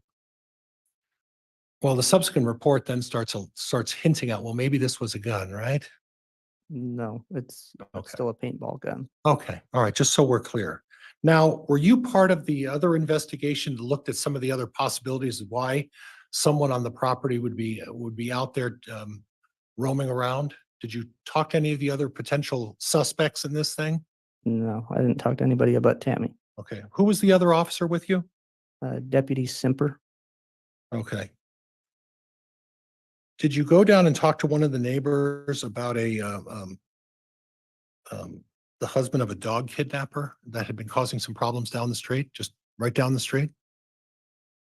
Not that I can recall. And what about the autistic child that was roaming the neighborhood, causing some issues within the neighborhood? Did you talk to that person as well?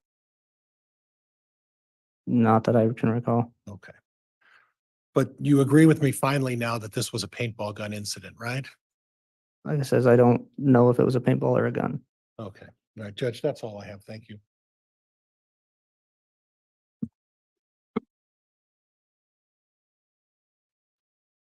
Mr. Wixom, redirect. May I, Your Honor? Yes. Thank you.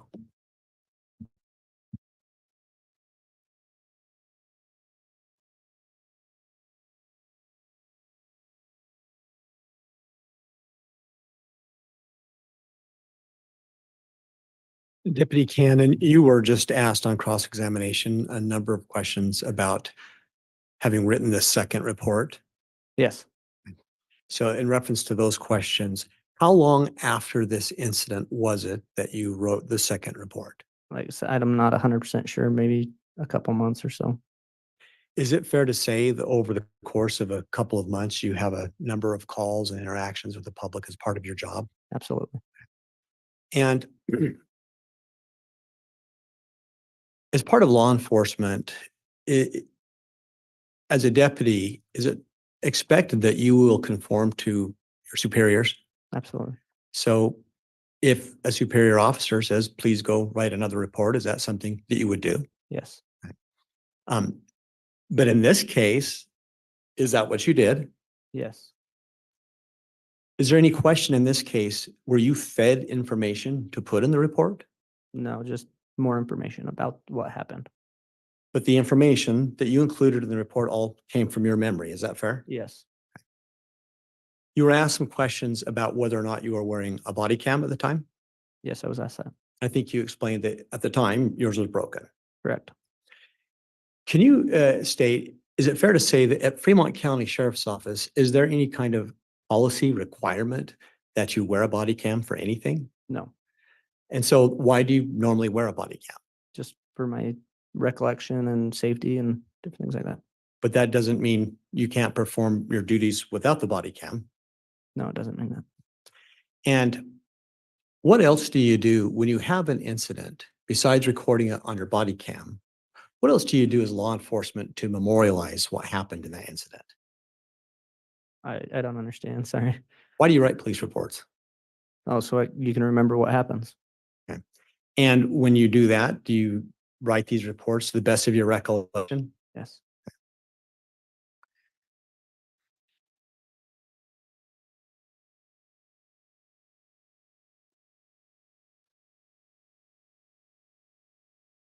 Defense counsel pointed out that in one report, in the second report, you had noted the time that you were talking to Tammy as being 21:45. Do you remember that? Yes. But yet we heard in the call that her call came in at 21:49. Yes. Can you explain that discrepancy? It was probably, I was dispatched at that time at 21:45 and she had called briefly thereafter And again, when you were when I was right, responding. Sorry. finished, I'm sorry. Sorry. When I was responding to the call, she probably made that phone call.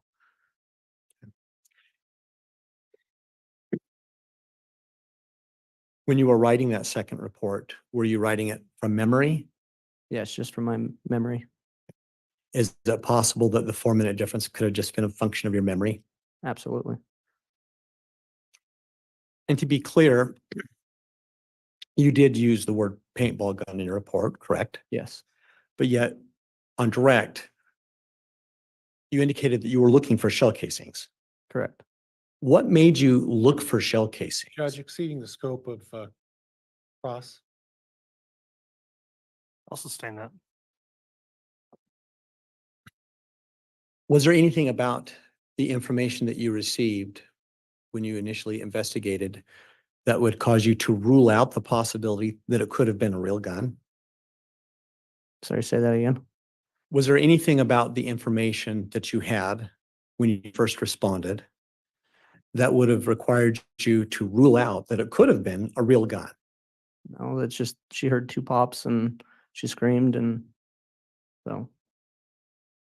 So as you sit there today, from the information you have, can you rule out that whatever she saw was not a real gun? No, you can't.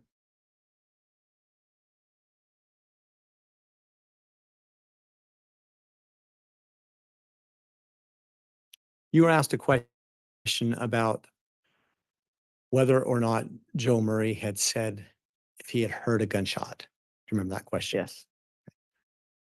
Why didn't you ask Joe if he'd heard a gunshot?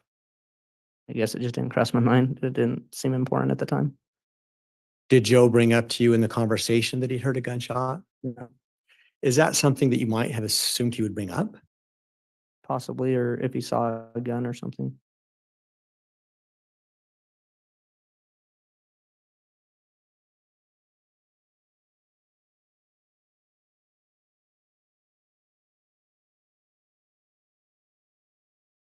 Just the last question, to be clear.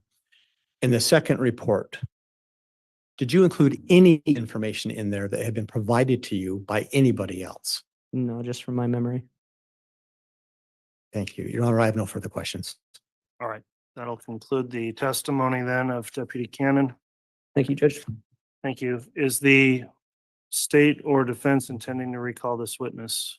Judge, I subpoenaed Deputy Cannon, but I'm going to relieve him of his subpoena today so that he will no longer have to show up in my case in chief. You're welcome. Your Honor, the state is not going to recall Deputy Cannon. Okay, that'll conclude your testimony then. Thank you for appearing this afternoon. You can be excused. And the state can call up its next witness. Your Honor, at this time, the state would call Officer Greenhalgh.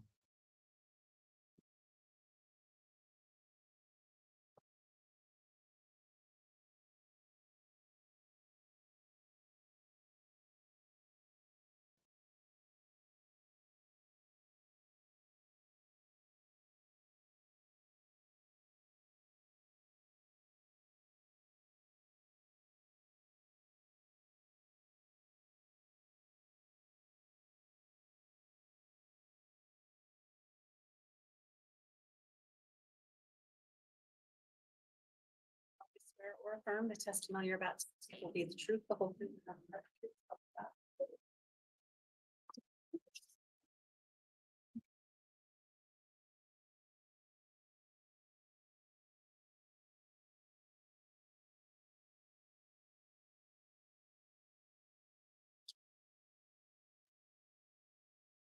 All right, now that the witness has been sworn before direct, I'm going to inquire of the witness, Officer Greenhalgh. Have you listened in on or in any way observed or heard any of the testimony that's occurred in this trial thus far? No, I have not. Okay, have you discussed with anyone else their testimony they've given at trial? No, I have not. Okay, thank you for that affirmation. Mr. Wixom, you can inquire.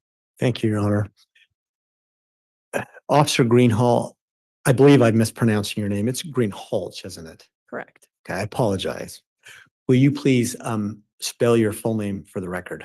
Oh, first name is spelled Alyssa, and the last name is spelled Greenhalgh. Thank you. And ma'am, can you tell the jury, where is it that you work? Currently, I work in Rexburg, Idaho for the Rexburg Police Department. What is your job title there? I'm a patrol officer. How long have you done that? Total about 7 years. 7 years with the Rexburg Police Department? About 3 with Rexburg and 4 years before that with the Fremont County Sheriff's Office. What was your job title at the Fremont County Sheriff's Office? I was a patrol deputy. And can you explain to the jury what post training or otherwise do you have as a law enforcement officer? Currently, I hold an advanced certificate through the Idaho Post Academy, as well as some other miscellaneous specialty trainings.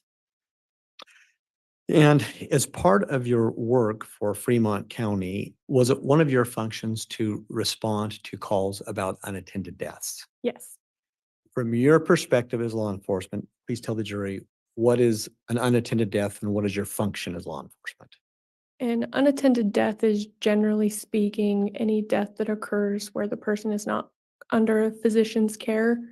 Typically, somebody will call when they find a family or friend or loved one that has passed.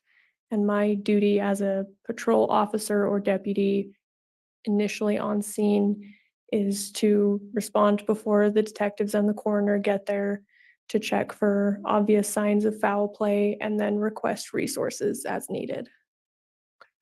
And when you say foul play, can you tell the jury what types of things do you look for when you're looking for signs of foul play? Yes, so typically we're looking for obvious injuries, disheveled houses, like if furniture is broken or pushed around, obvious injuries being gunshot wounds, stab wounds, needles, drug overdoses, things like that. So with any given unattended death, is it fair to say that you respond with that role in mind, trying to either identify or rule out some foul play? Correct. I want to draw your attention back to October 19th of 2019. Do you recall responding to an unattended death call for a Tammy Daybell? I do. At that time, prior to your response to the scene, had you ever heard Tammy Daybell's name? No, I had not. Had you ever heard Chad Daybell's name? No, So you weren't familiar with either one of them? I was not. Who dispatches you to an unattended death? Whichever dispatch officer is working that day. So is it fair to say that when there's an unattended death, that someone will call into law enforcement and 911 or otherwise, and then they'll find an officer on duty and send them to the scene? Yes. Your Honor, at this time, the state wishes to request admission of what we believe is a stipulated exhibit number 233, which is a recorded 911 call made by Garth and Chad Daybell on the day of Tammy's death. Any objection? Okay, exhibit 233 then is the audio file of that call. It will be admitted by stipulation. Just make sure we have the correct exhibit submitted to the clerk, and then if you wish to publish, you may. Thank you, Your Honor. Would the court have me send it up now, or should I play it first? As long as you're convinced it's the right thing, you can go ahead and start publishing. Thank you.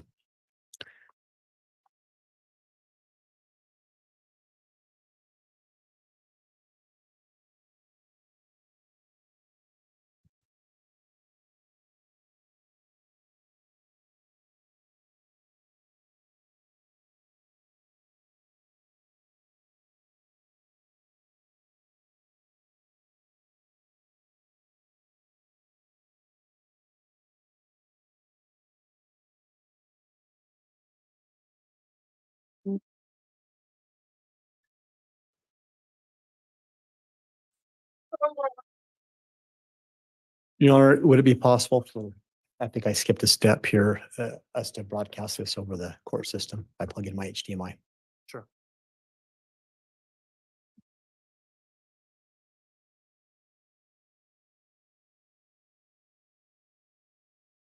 Thank you. 911, where's your emergency? We're at 202 North, 1900 East. What's going on? We just found my mom. She's on the ground frozen, or she's stiff, and I don't know. Are you in Madison County or Fremont County? Hello, I'm Chad, the husband. She's clearly dead. We don't know. Sorry. Okay. Okay. Are you in Rexburg, or because your address shows Rexburg address, but you're in Fremont County? It's a mile past. Okay. Oh no. Okay. Oh.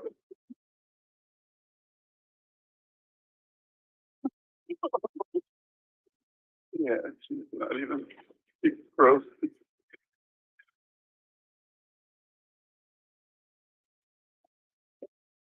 Okay. Can I get your name? Chad Daybell. Oh man. Oh. Okay, Chad. I'm gonna get somebody up to you right now. Okay. Yeah, the corner where the blinking yellow light is with the red house. Yes, sir. Red house on the corner. Yes. Blinking yellow light. Right. Okay. We'll get somebody out to you. Okay. I'm so sorry. Okay. If you need anything else, to call me back. Okay. Okay. Okay. Bye bye.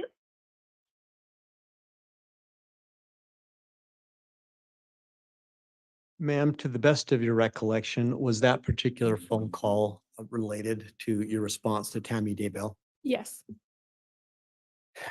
Prior to responding to this, let me withdraw that. To the best you recall, what time of day was it that you were responding? It was approximately 6 a.m. And was it light outside yet? I don't think so. Prior to your response that morning, approximately how many times had you personally been involved with responding to an unattended death? Probably 5 to 10.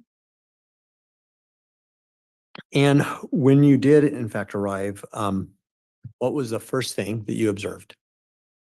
I observed Garth Daybell in the living room. He's the one that let me into the house. And then Chad came into the living room shortly after I arrived. And I just asked them what was going on and to show me where Tammy was. And did they do that? They did. Let me pause and ask, at that point in time, was anybody else at the home? No. Did anybody else later arrive at the home that morning? Yes. Who do you recall arriving at the home? The deputy coroner arrived, the coroner arrived, and then some family members also arrived later. And for the jury's sake, to the best we can identify those people by name. Yes, sorry, the deputy coroner, Cammie Wilmore, the coroner, Brenda Dye, and I'm not sure who the family was. I didn't speak with them after they arrived. Were you aware if there was a male or female family member that arrived? I think both. Several of his children showed up as well. So you were explaining that you arrived and you made contact with Garth and then Chad? Correct. Just to help the jury have a picture in their mind, what was the layout of the home, the best that you can recall? The living room is the first room that you come into, and then there's a hallway to the right. There are several bedrooms and a bathroom. Directly behind the living room across the hallway was the kitchen, and then to the left was the garage. Okay. And relative to the front door, did you come in the front door? I did. Relative to that front door, where is the room that you ultimately saw Tammy's body in? To the right at the end of the hallway. When you came through the front door, where do you recall both Garth and or Chad being inside the home? In the living room. So could you explain again, what was the first conversation that you had with either one? I asked them where Tammy was and what had happened, and then they walked me back to the bedroom where her body was. At that point in time, did either one of them seem to have any emotion or anything like that going on? Yes. Both, or which one? Chad was definitely more emotional than Garth was. He was sobbing and then would gasp for air. Garth was a little bit more reserved and didn't say very much.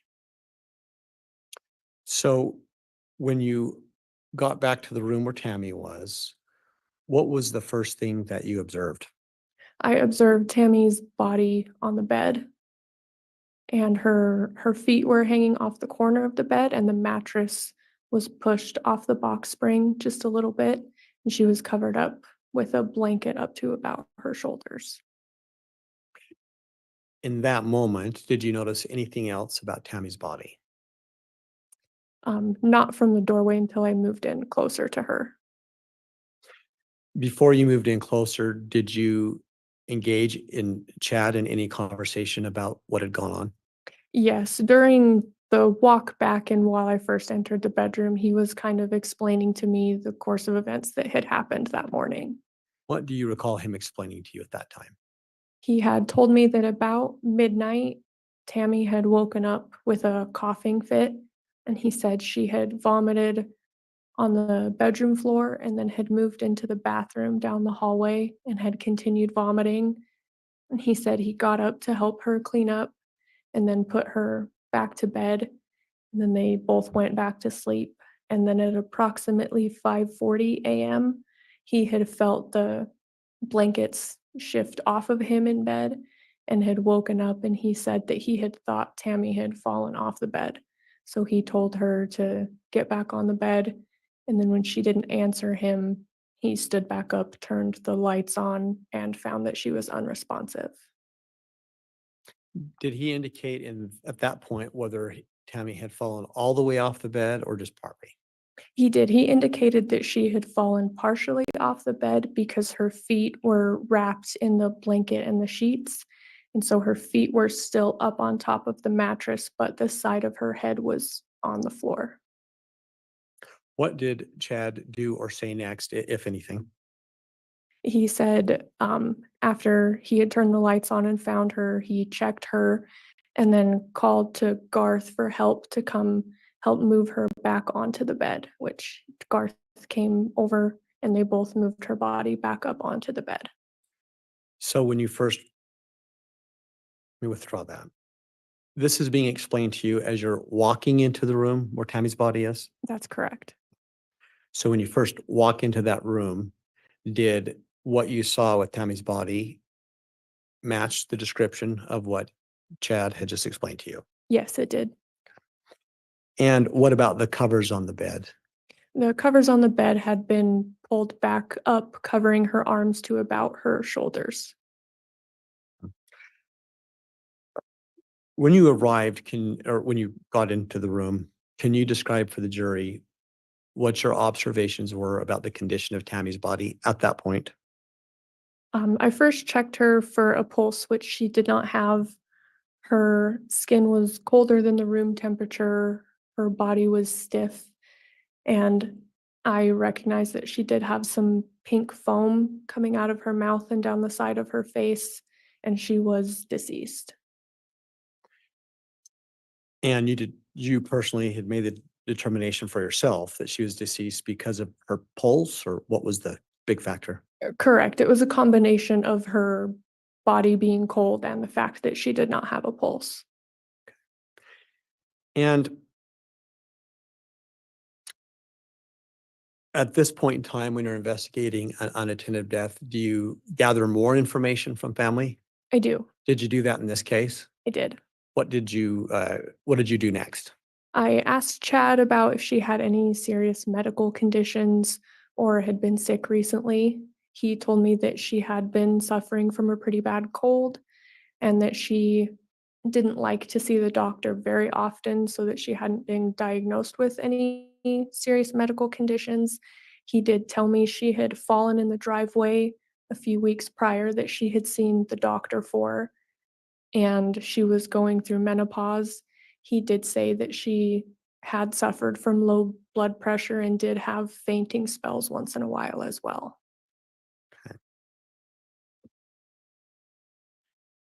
And based on your recollection, was this information that Chad had relayed specifically to you at that point in time?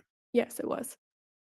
Did he say anything else about whether he believed that Tammy had any other major medical issues or injuries besides what you just talked about?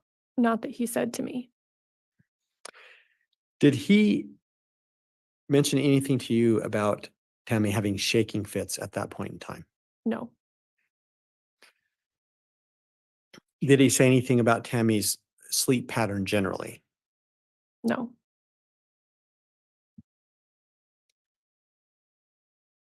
At what point in time, well, I'll withdraw that.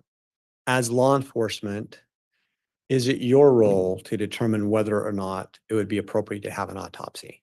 It is not. Whose role is that? The coroner. And then as you were there on scene, did you reach out to any other superior officers to get any help with your investigation? I did. Who did you reach out to? I reached out to Detective Mattingly and Detective Kamanu. And why did you reach out to them? It's standard procedure when there's any kind of death, especially an unattended death, that we notify detectives to give them kind of the basis of what we've learned in our investigation to determine whether they need to respond or not. Did they give you any instructions that you can recall? Yes, they told me to take photos and then let the coroner decide whether or not to do an autopsy. And in fact, did you take photos? I did. We'll get to those photos in just a moment. At that point in time, did you do anything else in your investigation? No. At any point in time, did you do anything to look at medications or anything else in the home? I did. When did you do that? I did that shortly after I had taken some initial photos of Tammy's body while I was waiting for the deputy coroner to arrive. And with respect to your time there and your observations, had you identified anything at that point that you felt like was suspicious about the scene? No. Now, were you basing that perspective upon the information that Chad was giving you? Yes. And without getting into it, were you basing it upon any information that Garth had given you? No, because he hadn't given me any information. Besides Chad, did any other family members give you any information that morning? No.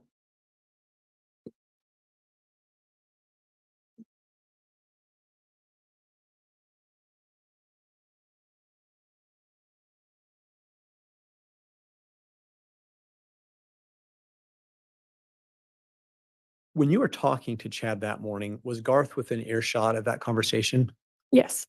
Did he ever voluntarily interject or contradict anything that his dad was saying? He did not. Did you try to add anything to the conversation? No.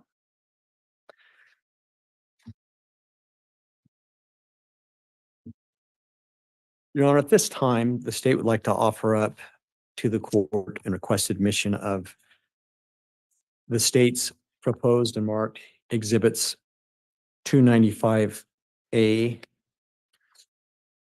through. Sorry, Your Honor, 1 second.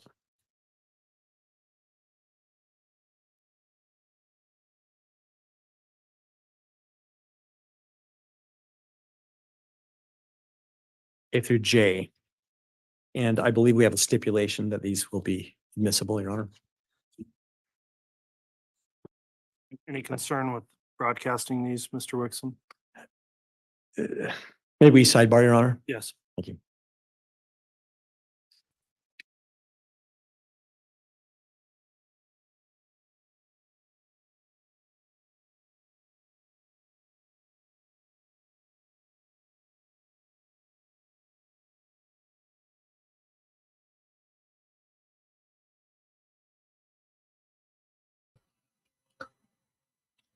Because of the concern that the judge just mentioned, thinking that these are actually photos of the body or the scene. And I think it's a matter of respect, and it's also a matter of procedure on what would be the best thing here.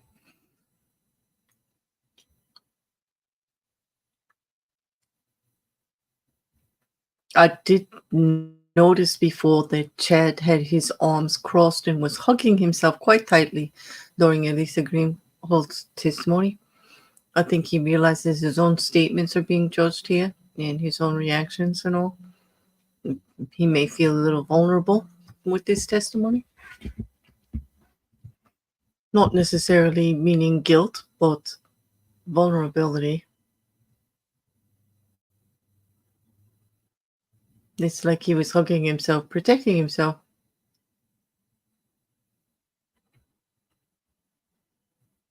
I don't really see much reaction from him usually, so it stood out.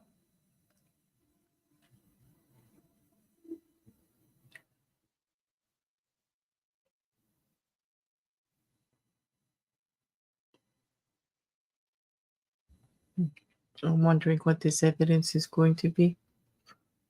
E through J. Sounds like a lot of photos.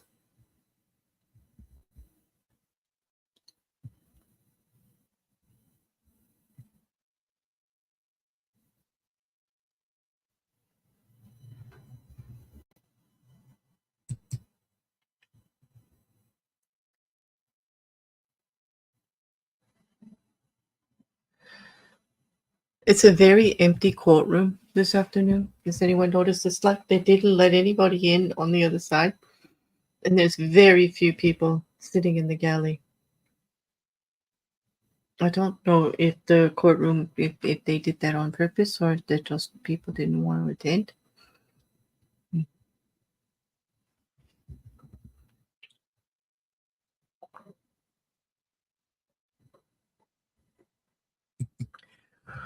Let me know, Rocket Couch, what you see when you go back and watch that, because I'm curious now.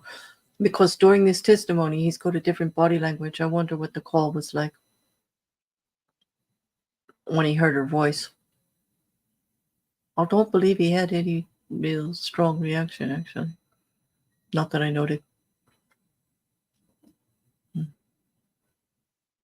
Well, yeah, I should go back and look also.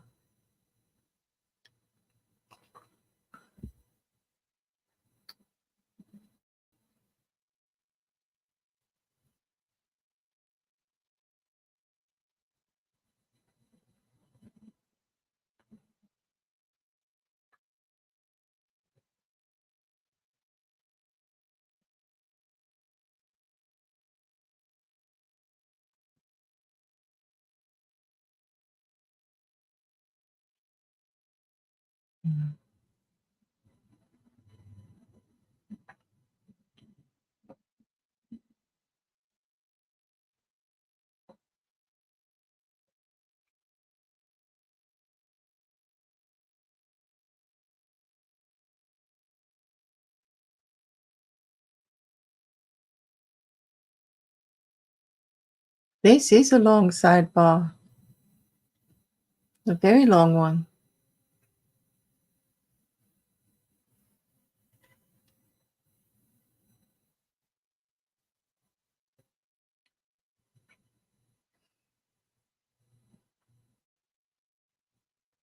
He wiped his eyes with a Kleenex when, Juju, do you mean when the 911 call was made?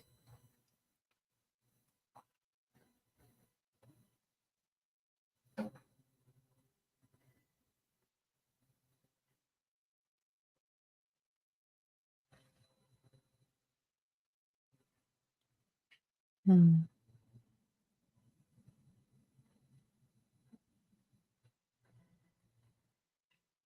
This is the longest sidebar I know. A lot of head shaking, then Kleenex thing. Other than that, mostly it looks like Pryor reacted more. Yeah, I could see that.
All right, thank you, counsel. The court will note in a sidebar, we just were reviewing these exhibits that are, as I understand, going to be admitted without objection.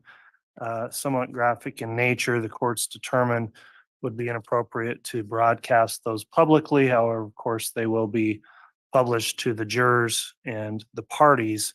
And so we've made those arrangements for the publication of those once they're admitted.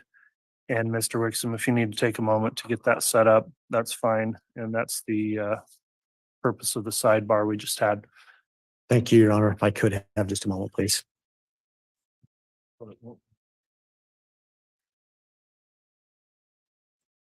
This is done very commonly when it includes pictures of the deceased. Yeah, graphic in nature. It is a matter of respect. So I can understand. I don't really see the need that we need to see it or the general public. And Judge, as we attempt to get set up electronically, I need to clarify for the record, the state does not intend to admit the photos in full sequence that we gave, Your Honor. May I correct and let the court know now which exhibits we're talking about? Yeah, let's go through the admission process and then we'll go on to publication if you wish. So on the admission process, if you would set out in the record what you're being offered, and individually I'll ask defense if there's any objection. Thank you, Your Honor. All of these photos for frame of reference are death scene photos of Tammy at the time that this officer responded to the call.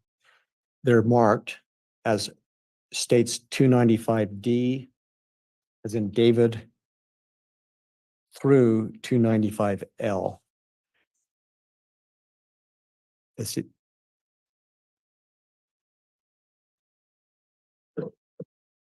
Okay. Mr. Pryor, have you reviewed the photographs on exhibits 295D through L? I have, Your Honor. My understanding, there's a stipulation to their admission. Okay, without objection, then each of those individual photos, 295D through L, are all admitted as evidence. And in terms of publication, Mr. Wixom, if you just want to work with co-counsel, and if you need to review or view that other monitor to get things lined up, I understand the difficulty where you can't use the big screen because we're intentionally not broadcasting there. The monitors the jurors have will show the images.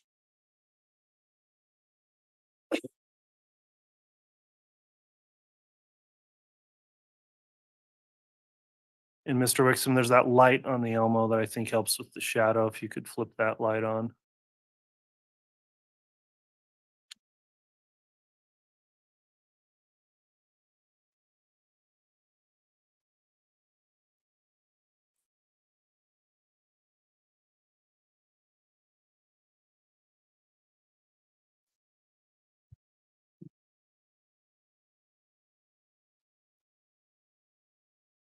The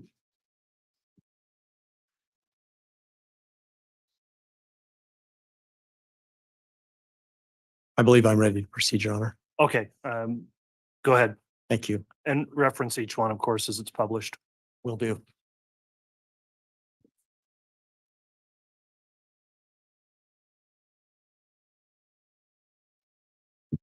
So, ma'am, I'm going to show you what I believe are photos that you took at the scene.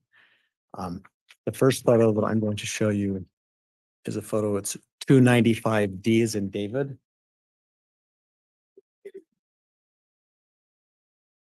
Can you see that, ma'am? I can. And ma'am, could you describe for the jury what is that a photo of?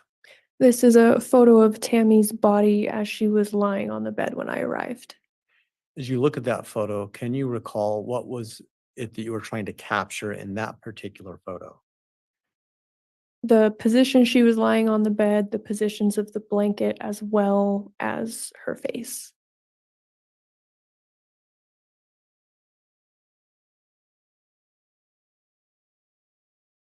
Next, I'm going to show you what's been marked as states 295E.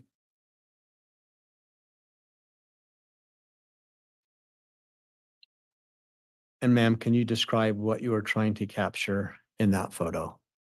With this photo, I was trying to capture a closer, more focused view of her face and the foam that was on it. Can you explain that a little bit more to the jury? Yes, so a closer view of her face to focus more on the pinkish foam that's running down the side of her cheek. Why did you feel like it was important to document that? I like to document any bodily fluids that are present.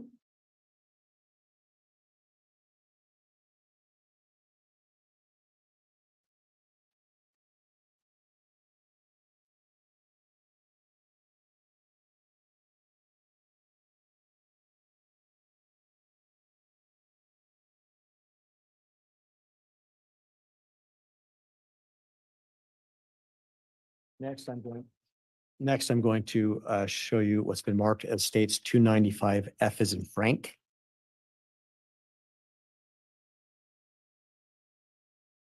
Can you tell the jury why you took that picture?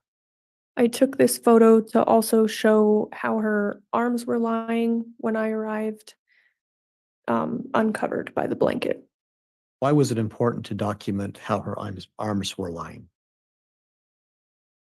It's important just to document everywhere of how she's lying as she was when I get there, uncovered from the blanket, because from the initial photos, when she's covered, you can't see how her body is actually lying. Okay.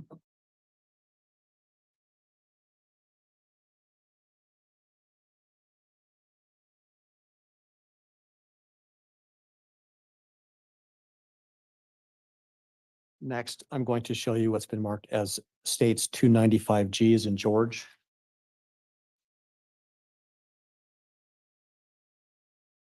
Please explain to the jury why you took that photo. I took this photo because at this point the coroner had arrived and she was completely uncovered from the blankets. So just another full body photo to show how she was lying on the bed. Earlier, you had indicated that the mattress had been moved from the box spring. Correct. Does this photo capture that? It does a little bit. Can you explain that a little bit more for the jury's sake? Yes. So on the top right of the photo, you can see that the mattress is shifted a few inches off of the box spring below it. Why was that significant to document? Typically, that isn't how your bed is laid out, and it was consistent with Chad stating that they had lifted her body back onto the bed and that had shifted the mattress a little bit when they did that. When Chad explained that they put the body back on the bed, had he explained that this is the position that they'd last left it in? That's correct.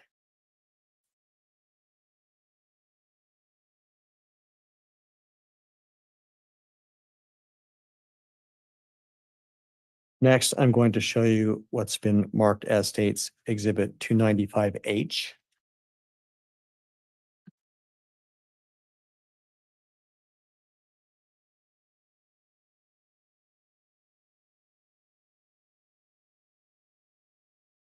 Ma'am, can you take a moment and explain to the jury why you took that picture? I took this photo to get a clear portrait of the other side of her face, as well as her hair and her left ear, which had a little bit of discoloration.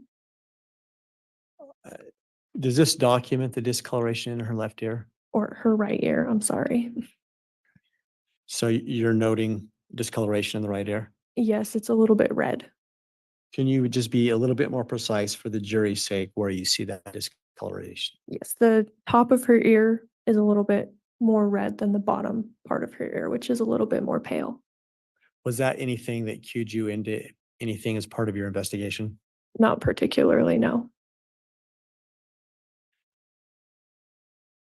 Next, I'm going to show you states 295L.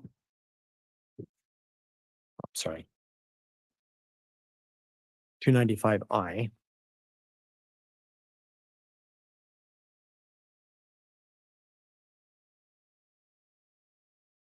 And why did you take that photo? I took this photo because it was a little bit closer up of her face where you can see some blood around her nose and mouth, and then some more purple discoloration in the middle of her ear. When you say blood around her nose and mouth, is that in reference to the sputum or some other source of blood? It's in reference to the sputum. Does this picture document from your perspective which direction you believe that sputum had been flowing from her? Yes. Can you explain to the jury what you believed it shows? It shows that it flowed down the left side of her face. And did you find that at the time to be consistent with the way that Mr. Daybell had explained that she had been positioned in the bed and fallen out of the bed? Yes.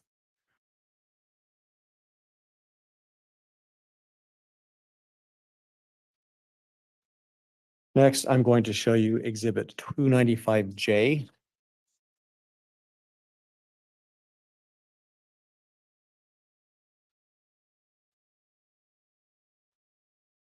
Why did you take that picture? I took this photo to show the foam and blood running down the left side of her face. Okay. At this point, why did you need to take this picture of the foam running down that side of her face? Because I had never responded to an unattended death that had foam coming out of the mouth, so I felt it was important to document. What was your intention of taking yet this photo when you had some other photos already of the pink foam? This one specifically showed a little bit more of the blood running down the side of her face and not just the foam. And at that point in the photo, being there in real time, could you tell if that blood running down her face, had it dried, any change in color at all? I don't think I checked that at the time.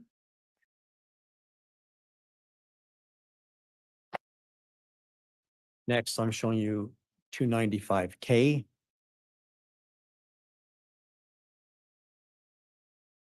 Why'd you take that picture? After I took this photo because at this point the coroner had arrived and some of the fluid from her face had been cleared off. So I just took another photo after it had been cleared off. When you say because the coroner had arrived, did the coroner give you any instruction about other photos that you should take? No, So you did this at your own behest? I did. Lastly, I'm going to show you what's been marked as states 295L.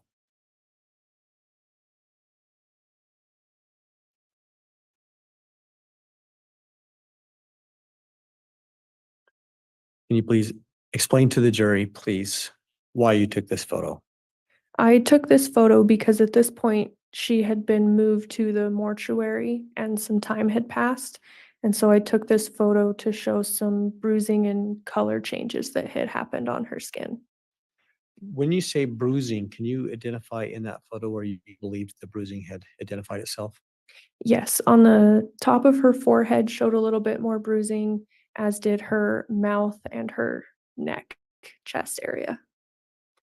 And at this point, do you see the pink foam in there anywhere? I do not. Had you done anything to wipe or remove the pink foam at that point? I did not.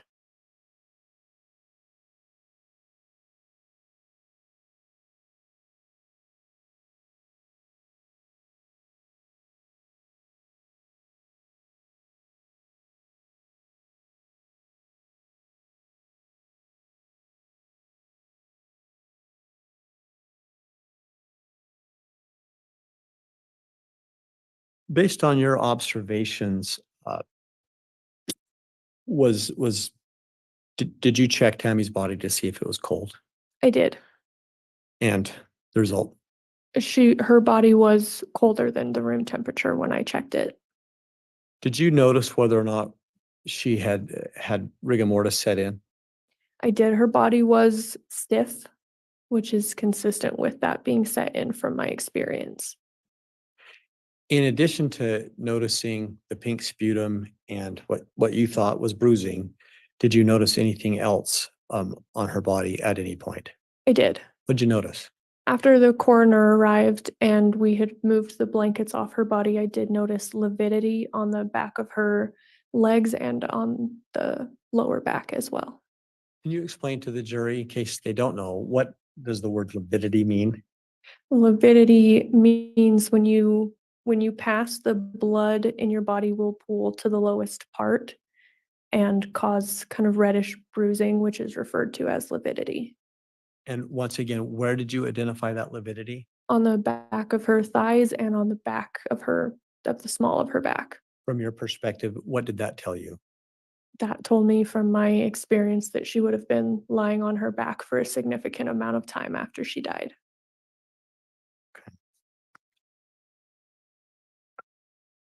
Now, at some point, I'll withdraw that.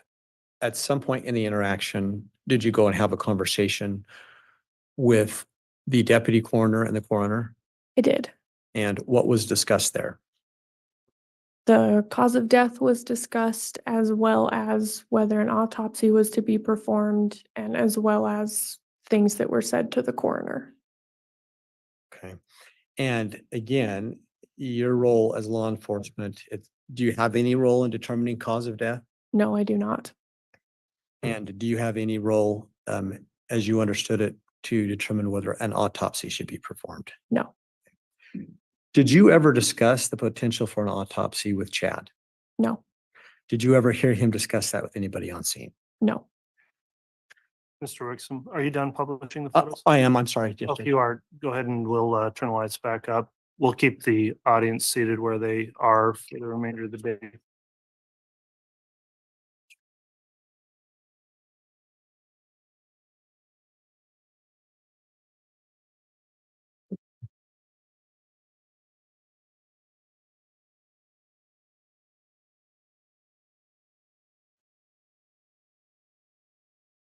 So I think just the last couple of questions, ma'am.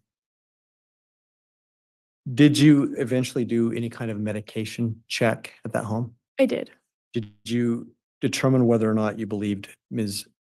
Daybell had been on any medications? Yes. What did you determine that she was on? I was told by Chad that she did take fluoxetine for depression and then some natural remedies and over-the-counter medications as well.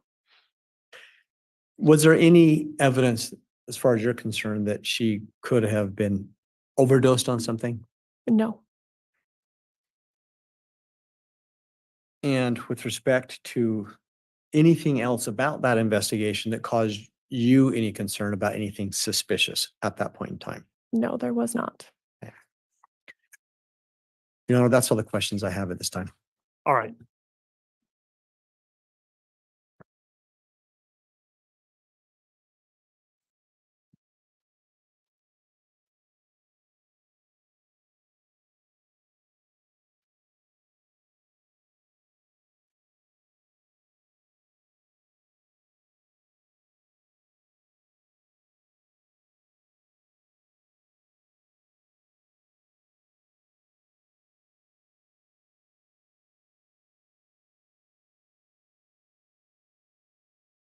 I'm going to do it over this. That's fine.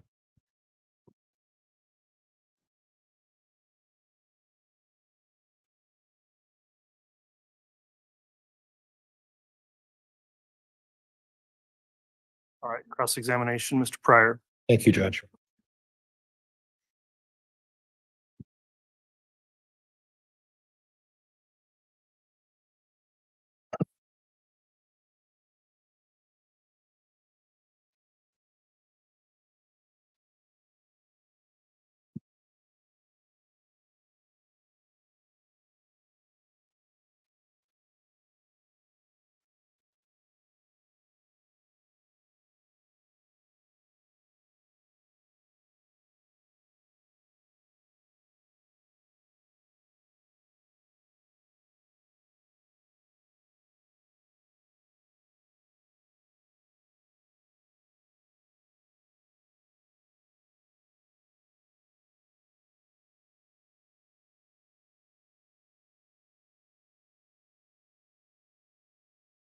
Officer Greenhalgh, you prepared a report in regards to this incident, is that right? Yes. And at the bottom of your report, you made mention that the coroner determined an autopsy was not necessary unless the family wanted one, which they did not. Correct. So from what I read from your report was that you discussed the option of whether an autopsy would be performed and the coroner determined that it wasn't necessary. And then subsequent to that, the family decided they did not want an autopsy. Would that be fair? Yes. Okay, thank you. Now, I also noted, did you have a chance to talk to Brenda Dye and Cami and Deputy Coroner Wilmore about this case in detail? At the scene I did, yes. Okay, did you discuss the fact that there were some old bruises on Tammy's arms? Yes. And that, were you aware that Coroner Dye made note of that they were old, from some time before this incident, bruises on both of her arms as well, correct? She just testified to it, Judge. Overruled. Fact that Miss Dye noted in her coroner's report that there were old bruises on her arms, correct? I wasn't aware if she knew the age of them. Okay, but you are aware that there was a discussion with you folks about the fact that there were some old bruises on Tammy's body, correct? That there were bruises, correct. You were also aware that when you looked for the medication, you saw the it's Prozac, right? Fluoxetine? I'm not sure what the generic is. Okay. Acetaminophen, right? Some ibuprofen? Correct. Vitality extracts, which are, like non-traditional medication, correct? Correct. And like essential oils. Like essential oils that she would use. And then Chad talked to you a little bit about the fact that she was experimenting with essential oils as well, right? Correct. Okay. And then some extra strength acetaminophen. There was also some cough medicine that was found there as well, correct? Yes, And that's important because when Chad first spoke with you, he said that she was having coughing fits, right? he did. And you were able to confirm the fact that there was cough medicine as part of the medicine that was at the table at least at that evening, correct? Correct. You weren't able to tell whether she took it or not that night, but clearly on her side of her bed, there was cough medicine, right? Correct. Okay. And then again, some essential oil. What is essential oil respiratory blend? I don't understand what respiratory blend means when it applies to essential oils. That's what the bottle was labeled. Did you happen to look into what that's for? I did not. Well, the word respiratory implies to me that there has something to do with breathing. You didn't look any further than just noting that it was for it was some respiratory essential oil. Correct. Okay. And then below that one, you put a note that there was also a supplement for bruising and sore muscles. Yes, So she was taking supplements for some bruising that she must have been experiencing and sore muscles, right? I assume so. Okay. Well, those are the ones that the family showed you were that she was taking regularly, correct? Yes. Okay. Now, again, I'll go back to what he initially told you that she got up at about midnight, right? Correct. Military time always confuses me. So 0000, right? Yes, that's midnight. And then at approximately 5:40, he felt the bed and she slid off the bed. And that's when he realized that she had passed, right? Yes, that's what he told me. Okay. And he was pretty shook up about this, wasn't he? Yes. Far more shook up than anybody else in the house, right? Yes. He was more disturbed about this than his daughter who eventually showed up, right? I didn't see or observe his daughter after he showed up. He was far more despondent than his son who was there as well, right? Correct. Okay. And what you observed in terms of the mattress, in terms of the position of the mattress, was consistent with what Chad told you in terms of why the mattress was moved. Is that correct? Yes. Okay. So there's nothing unusual about the mattress, nothing there, correct? Correct. Okay. And as far as medical conditions, again, while he was discussing with you, he was pretty despondent, pretty upset, right? Yes. Okay. And as well, he was trying to talk to you. He made something that she had taken some steroid shots for some sore muscles, that she had fallen a few months ago in the driveway and injured her arm. Did he happen to mention to you that she was having incidents of falling, unexplained falls that she was making? Not that I remember. Don't remember that? You didn't have a body cam on either, though, did you? I did not. You didn't have a recorder with you either, right? No. And you were going to an unattended death. Are you issued a body cam? I was. Are you issued a recorder? No. Okay, so you are issued a body cam. It wasn't available, or was that one broken too? I believe it was charging at the time. Okay, all right. And then he mentioned that she had been feeling sick, had a cold, and that she had low blood pressure, and that she'd been fainting occasionally. Yes. Okay. Now, did he ever mention to you the fact that Tammy Daybell suffered from anemia? Not that I recall. Okay.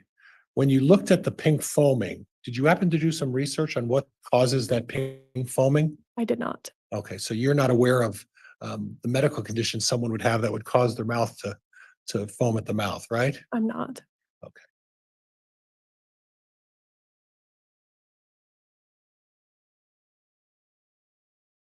At the time you showed up, there were no bruising on the neck or the arms, like recent bruising. Is that correct? Correct. And there was no indication of a struggle, correct? Correct. And there was nothing in the position of the pillows or the sheets or anything in the bedroom that would indicate there was any sort of a fight, struggle, or altercation within that bedroom. Is that right? Correct.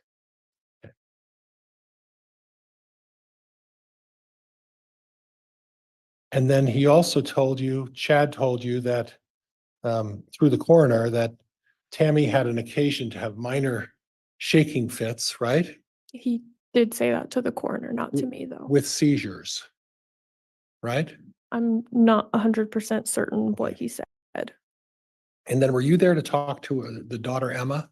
No, But you put in your report that Emma mentioned that her and her mother were trying to do that clogging thing, and that her mother had been slowing down the last couple of months. You're aware of that as well, right? yes, that was relayed to me through the coroner. So the mother or the daughter, Emma, had confirmed that her mother had been slowing down and wasn't as active as she had been previously, right? Not to me. Okay. But Chad did talk to you about significant fainting, seizures, a number of maladies, right? He had mentioned fainting. He didn't mention seizures to me, though.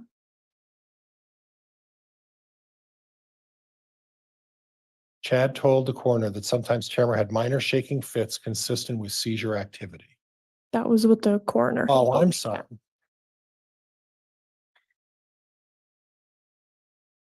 Okay. Okay. So at this point, after this was done, it was the determination made that it was not a homicide or any foul play as a result of this, correct? I'm not sure exactly what the determination was that was made by the coroner. Okay, and we'll get to that with the coroner, but from your pictures and your assessment, it didn't appear that there was any foul play from the pictures that you took. Is that correct? Correct. Okay. Judge, I have nothing else. Thank you. Any redirect? Just a few, Your Honor, a few questions. Very well.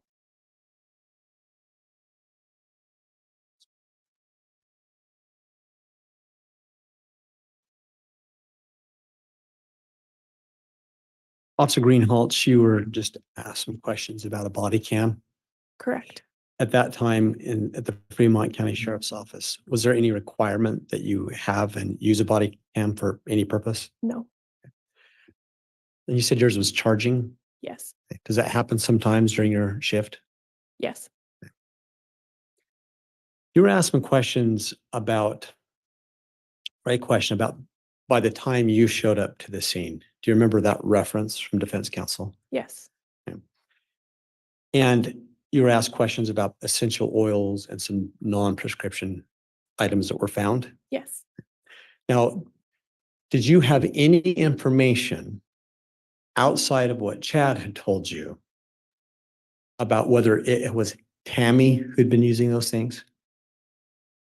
Not outside of what Chad had told me.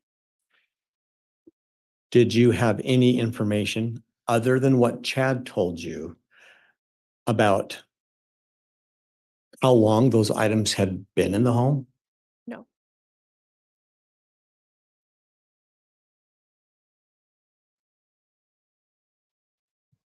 And to be clear again, at the time that you responded, Tammy was cold to the touch. Yes. And as far as you knew, she had had rigor mortis set in. Yes.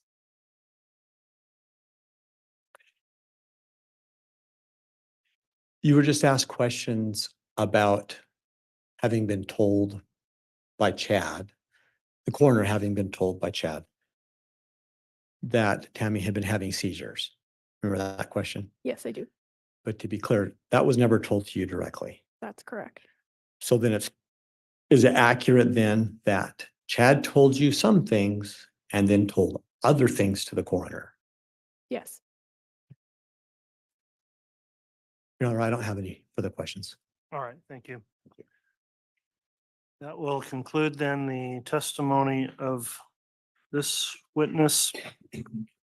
Is the state intending to recall Officer Greenhalgh?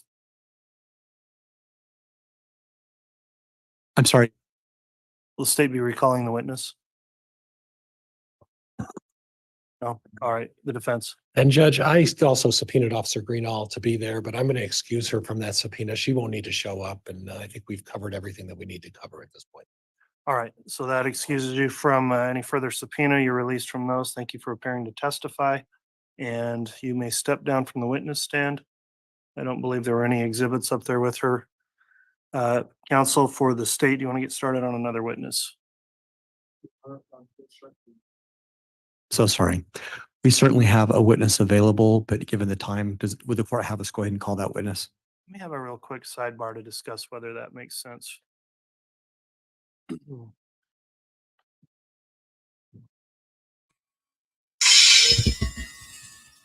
based on what George had said previously, there's only 15 minutes or so left, 18 minutes actually, that they would be able to elicit testimony. So it looks like we'll be perhaps ending 45 minutes early because I don't see where they'll go forward. By the time they get on the sidebar to discuss whether they have enough time while they eat off the time that they have. Yeah, there was a little snark on my side, like it doesn't make any sense to me. So many sidebars. So many sidebars. Sorry, I hate something playing in the background. I'm sorry if that came through. I do agree. Anna has a comment there that the prior was trying to confuse the witness. He does that often, or some say that's what makes him such a good attorney, that he just comes in there like sneaky, just trying to confuse everybody with dates and times and stuff like that, making it like they don't know what they're talking about. I'm not so sure. I'm not so sure. If that's all he has, that's not a very good defense. That's what I'm thinking. But some are of the opposite opinion out there. He's getting a lot of counsel, we just did accreditation. discuss scheduling, given the next witness that's coming up, and where we are and where we would need to end for the day. I think it's a logical time to break for the afternoon and not divide that witness's testimony up over 2 days. So for that, we will go ahead and conclude for the evening a bit early. Thank you for going through without an afternoon break, ladies and gentlemen of the jury. We are going to conclude then. We'll continue tomorrow morning at 8:30 with additional testimony on the state's case in chief. I will admonish the jurors again as you break for the day. Please make sure to not discuss this case and the evidence with each other or with anyone else on this break. Please don't do anything to investigate the case, look the case up, or follow any news or media about the case until we reconvene tomorrow morning. Thank you, as always, for appearing on time each day, and we'll make an effort to get started on time tomorrow at 8:30. With that, then, anything further we need to bring up this afternoon before we break for the day from the state? No, Your Honor. Anything further from the defense? No, Your Honor. Thank you. Okay, thanks all, and thanks everyone in attendance today for complying with the courtroom conduct order. We'll be in recess until tomorrow.